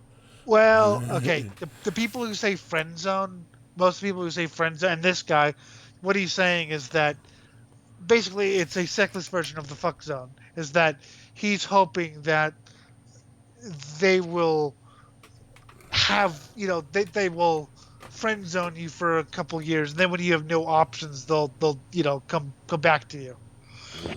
So it's like the sexless version of what you were talking about. Yeah, but I'm just saying, if you're friend zoned, that means go out and find someone else because you're just exactly. friends. That's what I always thought it meant. If you're so shallow and vapid that you're just going to sit there and orbit around the same chick the whole time, you're pathetic. Yeah, I take some chances with life.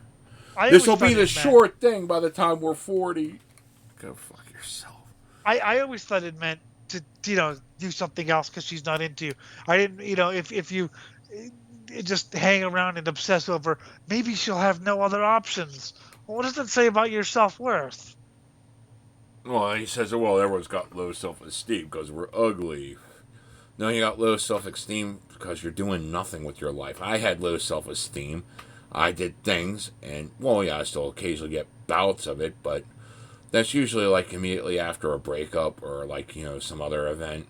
But then I build it right back up because I just go out and take another chance, try something else, and, sometimes I win, sometimes I lose. I lose a lot. I'm a fucking loser. But I still try the shit. And it gave me more experiences, and I can build my wisdom off of that and figure out, well, what did I do wrong? What did I do right? Well, you've seen me sometimes where after a breakup or whatever, I'm like, yeah, whatever, life sucks. You guys suck. All of you suck. And then after a while, I'm like, yeah, whatever. Everything sucks. Everything sucks, man. Everything sucks. Okay. But after just make a while, sure he's still breathing. I think he had too many. but after a while, I'm like, you know what? Whatever. That attitude's not helping anyone. Yeah, it's not helping anyone. 98. Then, in her 30s, she may try to settle down with the exact same guy so he can provide resources for her. 99. Exactly. You're providing resources. This is like a game of fucking Warcraft. The original Warcraft, not the MMORPG.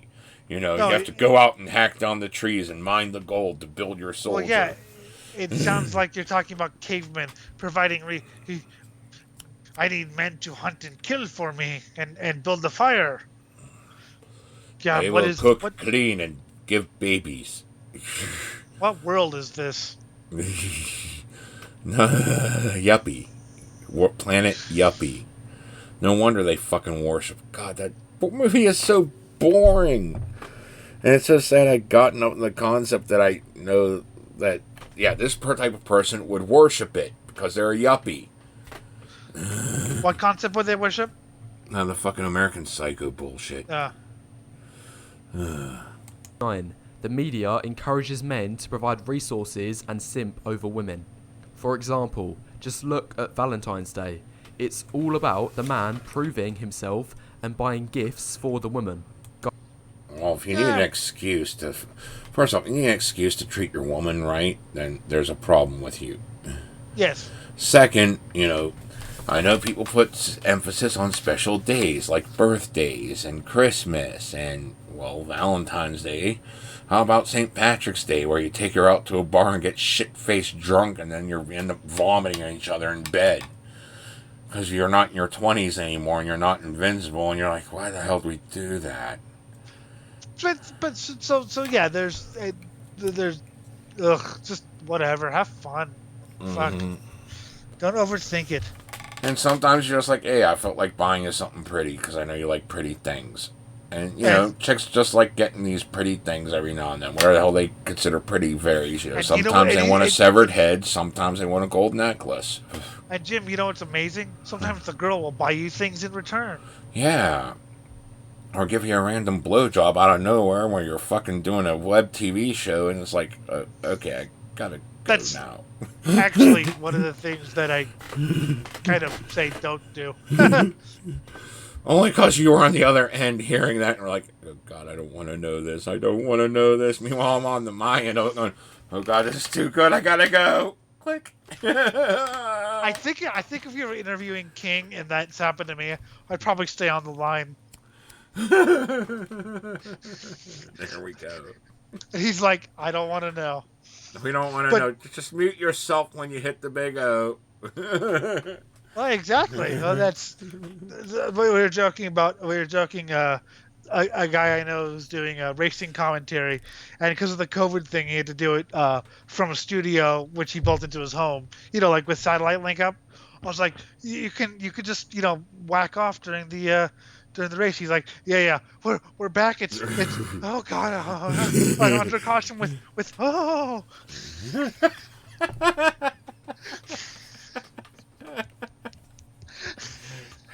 And like- 36 is into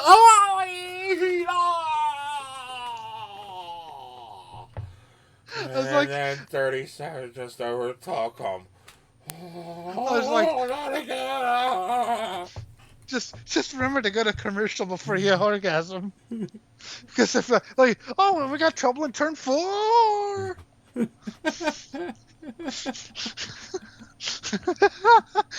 Meanwhile, the co-host is sitting in his home going, "Oh God." Please, stop.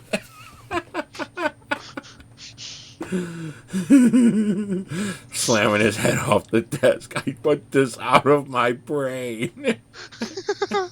Welcome to the Swine Brothers show. Guys, believe me, I've worked in restaurants over Valentine's, and I'd say 80% of the time, the man has to pay the bill in full. 20% the bill is split, 0% the woman will be the one to pay. Finally, 100. Woohoo! Boo-hoo. Wow, I gotta pay money for shit. I paid on dates, which is funny because I'm broke. So Yeah, and I don't mind paying on dates, because you know what? You want to talk about ancient caveman shit? Me bring back dead pterodactyl. anyway, You what's cook. 100? Let's get this over with. Women see it as an insult if an unattractive man approaches her, as she thinks he is insinuating he is on her level. So that's all 100 of my points of the black pill. Here is a list of all the categories, and I feel like does black pill mean your brain gets beaten with about 50 hammers for about 3 hours? Because that's.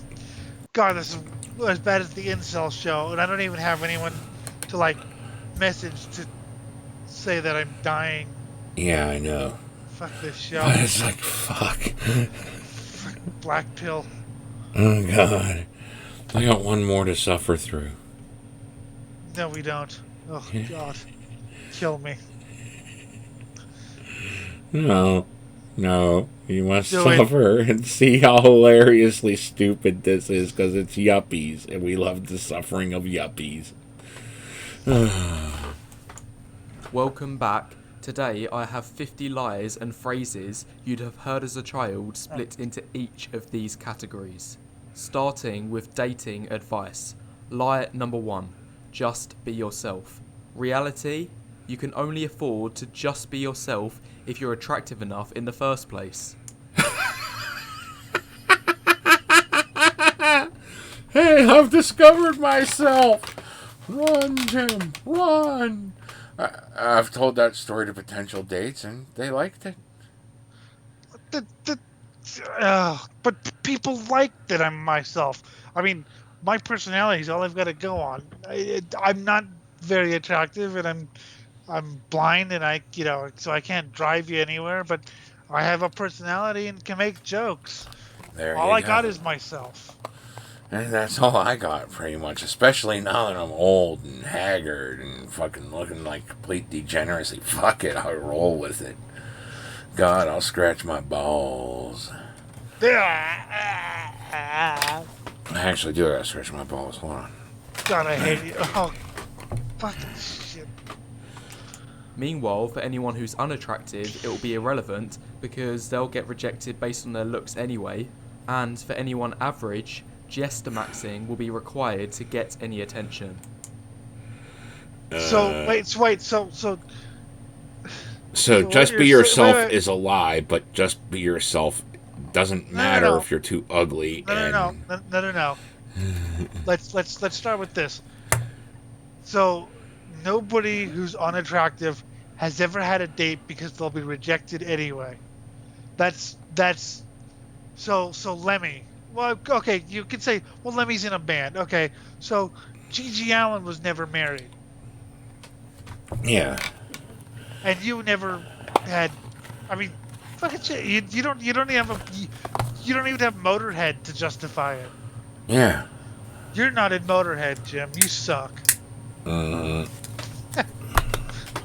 But just so that's so if you're unattractive, you'll be rejected. So no one unattractive has ever. It's like personality doesn't matter because it's all about looks, and Well, if it's all about looks and personality, it doesn't matter. If you're attractive and no one's going to pay attention to you, if you're ugly, then it still doesn't matter by default. Just be yourself. If So by trying to refute it, he's only proven it.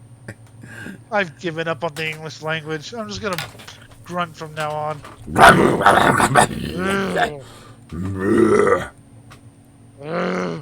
Me and my one roommate I had while I was squatting in that apartment after being homeless. So it was like just a step above being homeless. Not much of one. But we'd walk around sometimes and our entire conversation would be like, and then we knew what we wanted and that was just the day. I had that if ever I was feeling too tired to talk, and a certain girl would know what I meant. So she'd like, "Do you want breakfast? Do you want bacon? Sausage? What about coffee?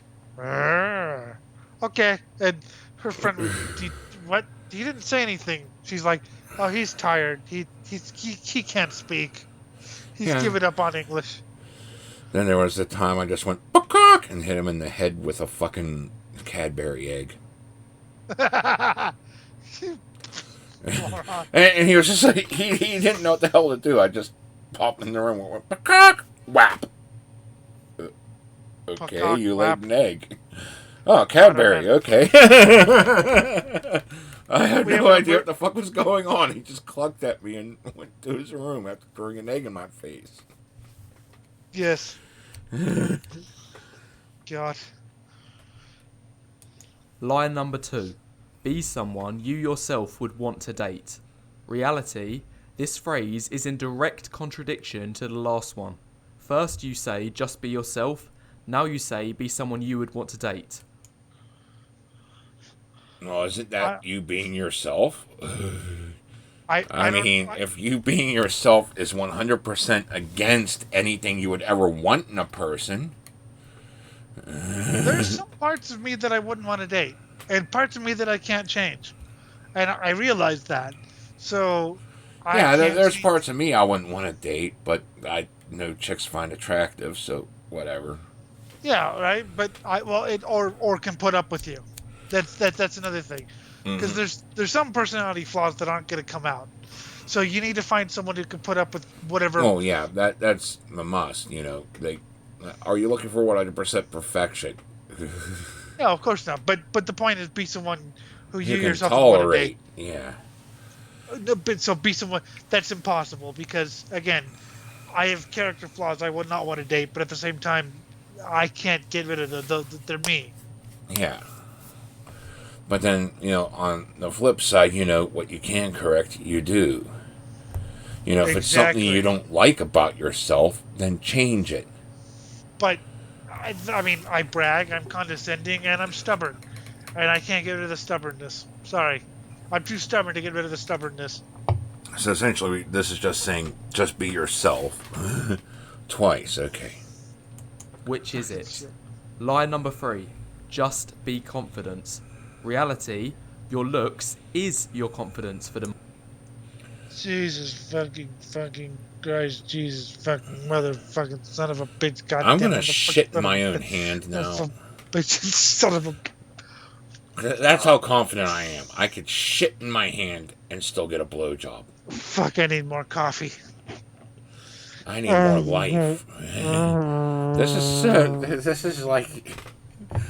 Oh my god, I know everything about... This is like the teenager thing. I know everything about everything. I spent 1 week on a dating site, got turned down by everyone, and now I know everything about everything. This is one of the worst episodes. This is one of the worst episodes I've dealt with in years, which is a good thing. It probably means it's a good episode, but yes, our suffering entertains people. It really does. They love the incel episode and they love the My Twisted World episode. We've been at this for so long. I have to get some more coffee. Okay, we'll be right back in a few. Yes. Fuck. Alright, so after Elliot has decided to threaten my life in every imaginable way he can. Fuck you. I had myself some cheese crackers. It was good. Fuck you. Let's laugh some more at the patheticness of yuppies. Get on with it before I kill you. For the most part. Let me ask you, who looks more confident out of these two guys? The Marilyn Manson wannabe looks more confident. Though, like, he's a Marilyn Manson wannabe, so, maybe you want to get into something better. It's a little bit better than, the other guy just looks like I'm trying to look good for the camera. Whereas the other guy on the right looks like, he's actually, I know something, and it's okay, and I'm cool. Well, let's see what this yuppie It doesn't has to look say. like he's trying, where the other guy, he looks like he's trying. I mean, yeah, he's got the more chiseled face, but, it definitely looks like he's trying, Let's see what this yuppie has to say. Lie 4. If I ask 100 girls out, at least one of them will say yes. Reality.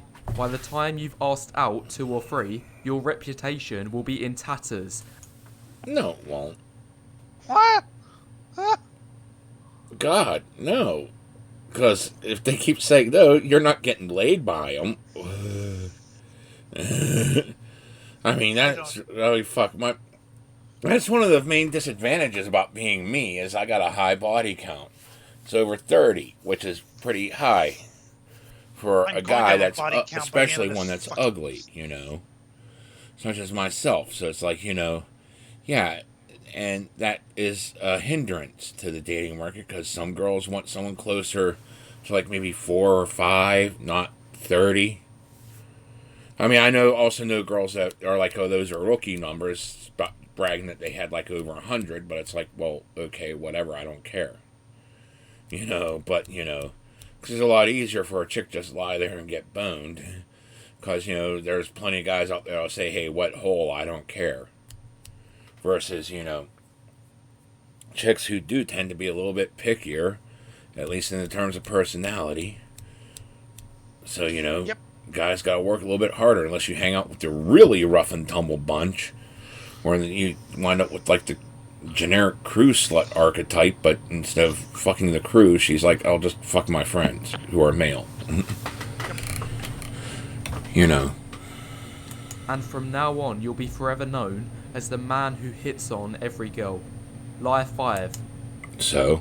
Well, that's yeah. If you do it in like a high school, sure. But if you do it in like a community, I don't think anyone's gonna know. Or Well, you think there's some generic hive mind? And, oh, wow, he hits on all the girls. Yeah, but who said yes?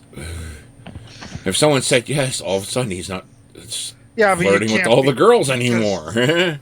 because God forbid your reputation becomes damaged. Because I have such a fantastic reputation. I I hear dropped out of lies. college to sell drugs in my dad's attic. I hear lies Oh, about I'm me. the satanic baby killer of Jeanette, Pennsylvania as That is a well. fantastic reputation. So, I I have just the most prestigious name of Thompson. I can't even do it. I can't. At least your name is like generic. My name stands out like a fucking. I mean, how many Jim Thompsons are there? Are Yeah, I know. those I'm just a ratings? generic nobody. Always reply to a woman's text as fast as possible so she knows you're available and interested. Well, Reality. yeah. Respond. Well, yeah, that's kind of like how you I have got friendships. I got a relationship that fell apart that I actually thought. I mean, because I really liked her and she's really cool, but it was because I didn't reply. So I was used to a relationship where she was really busy and if we talked like every couple days, it was fine, and we voice chatted whenever we could, but she was really busy and shit. So when I entered into a new relationship, she wanted me to take initiative, and I I couldn't train myself fast enough to adapt, and unfortunately, I lost that relationship, which sucks. And you know what I'm talking about. I really liked her. She helped name some D&D characters for us. She was Yeah. really cool. Unfortunately, I was an idiot, and I fully admit that one I fucked up. That one was 100% my fault. But yes, if I would have replied faster, and if I would have said, "Hey, let's talk more," or if I messaged her throughout the day, but I was so used to just, ugh. Also, Yeah, especially at my age, people recognize, hey, you got a job. You got other things you're doing. You're not going to constantly be near your phone. You're not going to constantly be able to text back immediately.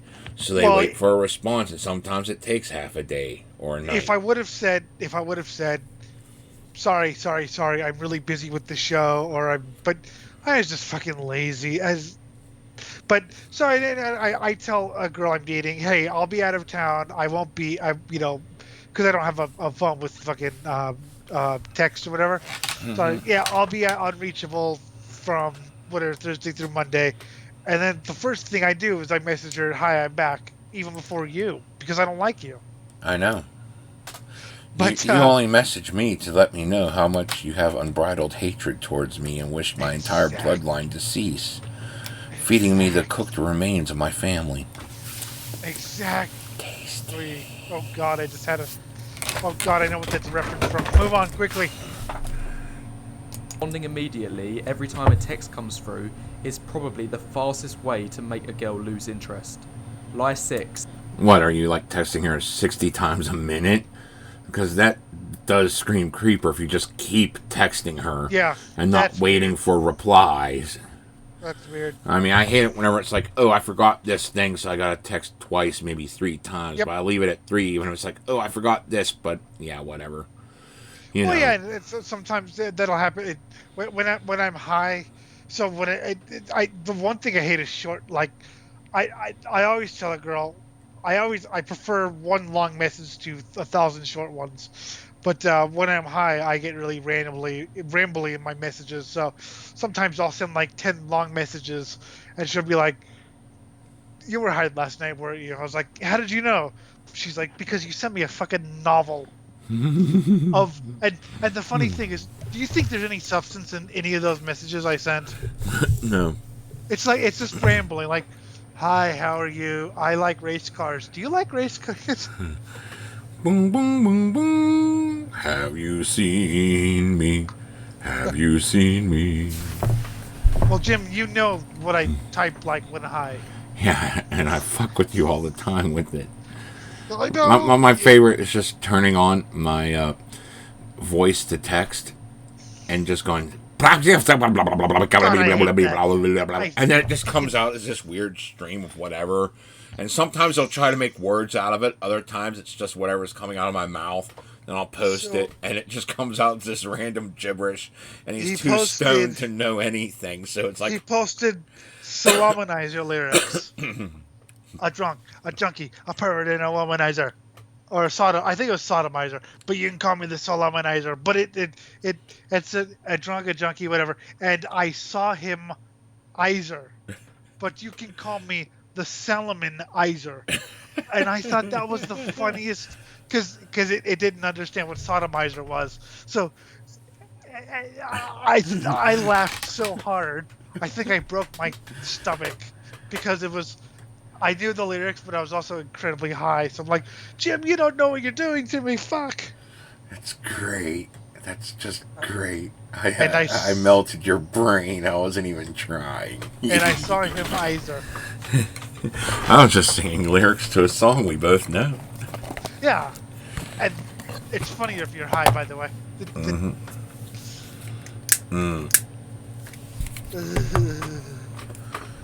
Fuck you. Don't be too eager in the early stage, otherwise you'll scare her off. Reality, again, in direct contradiction to the last point. Which is it? Be patient or respond readily and fast? What the fuck? Have you ever heard of compromise? Have you ever heard of a medium? Have you ever heard of being patient but also being prompt? Sure, we reply to text ASAP, but are you leaving a wall of text with like 16 different replies before she can reply back once? Yeah, that's annoying. But also not texting for half a day, if you have no excuse, is annoying as well.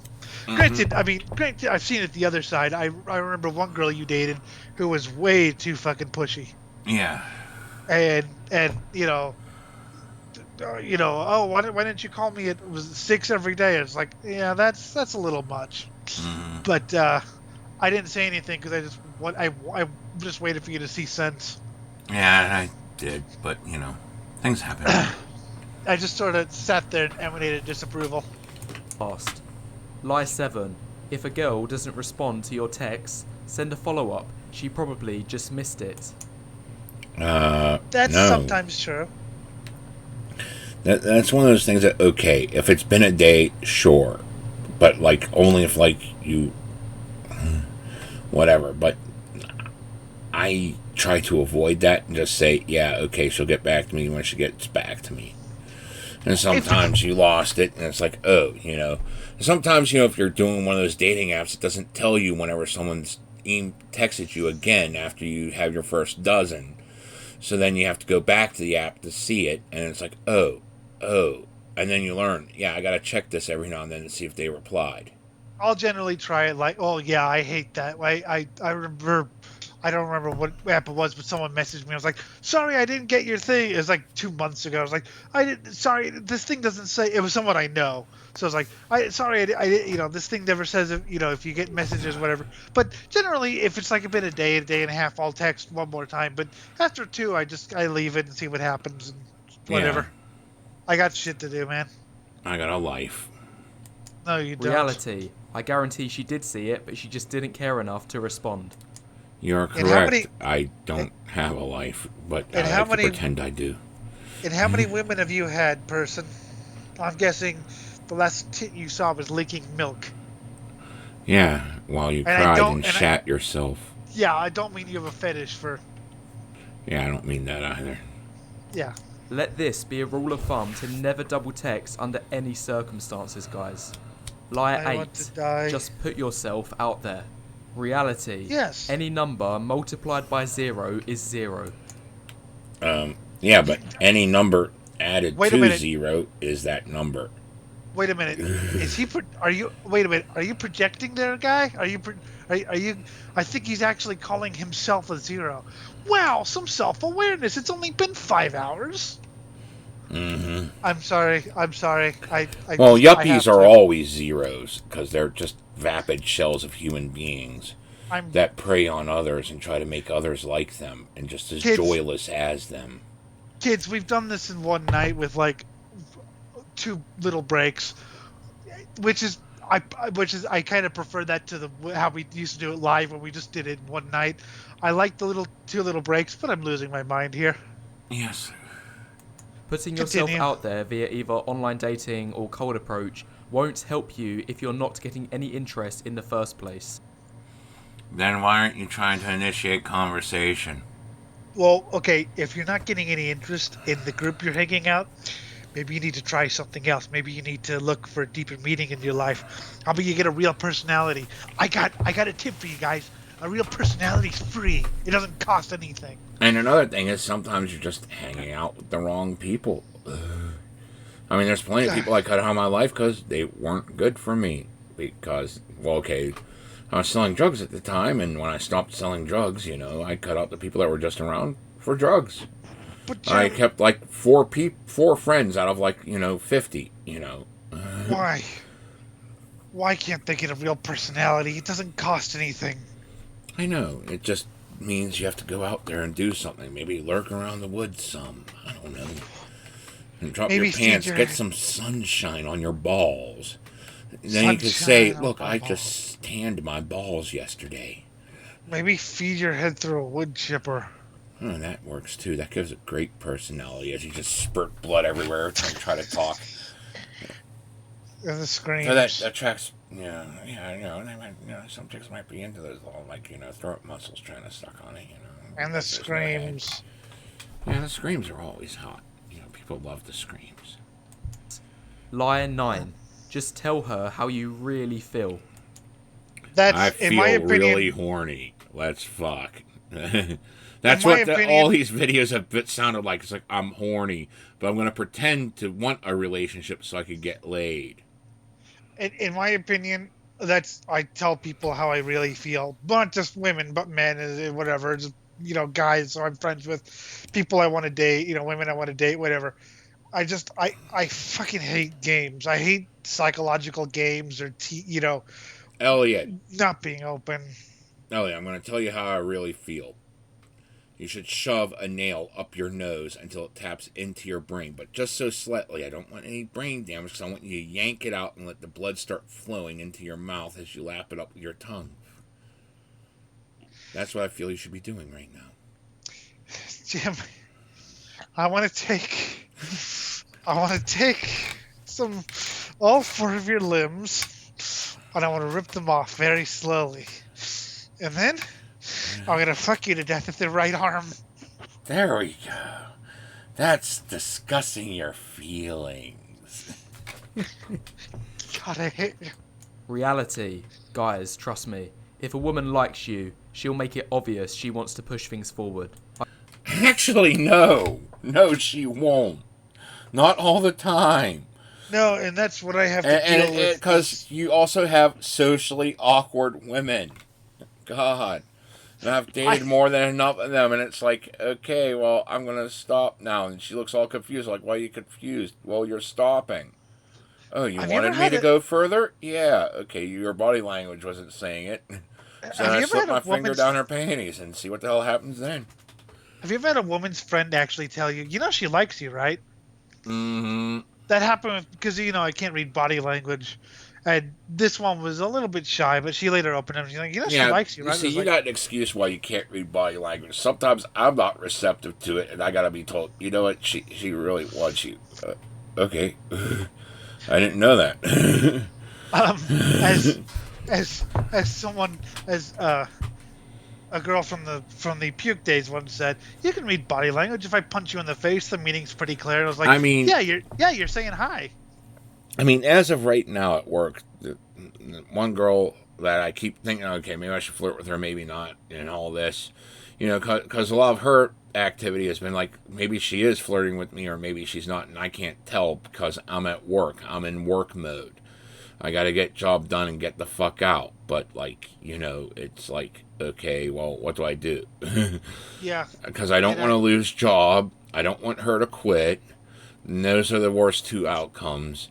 But, maybe there is something there and I'm just not acting on it. And she's like one of those girls that needs you to act on it, Yep. I don't know. I'm Mr. Cautious when it comes to that. I've been there. It's really not a complicated process and should never have to get to the point of you confessing your love to her. No, you haven't. You've never been there.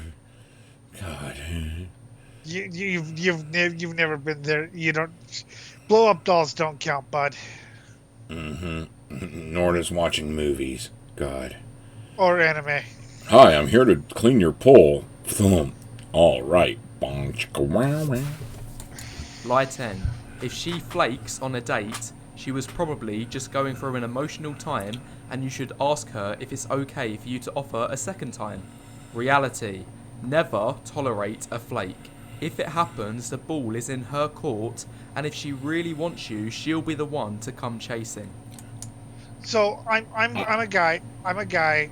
Flakes piss me off. Like, and I understand that like you've had to cancel shows because you're doing things, or just too tired. And even then, I still get annoyed. Mm-hmm.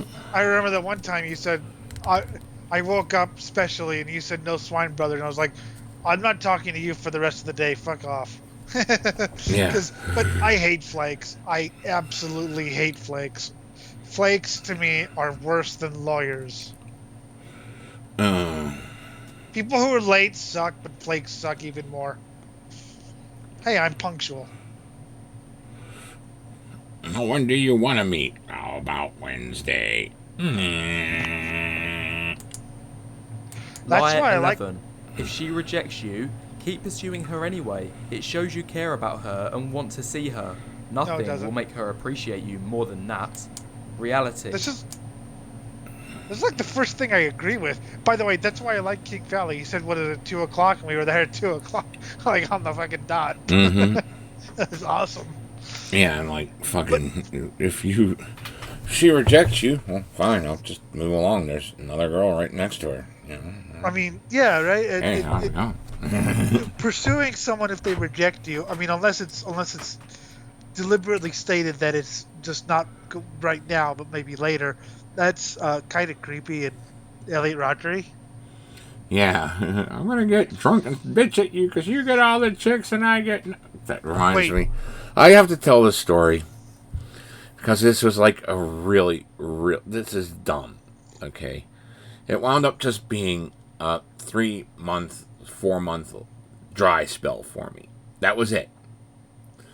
But we were out at Jeff's cousin's house. And he was flirting with this chick, and she's flirting back, and even his cousin's getting playful, but, you know, whatever. But, like, I'm getting pissed off, because to me, I was just so self-absorbed at the moment. It's like, you're getting all the chicks, and I'm getting none. So I grab him by his throat, lift him up off the ground. And so he breaks out his butterfly knife while I'm choking him like this, and gashes my arm a lot to make me let go. And I finally felt the pain, let him go. I just walked out of the house. Then on my way home, he was driving by and picked me up, and we acted like nothing happened because we realized I was stupid. Yes, and that's one of the best stories you have, by the way. But wait a minute, it's been, what, 5 hours, and this is the first thing he said that I agree with?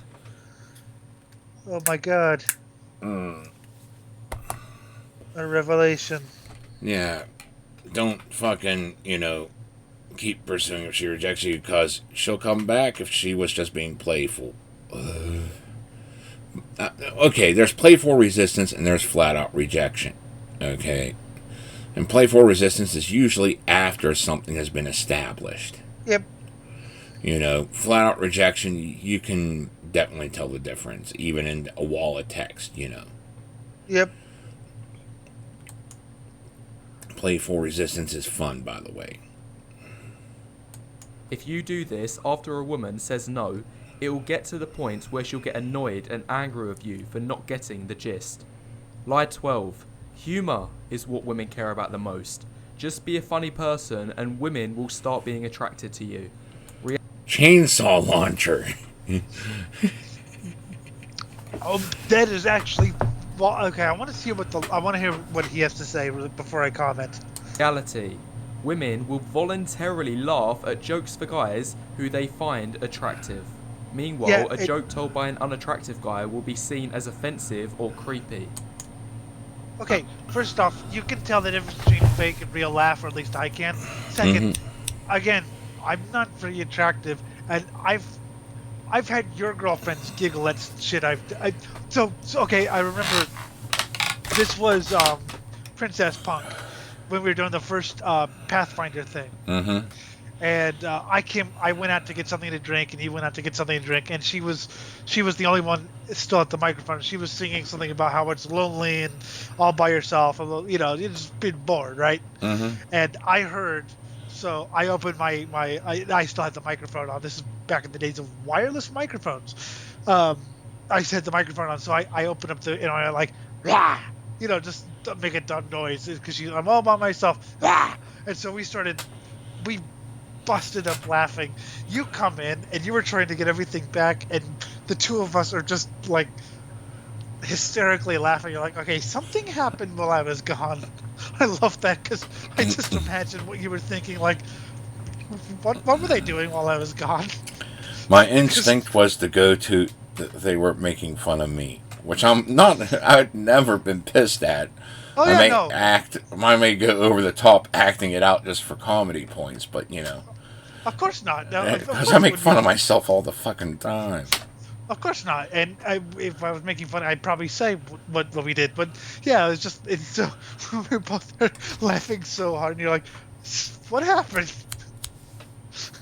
Yes, I make fun of you all the time. So, but yeah, I think humor works wonders. I mean, Yeah. And yeah, you do get the women who just sit there and like fake their laugh at someone who's hot's jokes because they want to ride the pony. But you know, if you actually make a good joke, they're gonna laugh at you and start talking. and you can tell between a fake laugh and a real laugh. Mm-hmm. At least I can. Well, yuppies can't. Well, yippies shouldn't be allowed to have heads. No, they shouldn't. Lie 13. Always tell a woman how beautiful she is. Women love to be complimented. Reality. You're fucking ugly. If this is true, I dare you to ask any of the guys on TikTok who do this repeatedly just how they're getting on. You're judging. Wait. You're judging this by TikTok, which is, for those of you who don't know what TikTok is, it's like a 10-second video thing. Oops. It's very vapid. And well, the whole thing here is like, you have to understand, you've already talked to this person, you're having a fucking conversation. Yeah, and probably you're already in a relationship, and yeah, they do like to hear that they're beautiful. I mean, I don't know why you have to say it all the time instead of show it, but I say like you have a great voice or something, because I can't looks or whatever. Yeah. But they like to feel beautiful, so you tell them that every now and then, and you do things, and sometimes you just go out and get them the kinky lingerie to let them know, I want to see you in this, because I like that body. Well, there are vapid, shallow girls like to be told that they're pretty all the time. Yeah, but all girls like to hear it once in a while because it helps validate them somehow. But like, if they need it all the time, then yeah, they're shallow and vapid. Usually, you can go by once every week or so. The more important thing, especially once you get in a relationship and you've already crossed that line where you said I love you, yeah, you want to say that every day. I do. And another important thing is the fucking goodbye kiss. Whenever one of you is going to work or something, that's important too. That's important to me. Fuck, I need that, just because it feels good, and it's like, okay, I got something to look forward to when I come back, or something to look forward to when she comes back, Just a little blind humor. I remember Joe's, whenever we first met, she said something like, well, ask your friends, to describe me. So I said something like, oh, my friends say you're very beautiful. And obviously I meant it, and that, they said you were great look, but we laughed at the absurdity of that statement because it sounded just sounded weird. So we had a great time laughing at, my friends say you're really beautiful. So we had that. So yeah, of course that's different for me being blind, but I still say like, wow, you have a really good voice. I think or whatever. I point out things, and but yeah, I say I love you and the kisses. There was one chick I dated that just dug it because I sent her this song. It was Guar's "You Are My Meat." Yes. And that like just made her feel like hot as hell because it was pretty much, I'm gonna fucking devour you, okay? And she was into that kind of cheap smutty shit, so I was like, yeah. And also burning people alive for her. That helps. Yes. Yes, that helps too. I'm making friends for us. Well, I send my girlfriend love songs. They're everything from actually some traditional like gothic doom or whatever. If I'm actually feeling like romantic or whatever, some doom stuff too. I Hate Love songs by Guar, some Cannibal Corpse, Fucked and with a some knife. That's a and some beautiful love song. Beautiful. and yes, some pop songs as well that I like because I like some pop. Mm-hmm. LBGP, man. Best I fucking pop guarantee band they'd ever. have gotten a combined grand total of 0 back out of it. Lie Same with you. 14. Just try to be her friend. Reality. Guys, if you do this, I promise when you eventually try making your move, she'll simply say something like, "So all this time you was only being nice so you could try to get with me." Well, as a yuppie, yeah, that's all you're doing is being nice to get with her. As a normal human being, you're going to sit back, crack open a beer, and point and laugh at stupidity, and then sometimes things happen from there. Okay, wait. So I have this story, and I did do that. I actually was was friends with a girl, and then a couple months later, I did ask her out, and she said pretty much those exact words. So I stopped and went, "Well, yeah." And we just laughed about. Well, yeah, of course. So we laughed about that, and she said yes because she knew I was joking. But so wait, so you're only being nice just to get with me? I was like, yeah. I mean, and Another thing is, if you're a friend, they already know these things. Like, oh, you were joking when you were said that, so they know to laugh because they know that's your sense of humor. well, yeah. Well, But if you're just a shallow, vapid person wearing a mask, you're not going to know enough about each other to judge each other properly. I don't ask people on dates until I get to know them. That's something because I've seen people who just, like I said, they just twit whatever fucking. That's like a core part of a relationship too. Okay, Cupid match with someone. Hey, you want to go out? It's like you don't know this person, and I'm sorry, I don't want to waste my time. So yeah, I tried, but I love that, and her friends heard it, so now whenever they message me, which they still do. This is years ago. They they joke about that scene, but so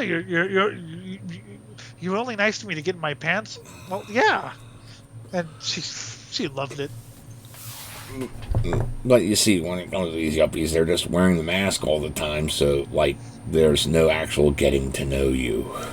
Yes, but see, you're right, Jim. She understood that was my sense of humor, and she understood that my feelings developed over time or whatever. I didn't start out with maybe a little crush on her, but and the very next thing was like what you gonna do when you're not fucking? Yeah. Are you just gonna sit there and off in your own little land? Or are you gonna fucking sit there, play video games together, or sit there and listen to music and bullshit? Or are you gonna fucking, watch movies together or go out to the park or something? Are you gonna do things that friends would do? Just, now you're together. You have these activities that you like to share. Mm-hmm. I've never understood the mainstream. Like, okay, yeah, you want time with your guy friends or whatever, but I've never understood the mainstream. If I'm with the girl, it has to be romantic or something, and then whenever I'm with the guys, I'll crack open a beer, and that still goes on. If I think your significant other should be your friend. Mm-hmm. I think you should be able to go out, not in any romantic context, but just as a friend contact and just hang out and talk. Not everything has to be full-blown romantic. It can turn full-blown romantic, which is much to the annoyance of most of your friends who don't really want to hear you making out. What's always good to hear is like, hey, get me a beer. Get it yourself. And then you give it to them anyway, But because this is just what fucking friends do. But, now you're dating, and you can fuck her sometime later if she's in the mood and you're in the mood. But And there's also plenty of days where like neither of you are like in the mood. It's just like, okay, well, let's just hang out and do something. We're already living together, might as well. And I don't feel like going out today. You don't. yeah, So. right. Just do, but and then if you're hanging with the friends, sometimes the mood can turn romantic or whatever, and then your friends have to sit, and then your friends have to sit through you making out, which is the worst thing ever. God, I hate hearing people make out. I don't know. I just let it go and smile and give them a toast and stare uncomfortably until they move. Oh, they know I hate it. I remember Puke was making out with a girl. And I was like, you know how annoying that sound is? He's like, yep. I'm like, thanks for the free show, man. Good taste, good taste. I think we should go in the other room. Yeah, Jim's getting creepy. Well, good they job. started. Well, yeah, right. Well, what happened was I started flicking peanuts at them. Just, I mean, and I knew both, and I knew they would. But oh, fuck you, man. Well, okay, fine. We'll go to the other room. Oh God. And my response was, but who am I going to throw peanuts at now? I know. It's a sad day. Lie 15. Ask your female friends for advice. They will have been in the situation before and be able to tell you what made them attracted to a guy. Reality.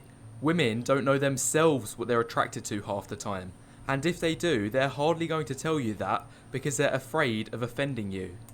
Actually, yes. Okay, so I've got... ask your female friends for advice is a mixed bag. Because you'll get the ones, they'll give honest advice, but what they want is kind of niche and not going to help you in the long run. And then you got ones that'll give actual helpful advice. Then you'll get the ones who are going to sabotage your advice because you're a backup. Well, okay, but... Then you have ones playing a prank on you. Well, I've never had the backup with a prank because I'm very, what's the word? Very open or very, genuine. So, no, so what happened was I asked female friends for advice, or actually they gave advice freely, and they gave me advice, and I said, I don't have to listen to you. I know everything because I'm 16 years old. And it turns out if I'd followed their advice, I would have kept the relationship going for many, many years. But I didn't. And boy, do they like rubbing it in my face to this day. Yes, feel the filth. Boy, do they like rubbing it in my face. But yeah, sometimes the advice is good, sometimes it's bad. But that's all advice you get no matter where you go. Of course, this has been nothing but bad. Like what? We found 1 point. I want them to play a prank on me. So what should I do? I really like this girl. Well, you should carve the words "I despise you" into your forehead. Okay.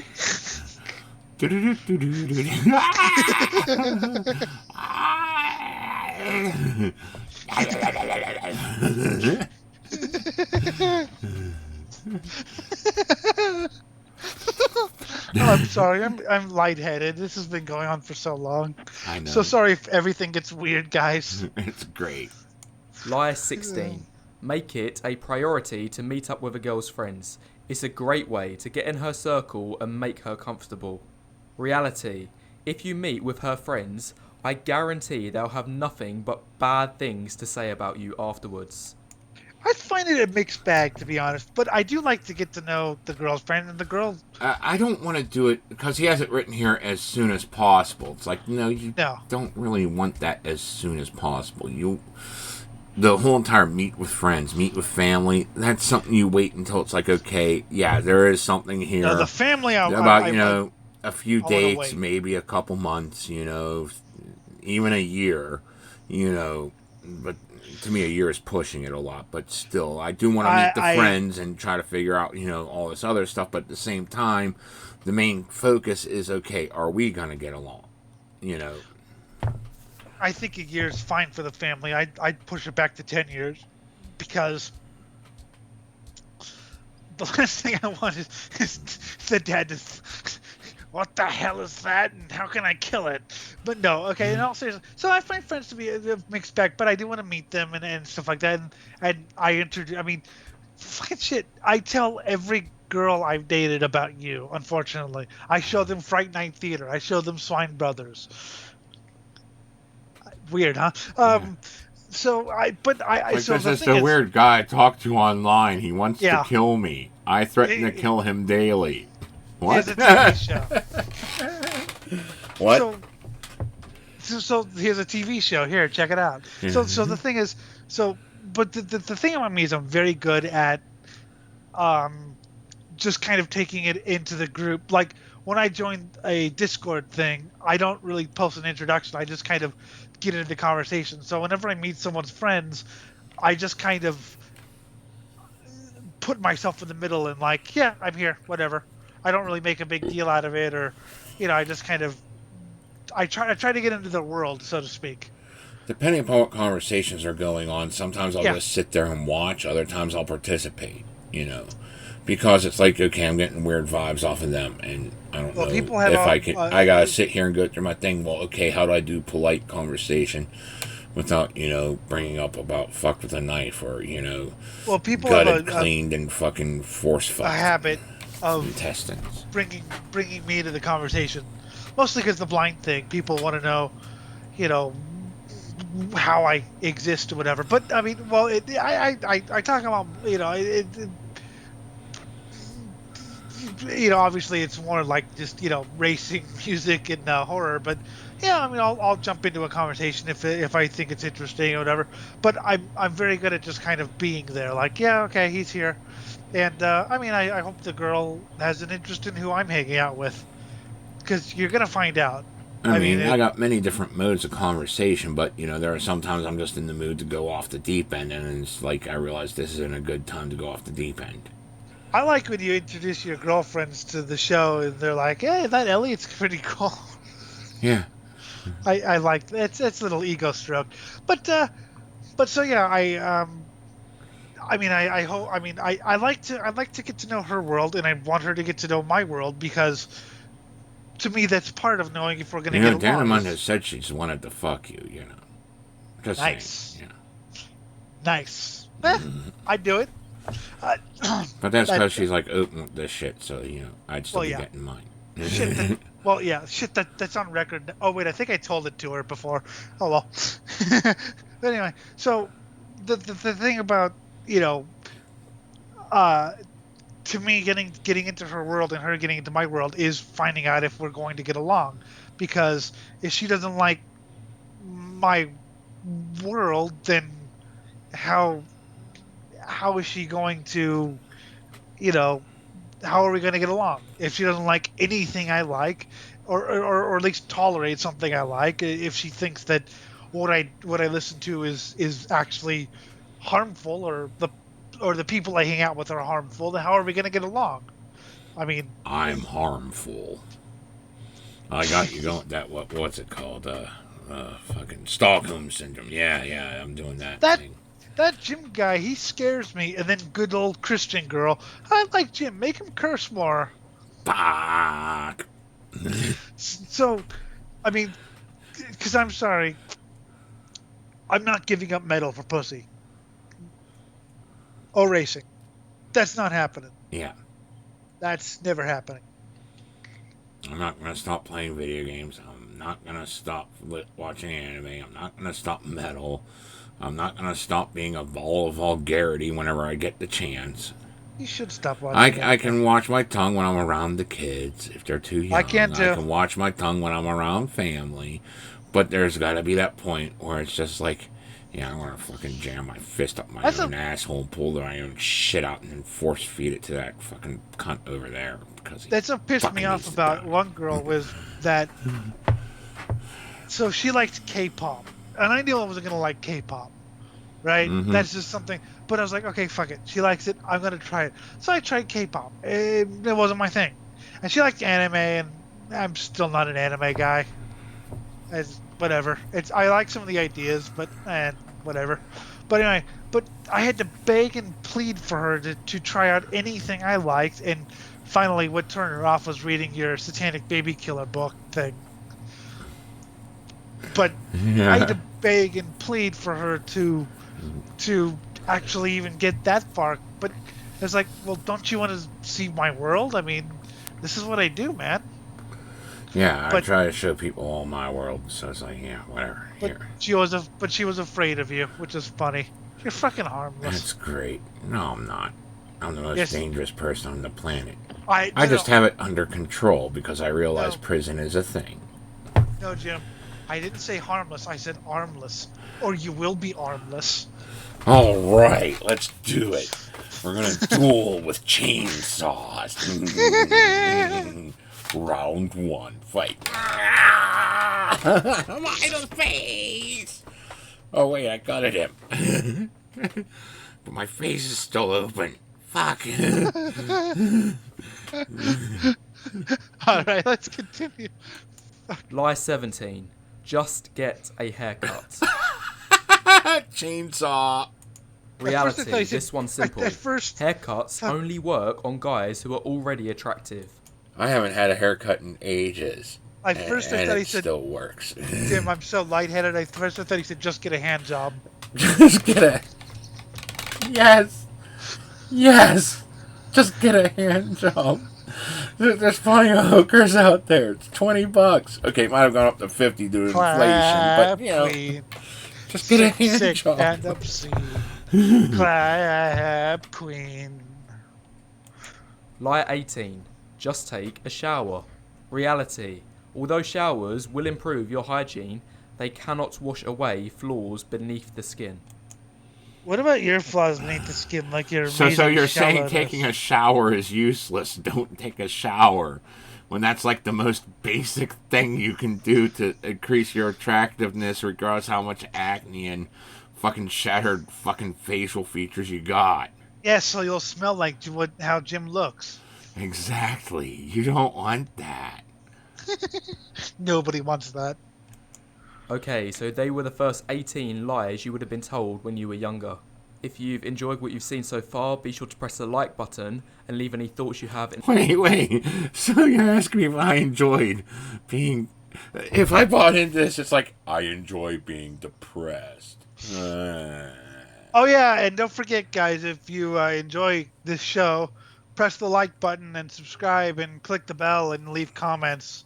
I need to say that like in the beginning and like stuff. Not somewhere out here. We used to say it in the beginning, then we forgot because it's been a while. Whatever. I've been fucking working fucking 6 to 7 day weeks. Hey, I've been God. going to races again. You know how fucking great that feels to just like go to That's races great. again? You know, you're doing all this stuff that's totally awesome. I'm doing all this shit that totally sucks. Then I got promoted in a position that I don't want because it's more work. But then I have to do it because the alternative is worse. In 2020, I went to like 1 week of racing after the pandemic. I went to 2 before. 2021 started towards the end of the year. It started picking up normal. This is the first year it's been like actually normal. I think where I've been to like different races and stuff. So I'm enjoying going to races and just being normal again. But I do miss doing these shows. I miss it too. I miss just hanging out too when high. I like doing that. I like the doing problem, that too. The problem is whenever I get gummies, like they have to go. I am shit at saving gummies. Terrible. Eat another one or I'll kill you. Yeah, exactly. Exactly. So I now I do like 2 days on, 1 day off or whatever, because I find after 2 days I just want to sleep all day. So I do like today, like tonight I didn't, but tomorrow I think I've earned it. What do you think? Oh yeah, you've earned it after this. God. Oh fuck. I'm gonna have fun tomorrow. I enjoy being depressed. I enjoy being depressed. Fuck. In the comments Stop. below, as it helps the YouTube algorithm. Now moving Fuck on off. to the next 9 points, which are all to do with denial of the importance of looks. Lie 19. Beauty is in the eye of the beholder. Reality. It is. 95% of Tinder likes Oh go god, to the Tinder top likes. 50% of men. This shows a clear bias in favour of some guys on top of others. Lie 20. Looks only get your foot in the door. Stop. And this is Stop. This is where we're gonna judge Tinder likes. And by the way, yes, beauty's in the eye of the beholder. Some people find bigger chicks more beautiful than Skinny chicks. Also, Tinder's the hookup app, so you only care about what the meat looks like. I mean, some people would find you good looking. Oh yeah, I've had offers of people wanting to give me a blowjob, but I think those chicks just wanted to be degraded. Beauty's in the eye of the beholder. Or strangled. They thought my hand. I mean, they fuck? do look like nice, large strangling hands. It's something People- that you just envision going around your neck and squeezing the life out of you. Girls fuck. I mean, I'm Gigi not Allen. totally into that, but whatever. If chicks into it, maybe. But I think that's why I get some hits from people that are just looking for a good time. And I'm just like, oh God, you're too vapid. Girls went to Gigi Allen in the last years of his life. You're gonna tell me beauty isn't in the eye of the beholder? Mm-hmm. Look at Gigi. Look at Gigi from like 93 or 92 or whatever.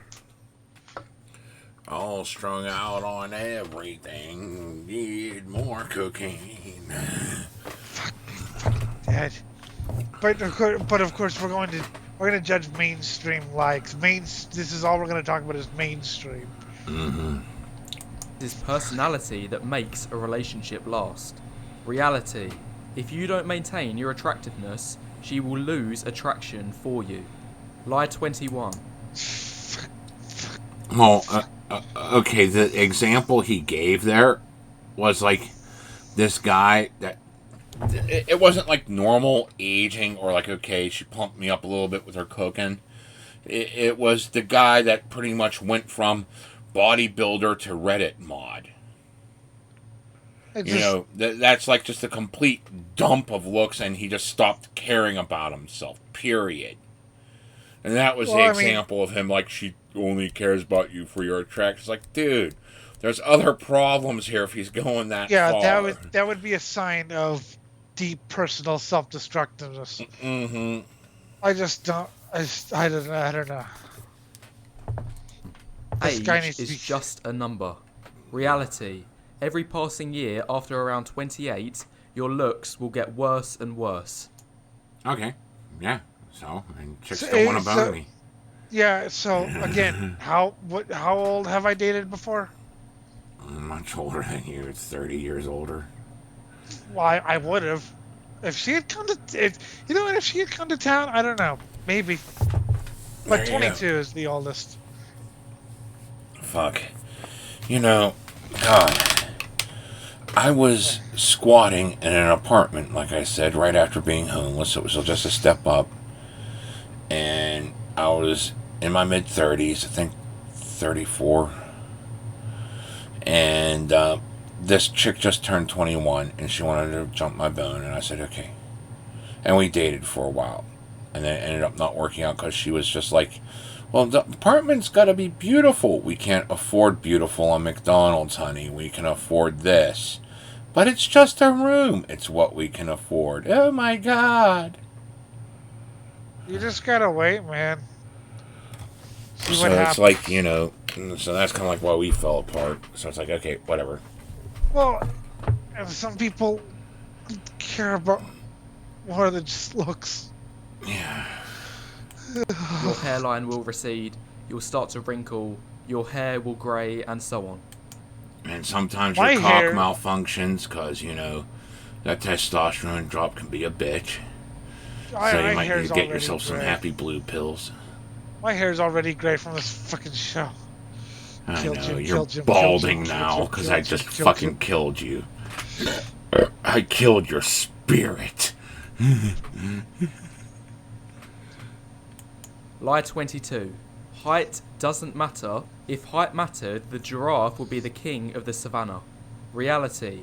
We don't live in the wild. We're in the modern world where your height is an advantage in dating. Because again, short guys don't get married and don't have kids because height's everything. Because mainstream is everything.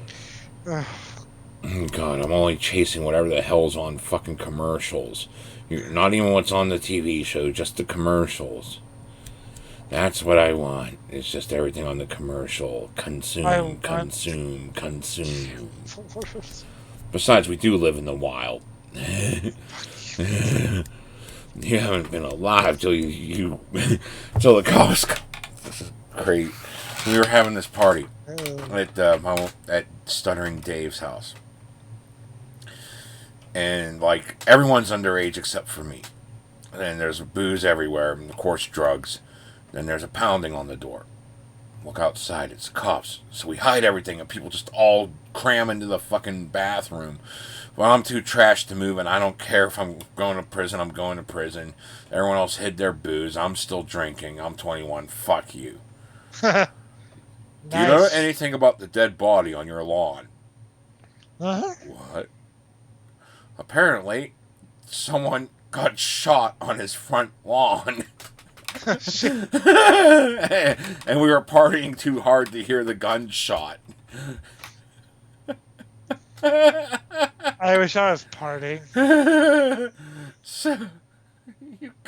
So yes, we do live in the wild. Yes. That's great. There's a dead body on his front lawn. We didn't put it there. This just happened out of the blue. And the cops were wondering about it, and we were too partied to know anything. We didn't even hear the gunshot. Why would you think this way, though? That's just... Why so mainstream? I don't know. Lie 23, to do with height again. If a woman rejects me because of my height, it means she's shallow anyway, and I've dodged a bullet. Well, yeah. Yes, it does. It completely... If she has to ditch you because of your looks, then yeah, you dodged a fucking bullet because she didn't even take time to get to know you. She just wants what's... Yeah. God, even you're losing it. Yeah. Reality. Continue. Women want to look up to their partner both emotionally and physically. Lie 24. I just want to give head. You know. I'm like 6'1", 6'2", and I have dated a woman who was 6'3", and she didn't seem to have any problem with that. She used to call me little dude, which is funny. I'm like an inch shorter. It's like, fuck off. Ex-wife was 6'2", so we were even in height. That's the traditional men are supposed to be taller than women or whatever. That doesn't always happen. Women love a dad bod, so it's fine I'm packing extra pounds. Reality. The ideal body on a man is around 10 to 12% body fat, large chest, shoulders, arms, a six-pack, and a slight even tan. Lie 20... Yeah, look at this. This is lardable. Look at this. Well, you can't, but I'm sure if me, King, and you went into a room, the fucking room, the floor would collapse. Yes. Because he's rather big, you're rather big, I'm rather big. I'm pretty sure there's some tonnage involved. Yes, we're at least, 3/4 of a ton. At least. Nothing can beat the blob. But who's the blob? We will find out. 3 men enter, 1 man leaves. The blob! Fear of the blob. But seriously, I mean, fuck. And no, I'm not going to try to get a six-pack or a freaking tan just to impress them. I might decide to work out here just because I feel like getting muscular again. Just so I could kick ass one last time before I say, yeah, I'm too old for this shit. I'll give you a six-pack, Jim. I'll stab you 6 times. Dun-dun, dun-dun-dun-dun. Yeah! Woo-hoo. Multiple stab wounds all the time. Do-da, do-da, do-da, do-da. I was reading a story about an LA punk gang fight where somebody shanked a guy like 30 times and he counted every time he stabbed. And I was like, if you're counting every time you stab, you want him to die. 1, 2, 3, 4, 5, 6. Yeah. There's And you're trying to make a spectacle of it for anyone that might be watching. Yeah, exactly. This is the lesson you're teaching. See how many times I stabbed this man to death. Yes. Nobody just like stabs in self-defense and they count. That's something that's a spectacle. Yeah. You're doing this complete show value. You're going over the top. And a Yep. 1 Mississippi, 2 Mississippi, 3, 4, 5, 6, 7, 8. Who do we appreciate? 12, 13, 14, 15. I just had an image of stabbing someone while doing that, while twirling pom poms, blood spattered pom poms. Yeah. I don't think you need. I don't think I need to be high. I think I just need to be sleep deprived and with this, because I feel pretty high right now. Fucking. This is Hey. horrid. Hey, Jim. Yeah. Her butt. You remembered.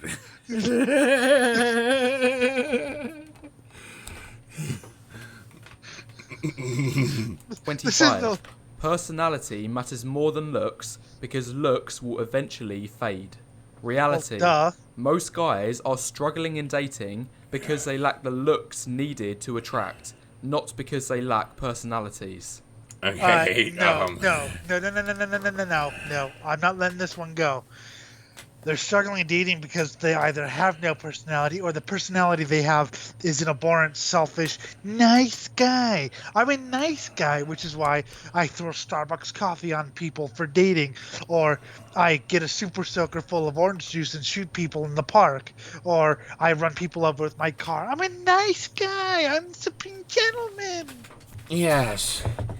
And Yeah, looks that's- fade. You think I always was this ugly? Yes. No, I was actually a little bit cuter. Just a little bit. Not much. Fucking shit. I apologize if this. I apologize if we get really weird, people. We've been at this for hours. I know. Lie 26. Balding won't affect me, and it's a sign of maturity. And besides, women like older guys. Reality. 47% of women surveyed said they found bald men less attractive. And 18 to 24-year-olds find balding men unattractive. You're young. By the way, that's and you want to 47%. feed off that young juice. And that's 47%. So 53%. Are either okay with it or find it very hot. And keep in mind, this is just the 18 to 24s. As you get older, you're expecting your mate to get older. And women recognize balding is part of getting older for men. Well, this is people with sugar daddies, basically. Yeah. So it's like, what the fuck? But it's only the 18 to 24s that he's going through this with. What the fuck? But this is my sign of it. That's how I know everything about everything for all eternity. Like every teenager knowing everything about everything for all eternity. God, I You know hate the it. sad. I would have you know- strangled myself so many times because I had that attitude. It's like, no. You're a moron, Jim. No. Because this thing you think you know is not how it works. See, this is why I know, hated I'm the Metal- older you. I tried that. It didn't work. See, this is why I hated Metalgate, because there were people like this in Metalgate. So I would have to, like, shut them up somehow. I was like, oh, dear God. Like, there were some cool people, but there were people who were just off Remember the when I damn first came rails. on your show and some of those people came in, they started babbling, and you loved it because it was like, it was me coming out of the corner. You're a fucking moron, and let me tell you why this doesn't work.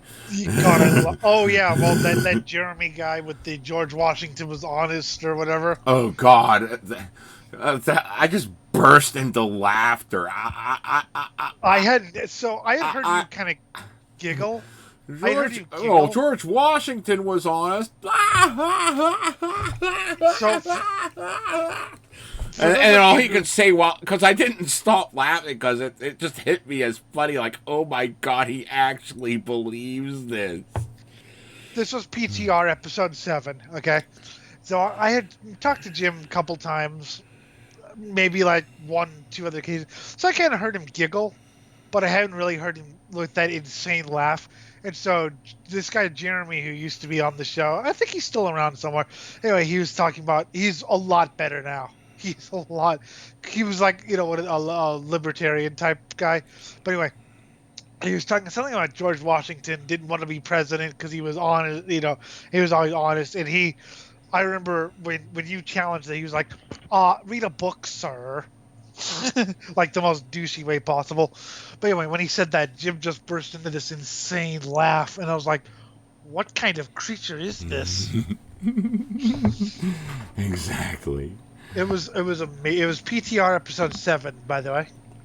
The first This time is he just- came on our episode. Yeah. The show. It's the ones who were honest in the survey. Lie 27.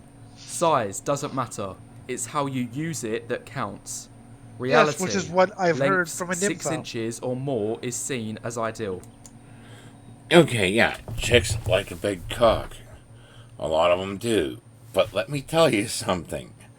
I have been with enough girls to know that I get complimented. And that sometimes I get calls for a random booty call from an ex. Because, you know, the massive cock they got didn't know how to use it. Yeah, it hit all the right spots, but it didn't do anything else. And somehow I have techniques that help increase the odds of multiples. So, like, you know, it does matter how you use it and how you do everything else and what you do with foreplay and everything. Jim, I literally heard that from someone who had spent more than my entire life to this day being fucked. And the worst part of all this shit is the fact that for the longest time I had a huge complex thinking I was tiny. I'm just average. Well, your brain's tiny, but... But, you know, because I thought I was the smallest out of everyone, I figured, well, I would have to learn tricks. And by golly, did I learn them. Well, your brain's tiny, but, you know... So, you know, you mix that with average, and it comes out as better than the monster cock. Because the guy thinks all he's got to do is use the cock and she's happy. There needs to be a porno movie, Monster Cock. Monster. There's plenty of that. Shut up, I'm tired. Monster cock, I defender don't of even- the universe. Guys, I don't even know what I'm saying anymore. Good. So, those are the points denying the importance of looks. Now moving on to phrases providing false and endless hope. Lie. Please kill me. Please, I love to destroy hope. Tell me how to destroy hope. The concept of hope itself must die. What the hell is... I'll destroy everything and everyone. I'll create a monument to non-existence. Jim, what is hope? Hope is a 6mm. I have no idea what hope is anymore. You've completely ruined it for me. Good. 28. There's someone out there for everyone. Reality. Unfortunately, there actually isn't. In Western countries, the ratio of men to women for ages 15 to 24 averages out to be roughly 105 men for every 100 women. Lie 29. Why don't you do older? Are you even considering the amount of gays in there? Okay, yeah, sure, you gotta include the lesbians in there, but lesbians are actually less than gay men. And Yeah, you're also not lesbians getting the are bi gays. guys, which are a bit more numerous than bi women. I don't know. I don't know and I don't care. So, you know, yeah, the ratios are there, but how do they actually fit into who's looking? Then you also got the people that are choosing to be celibate because of whatever reason. Usually religion, sometimes weird ideology. But, you know, whatever. Also date older. Yeah. I'm gonna inject porcupines into my veins. It's gotta be less painful than this. Mm-hmm. The only reason I don't have a girlfriend is because I'm not looking for one right now. Besides, I'm focusing on my exams at the moment anyway. Reality. Guys that say this, even if they did try, let's be honest, they wouldn't have much of a chance. Neither will you. Actually, I'm focusing on whatever else right now is exactly why I don't have a girlfriend right now. Because I just got out of a relationship, so I focused on playing video games and fucking working as much overtime as I could, which burnt me out. And now I'm doing a show. After Joss left and I entered into a relationship, after the girl who I fucked up with, it was probably still too soon. I probably still wasn't ready because I was trying to focus on me and okay, why didn't that work and why didn't the other one work? The one where I didn't spend enough time. So I probably shouldn't have done that. I probably actually should have just left it. and actually worked on myself. So, Mm-hmm. fucking piece of fuck. Lie 30. Everything will work out in the end. Reality. I hope so. There's no magic force in the universe that leads everyone to finding their ideal partner. Well, yeah, you gotta put effort into things, and guess Wow, what? this is the Sometimes second- you lose. This is the second thing I agree with that he said. The second fucking thing I agree with that he said in this entire video. In both videos. God. Both video, whatever. Well, I mean this show. Yeah. That's what I meant. Fuck. Time passes and you'll just keep getting older and older. Lie 31. When you stop looking, the right person will show up. Reality. That's actually again. true. No magic force in the universe guaranteeing a future partner. It's not like your future wife will... Okay, yeah. It's no one just falling out of the sky. Half the time it's just a friend just saying, you know what? I'm single now. You're single now. Why not? Well, for me, it's... and then you get like other times where it's just like I'm not even looking, and all of a sudden, someone decides to look for me. Well, yeah. So for me, it's like I'll be talking to someone. Like if I'm like desperately looking, I usually don't find anyone. Where I was just talking to someone, and this girl from Kenya messaged me, and that was a fun little relationship. Yeah. So, things happen. Yeah. But I wasn't. I mean, I wasn't Yes, looking. there's no magic force, but usually when you're not focusing so much on it, Yeah, you actually build your confidence up doing other things, and you notice the confidence you're having with that shit as opposed to confidence you're faltering and all this with trying to find a date, and they're like, hey, you're pretty cool. Yeah, like, and hey, guy, how about going out and meeting people? Because if you meet people as friends, maybe they can blossom into something more, or like I said, maybe you just start talking to someone. Or maybe they'll introduce you to someone they think's up your alley, But I wasn't really looking. And the whole entire stopping the look thing means you're just not focusing on it as much, so you're not getting demoralized. Yeah, I wasn't on the prowl or anything. I was just kind of just sitting and talking, and things worked out. So. Mm-hmm. Because you're constantly looking, and it's constantly no, no, no, no, no. Stopping looking means you stop being demoralized about that, and you start to show other personality traits which might be attractive. Yep. Or you could be as shallow and vapid as this guy and just turn everyone away. Well, and I find if you stop looking, you stop kind of trying to impress people and just kind of be yourself and just be relaxed. And people seem to be more interested in if you're just like, yeah, whatever, then please like me. Mm-hmm. Will just fall right out of the sky. Notice me, senpai. Lie 32. There's always plenty more fish in the sea. Reality. This only helps if what you're fishing with has the power to attract. If you're as shallow and vapid as me, it's not going to attract anyone. Please take all my advice. Like and subscribe down below. Here. Want to know how confident I am? Hey, guess what, every viewer of this episode? I'm going to take a shit after this episode. You want to know what I'm thinking right now? This guy's actually helping me out in the long run. Because the more guys he knocks out by depressing them, the greater the chance I have at getting laid. That's yes. This video's got 114,000 views, so that's 114,000 guys I'm not competing with. Yeah, sure. Fuck, my head hurts. It doesn't matter if there's plenty of fish. If you're fishing with cowpat attached to your rod, you're hardly going to be reeling the loads in. Lie 33. It's just not your time right now. Reality. For a small percentage of guys, it will never be their time. And sometimes it isn't. Sometimes I entered into a relationship in 2019 that I wasn't ready for it. I wasn't thinking about it. And it's kind of been off and on since, but it wasn't meant to be. I had to explain that, like, you know what, this is can we put this on hold for a while? And she's like, okay. And, like, the whole entire thing is he's going over, like, how kids are being virgins longer. Wow, okay.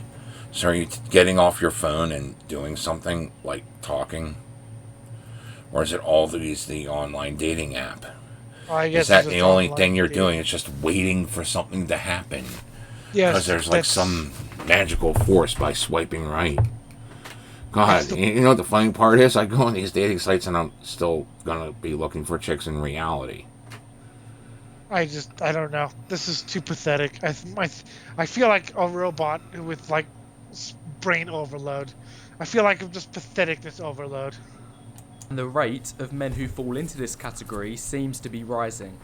Lie 34. And you're one of them. Karma is real, and if you be a good person, your dreams will always come true.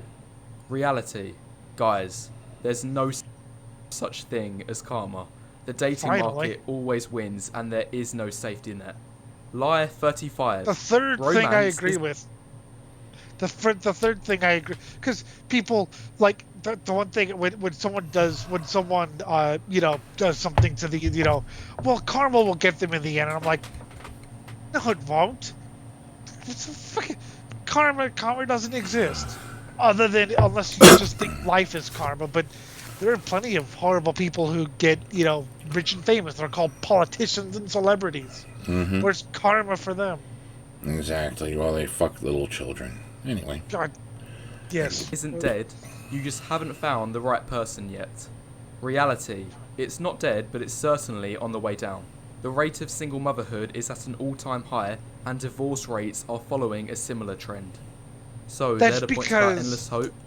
Well, that should be just be more careful who you try to hook It's- up with, because if you're hooking up with yuppies, yeah, you're probably going to wind up with a divorce.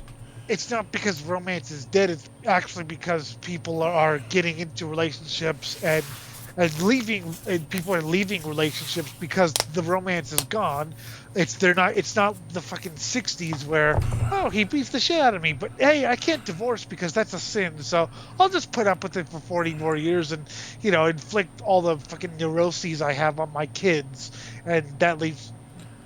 Well, you also got people just sitting there looking at it's easy to get a divorce and I could take him for all he's worth. So, you got chicks out there that are fucking just gonna get hitched just long enough so they could get fucking some monetary compensation out of it. And then, like, oops, now I'm getting all your money until the kids are 18. Haha. That's why I like you, Jim, because you have the other. I mean, I'm thinking more of, because I'm just saying what I see in my family. There And are I plenty see of, what the hell's happened with other relationships around me, and it's like, yeah, but what you don't know is that I'm dating someone that's making 5 times the amount I do. So I could send her my entire paycheck while my girlfriend pays for me. Ha ha ha ha. but so I mean, yeah. Whereas I just see, like, in my family, like I said, in the old days, it was common for people to not get divorced and be in basically unhappy relationships for the rest of their life and become fucking alcoholics and put the same neuroses that they have onto their kids. Then the fucking kids grow up neurotic, and this fucking single motherhood, whatever, and divorce. But like I said, it's part of it. Yes, part of it's what Jim said, and part of it's because, hey, this isn't working out. Rather than just staying in a fucked up marriage. Yeah, I mean, you got both ends of it, because women can be just as evil as guys. Yep. Vice versa, So, you got shit into the stick both ways. So, yeah, marriages fail. And sometimes it's just because you didn't find the right person to hook up with for all your life. And sometimes it's because you fucked it up. Sometimes it's because they fucked it up. I guess what he's saying is that romance is staying even though he beats the shit out of you. Yeah. Romance is here to stay. Slap, slap, slap.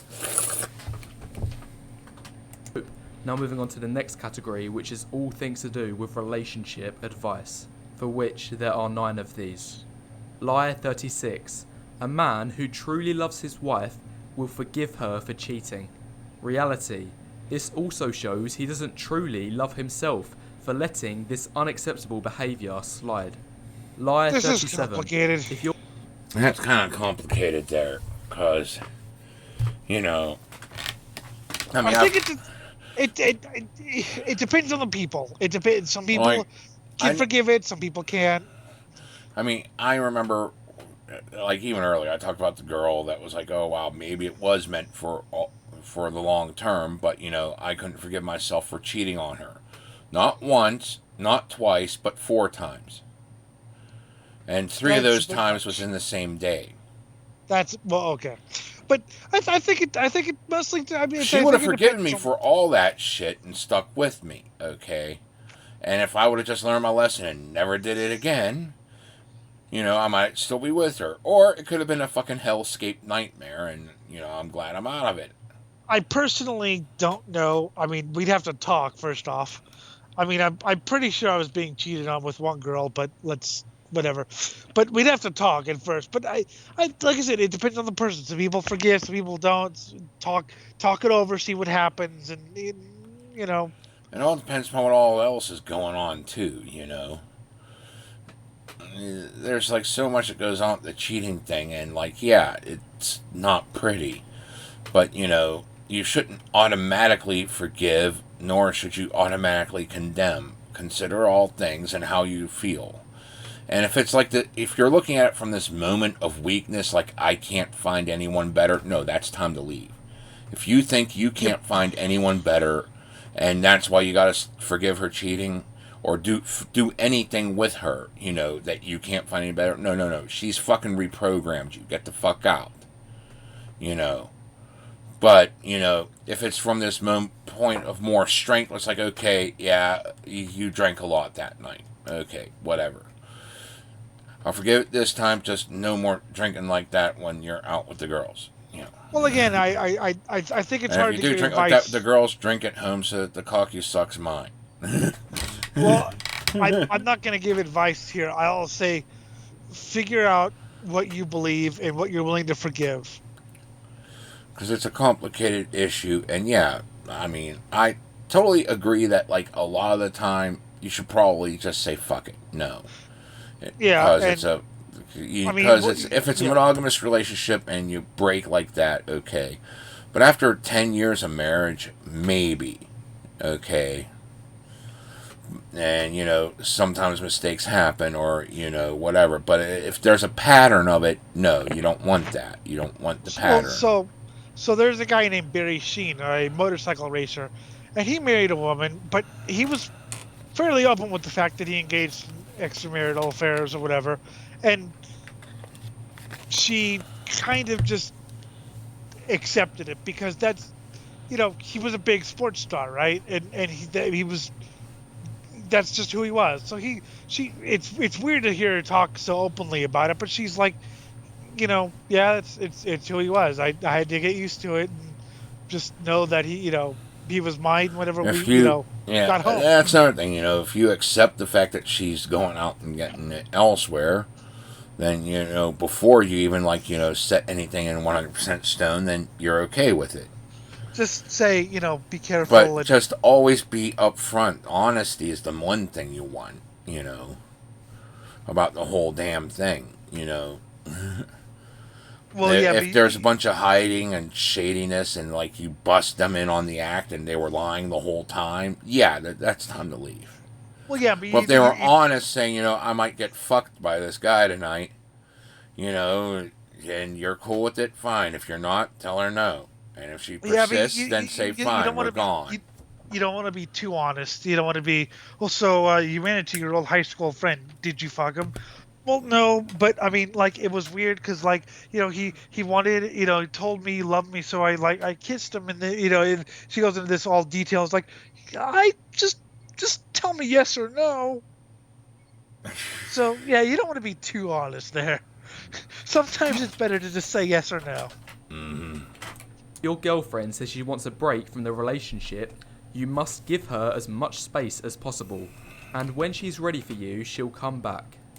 If she wants a break from the relationship, it's time to go dip your dick in other things. Because that's what a break is. Fine, okay. If you want a break, I'm going to take you up on the break. Why don't you go wow wow?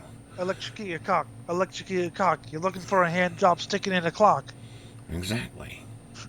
Reality. More often than not, if a woman says this, she won't ever come back.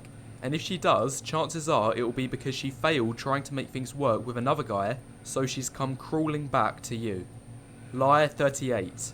Always pay for the date as a man. Reality. Women have been working and putting money in their pockets for the best part of the last 100 years in Western countries. There's no excuse now why they can't put money on the table. Lie 39. I'll pay. I don't give a shit. Yeah, I don't give a shit either. Oh, wait, I gotta hear this one. Distance relationship is just a test of strength. Reality.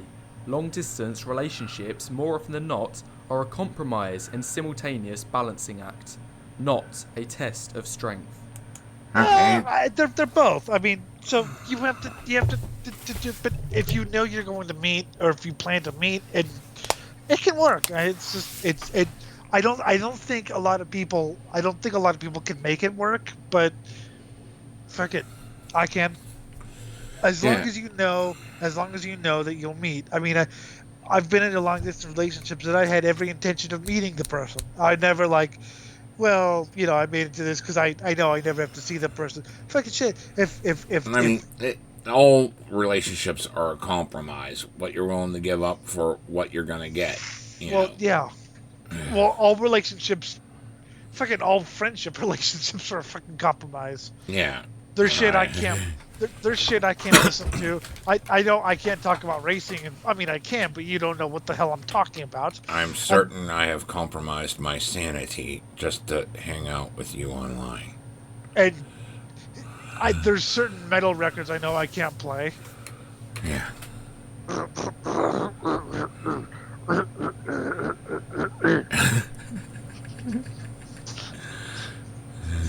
What? Slam, basically. Yeah, I know. Lie 40. When a woman says, he's just a friend, you've got nothing to worry about, he doesn't like me like that. When she says this, you should trust that the male friend doesn't have any feelings. Reality. If a girl is attractive enough, just about every guy will be trying his luck to get with her. Lie 41. There is a small part of me that whenever she says he's just a friend, you've got nothing to worry about, there's a small part of me that wants to, pick up a pitchfork and, kill him. But I also kind of control that. Like, okay, maybe she's telling the truth. I mean, I'll still kill him, but, I mean, I got chicks I'm friends with, so, it's... Well, it's the wording there. If she says it like that, then you should probably worry. But if she's, no, he's, whatever, then fine. Usually it's just an introduction. Hey, and this is Chuck. Hi, Chuck. And it's not like this huge drawn out, we're just friends. Because, I just take it as arbitrarily. You're friends from being introduced to a friend. Okay. We're just friends. I put electrodes in his brain and I command him. Isn't that right? Kill me! Hi, I'm very happy. Cool, let me see the remote.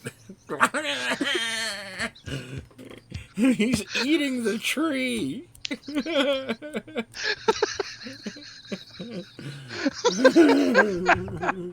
What happens when I piss on the remote? Oh, God. We really have compromised your sanity. Mm-hmm. Always follow your heart. Don't follow your brain, as it's not based on true love. Reality. This can end up causing you to make mistakes if you don't think things through properly. Lie 42. That's true. Because sometimes you're just like, okay, I'm all emotionally wrapped up, but it's very self-destructive. Meanwhile, there's signs that. So I have a balancing act. I do, half heart, half brain, basically. Because, you follow your heart and, I'm all emotionally wrapped up. Meanwhile, your brain's saying, she just ripped off, she just jumped on a car because a girl looked at her the wrong way. Maybe this is a bad sign. Yeah. And the girl didn't even look at her. So. This is probably by far the stupidest one on this list. You should let your partner sleep with other people if they want to, because otherwise you're only limiting their happiness. If you're in a monogamous relationship, that's dumb. I mean, if it's already open, then you're already sleeping with other people too. So yeah. what the fuck? If it's already open, then fine. If it's monogamous, then that's. Well, do you remember that really pussified article we read way back in the very beginning about some sort of like feminist who let his wife sleep with other people because he was being a feminist? Mm-hmm. That was good. Yeah, that's the type of person that's going to give you that. Just someone that... Reality. This is flat out delusion at this point. In fact, if you're dumb enough to believe this, I'm sorry, but you've only got yourself to blame. Yep. Liar 43. Never tell a woman she is wrong. Instead, ask her how she feels and what you can do to comfort her. Reality. If a woman does something unacceptable, you must hold her accountable. You can't just sweep things. A girl opened up about a problem she was having. Yeah. Okay, and because she knows I'm a good listener, and I said, well, I think this is actually kind of mostly your fault. And she's, really? How come? And so I told her, and she said, okay, whatever. I heard back a couple months ago, you know what? You were completely right. It was my fault. So I tell women that they're wrong. I tell them that they're right. I think the reason why they are attracted is because I'm honest. And Jim, I'm a very honest person. I mean, I'll tell chicks that they're wrong or whatever, but, and hold them accountable for their actions, especially if they do something to jerk me off. Yes, that I'm unappreciative of. But the reason she came to me was because she knew that I would not say... Now, the whole thing about is, never tell a woman she's wrong is because you're just going to open up the bitch fest. Well, fine, sometimes the bitch fest needs opened. But she came to me because she knew that I would always be honest, that I'm not one to hold... And... And you also got to remember, it works both ways. One sometimes going to have to tell you when you're wrong. I hope yes, you're going to get in the bitch fest then, too, try to figure it out. Well, I mean, I hope she does. And sometimes you're both wrong. I hope someone, I hope she does. I hope she tells me, hey, that is the stupidest thing I've ever heard in my entire life. Yeah. That does help every now and then. Also, kill Jim. But you do that anyway. Oh, yeah. Things under the rug after she puts on the waterworks. Liar 44. Don't make your life about your relationship. Reality. This point is the only true one in the entire list out of 50. I actually agree with it. So, they're the points about relationship advice. Now moving on to the final 6 points. Yeah, I mean, you should always have other things you do. And you could even do it with your girlfriend or wife, husband, whatever. But you shouldn't... You should always have at least something you do that's separate, I mean, so that way you take a break from each other and you can come back refreshed. I know that, I mean... Because if it's always the same person time and time again, you just get burnt out. And that burnout can, make the passion fade. So, if you go I know people have tried to make their entire life... It's like, so, I mean, what do you do if it's not romantic night? Oh, I don't really do anything. It's like, really? I mean, I have other things. I'm metal and... Yeah. Racing. And chainsaw dueling with lasers. All to do with coping with rejections. Liar 45. If you get rejected, you should be proud of yourself that you had the courage to ask her out anyway. Reality. There's nothing else to say here on this point other than the fact that this is cope in the purest possible form. It does sound if you're not coping with the situation, then what the hell, And also, rejection is great, because that means fewer people to care about. Yeah, it means you probably wouldn't have liked her anyway. Yeah. Liar 46. There's nothing wrong with being a virgin. Reality.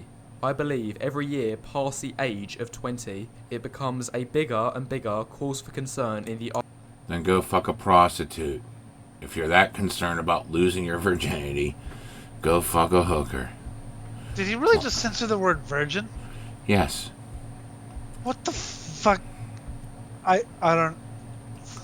So, Oh God, I don't even. Yeah, exactly. If you, but prostitutes, it's not the real thing. It's like, well, you're not gonna get the real thing. Apparently, if you're this objectionable and like It, it, keep it, following people like this as advice, then yeah, you're never gonna get the real thing if you follow this advice. Fuck, just go out and get a hooker. That's it. or just die. Just die. The good fucker of Pompeii. Just Eyes of most women. Liar 47. This one is ridiculous. I am happy my wife has had lots of partners before me, as it means she's really good in bed. Reality. The intimacy will actually be less precious and less special. Okay. so. Why The whole. be happy that she has a history? It's an arbitrary thing for me. Especially considering I have a fucking history. I think it mean, might if be they happy, go. but I will say this, okay? I was recently with a girl that had very minimal history, and me knowing the evil tricks I do pushed her. Wow. I haven't had a woman react like that in ages. yeah, I gotta kind of. Why? Okay, being happy is one thing, but I like history. I like people know what they're doing and especially because you're at an older age than me. So I always liked whenever I was young, ones with history that kind of knew some tricks. Muslims whenever they die, they think they're gonna go to like 72 virgins or whatever. Yeah, to Why would me, you want that? Why would you want a bunch of virgins? Go get some sluts. you know what they're doing. And they'll tangle that thing Exactly. in So yeah, such a way that you'll be a drooling mass. yeah, exactly. Yeah, right. Not just. I don't know how to do. So yeah, But the I don't thing know. that makes it precious and special is the actual emotional connection, not whether they have a history or not. And Well, like I said, history is just completely arbitrary to me. okay. So I don't agree that the intimacy will be less because of it, because it's a different person. I mean, if you, I don't even have a good analogy here, but no. It's just like, fucking shit, okay? If you're emotionally attached, then it's gonna be precious and special. And Yeah, sure, there's gonna be times where it's gonna, and the longer you stay together, there's gonna be plenty of times where it's like, okay, we're doing this and it's fun, but it's not like as awesome. Then then there'll be moments it's like, okay, let's put some spice back into it, take some time, effort, make it a special night, and then it does feel precious and special again. but it's gonna feel special, more special because than the other people she was with, because hey, she dumped those people, or it was a one night stand. So there's an emotional attachment here that wouldn't be in the other one. Mm-hmm. So it's just a weird. This guy sounds like he has no experience. Yeah. I'll ask you this. When you were younger, were you more enthusiastic for your birthdays and Christmases at 8 years old or 18 years old? Liar 48. Getting friends... Well, I mean, You see, actually, the whole probably. thing is, I just work so much that it's like, ugh. So days blend together, and I do forget that. But there have been times where someone did something special for my birthday, and it felt more awesome than it did when I was a kid. Because when I was a kid, I'd get happy and then like get depressed. I didn't get all the cool toys, but then like, as an adult, it's like, wow, you actually took the time to remember me, and I feel dead because I'm working like 6-day weeks and 12-hour shifts. What the fuck? I had a great time when I was a kid for my birthday, but now I get to get drunk for my birthday. Oh, that's a good thing too. Yes. You couldn't get drunk when you were. We used to go to a racetrack for my birthday, and I like that. But yeah, I mean, hey, I get beer for Christmas. Beer for Christmas. I gotta say, once I started getting carton of cigarettes for Christmas, that's whenever I hit the jackpot. So yeah, I enjoy Christmas and birthdays. So I don't know, I probably enjoy them more now, just because, especially because when you're a kid, you don't really, you think it's just gonna last forever, and you enjoy it, but then you're like, oh, it's over, then that's whatever. You're a lot more selfish as a kid. So Mm-hmm. What's zoned next? is no defeat. You should be happy as she sees you as good enough to be her friend. Reality. If you do this, you are compromising for something less than what you originally desired. There are several Okay, people, getting there are friend several zoned people- is a positive. And one thing, you don't have to try to put all that effort into trying to date her anymore. She's just a friend. You can now put all that effort you were planning on putting into dating her into trying to date someone else. Also, there are several people I'm thrilled they consider my friend. Not you, of course. I hate you. But I there are know. some people who I'm like, holy shit, I have some amazing friends. Yeah, well, yeah, you don't have to go to you can just be yourself and hang out with them and do whatever. Do whatever and say, hey, you got any friends? If you're really desperate, you can say, hey, you got any friends? It's And just sometimes such a they weird- do. Sometimes they don't, Yeah, and then when you date someone, you know, hey, here's whatever. Once again, this is cope. Liar 49. When a man tells himself, everyone in a relationship right now is just in the honeymoon phase. They'll soon snap out of it and come back down to earth. Reality. For me, the most productive and fulfilling times of my life is when I've been in a relationship with a girl. In fact, I started this very channel the week I started dating a girl. Finally, lie number 50. I mean, Okay, the week you started dating a girl, but, you gotta, tell everyone it sucks. What, you trying to increase your market because you're planning on ditching her? What? they're very happy times, and I'm not going to downplay those times. But I've had very happy times when single. I mean, I will say that, yeah, I've been a bit more productive when I've been dating. But, fucking shit, just the way... But it's not like I'm not. Wow, this is the best time of my life. It's fine. I love it. But People in relationships are just in the honeymoon phase, unless, they've been in a relationship for 50 years. I don't know. What's the last lie? Hurry up. Alright. Lie number 50. The person who runs this channel is just a bitter person who's stuck in his ways and loves spreading bad messages.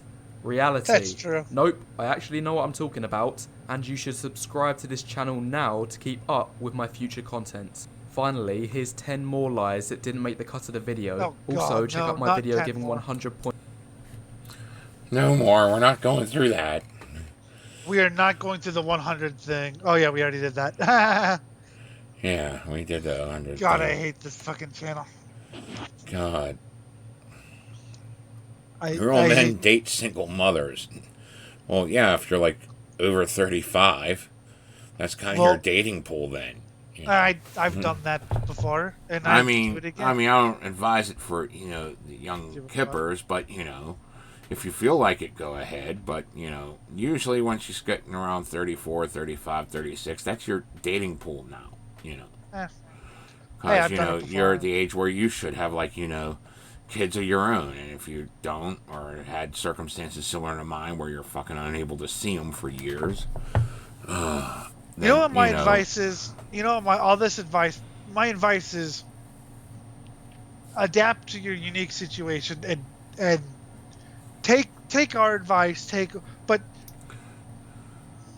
our advice with a grain of salt, because our situations might be completely different from yours. But maybe if you find yourself in a situation like this, maybe you can draw on some of this advice. And Yeah, for God's I mean- sake, don't take his advice for anything. Yeah, and fuck. If he says order fish, order pork. Pork. If he says the earth is round, it's fucking flat. Yeah, I know. Fucking shit. This has been the Swine Brothers episode 197. Get in contact with us at Cosmicgodsdie@gmail.com. Facebook is Swine Brothers. And Twitter, SwineBros666. And also leave a comment and subscribe. Like or hate, we don't care. Especially if you have something to say about this show. Anyway, this has been a hell of a show. And I am so tired. For the gym, I'm Elliot. See you next time, folks.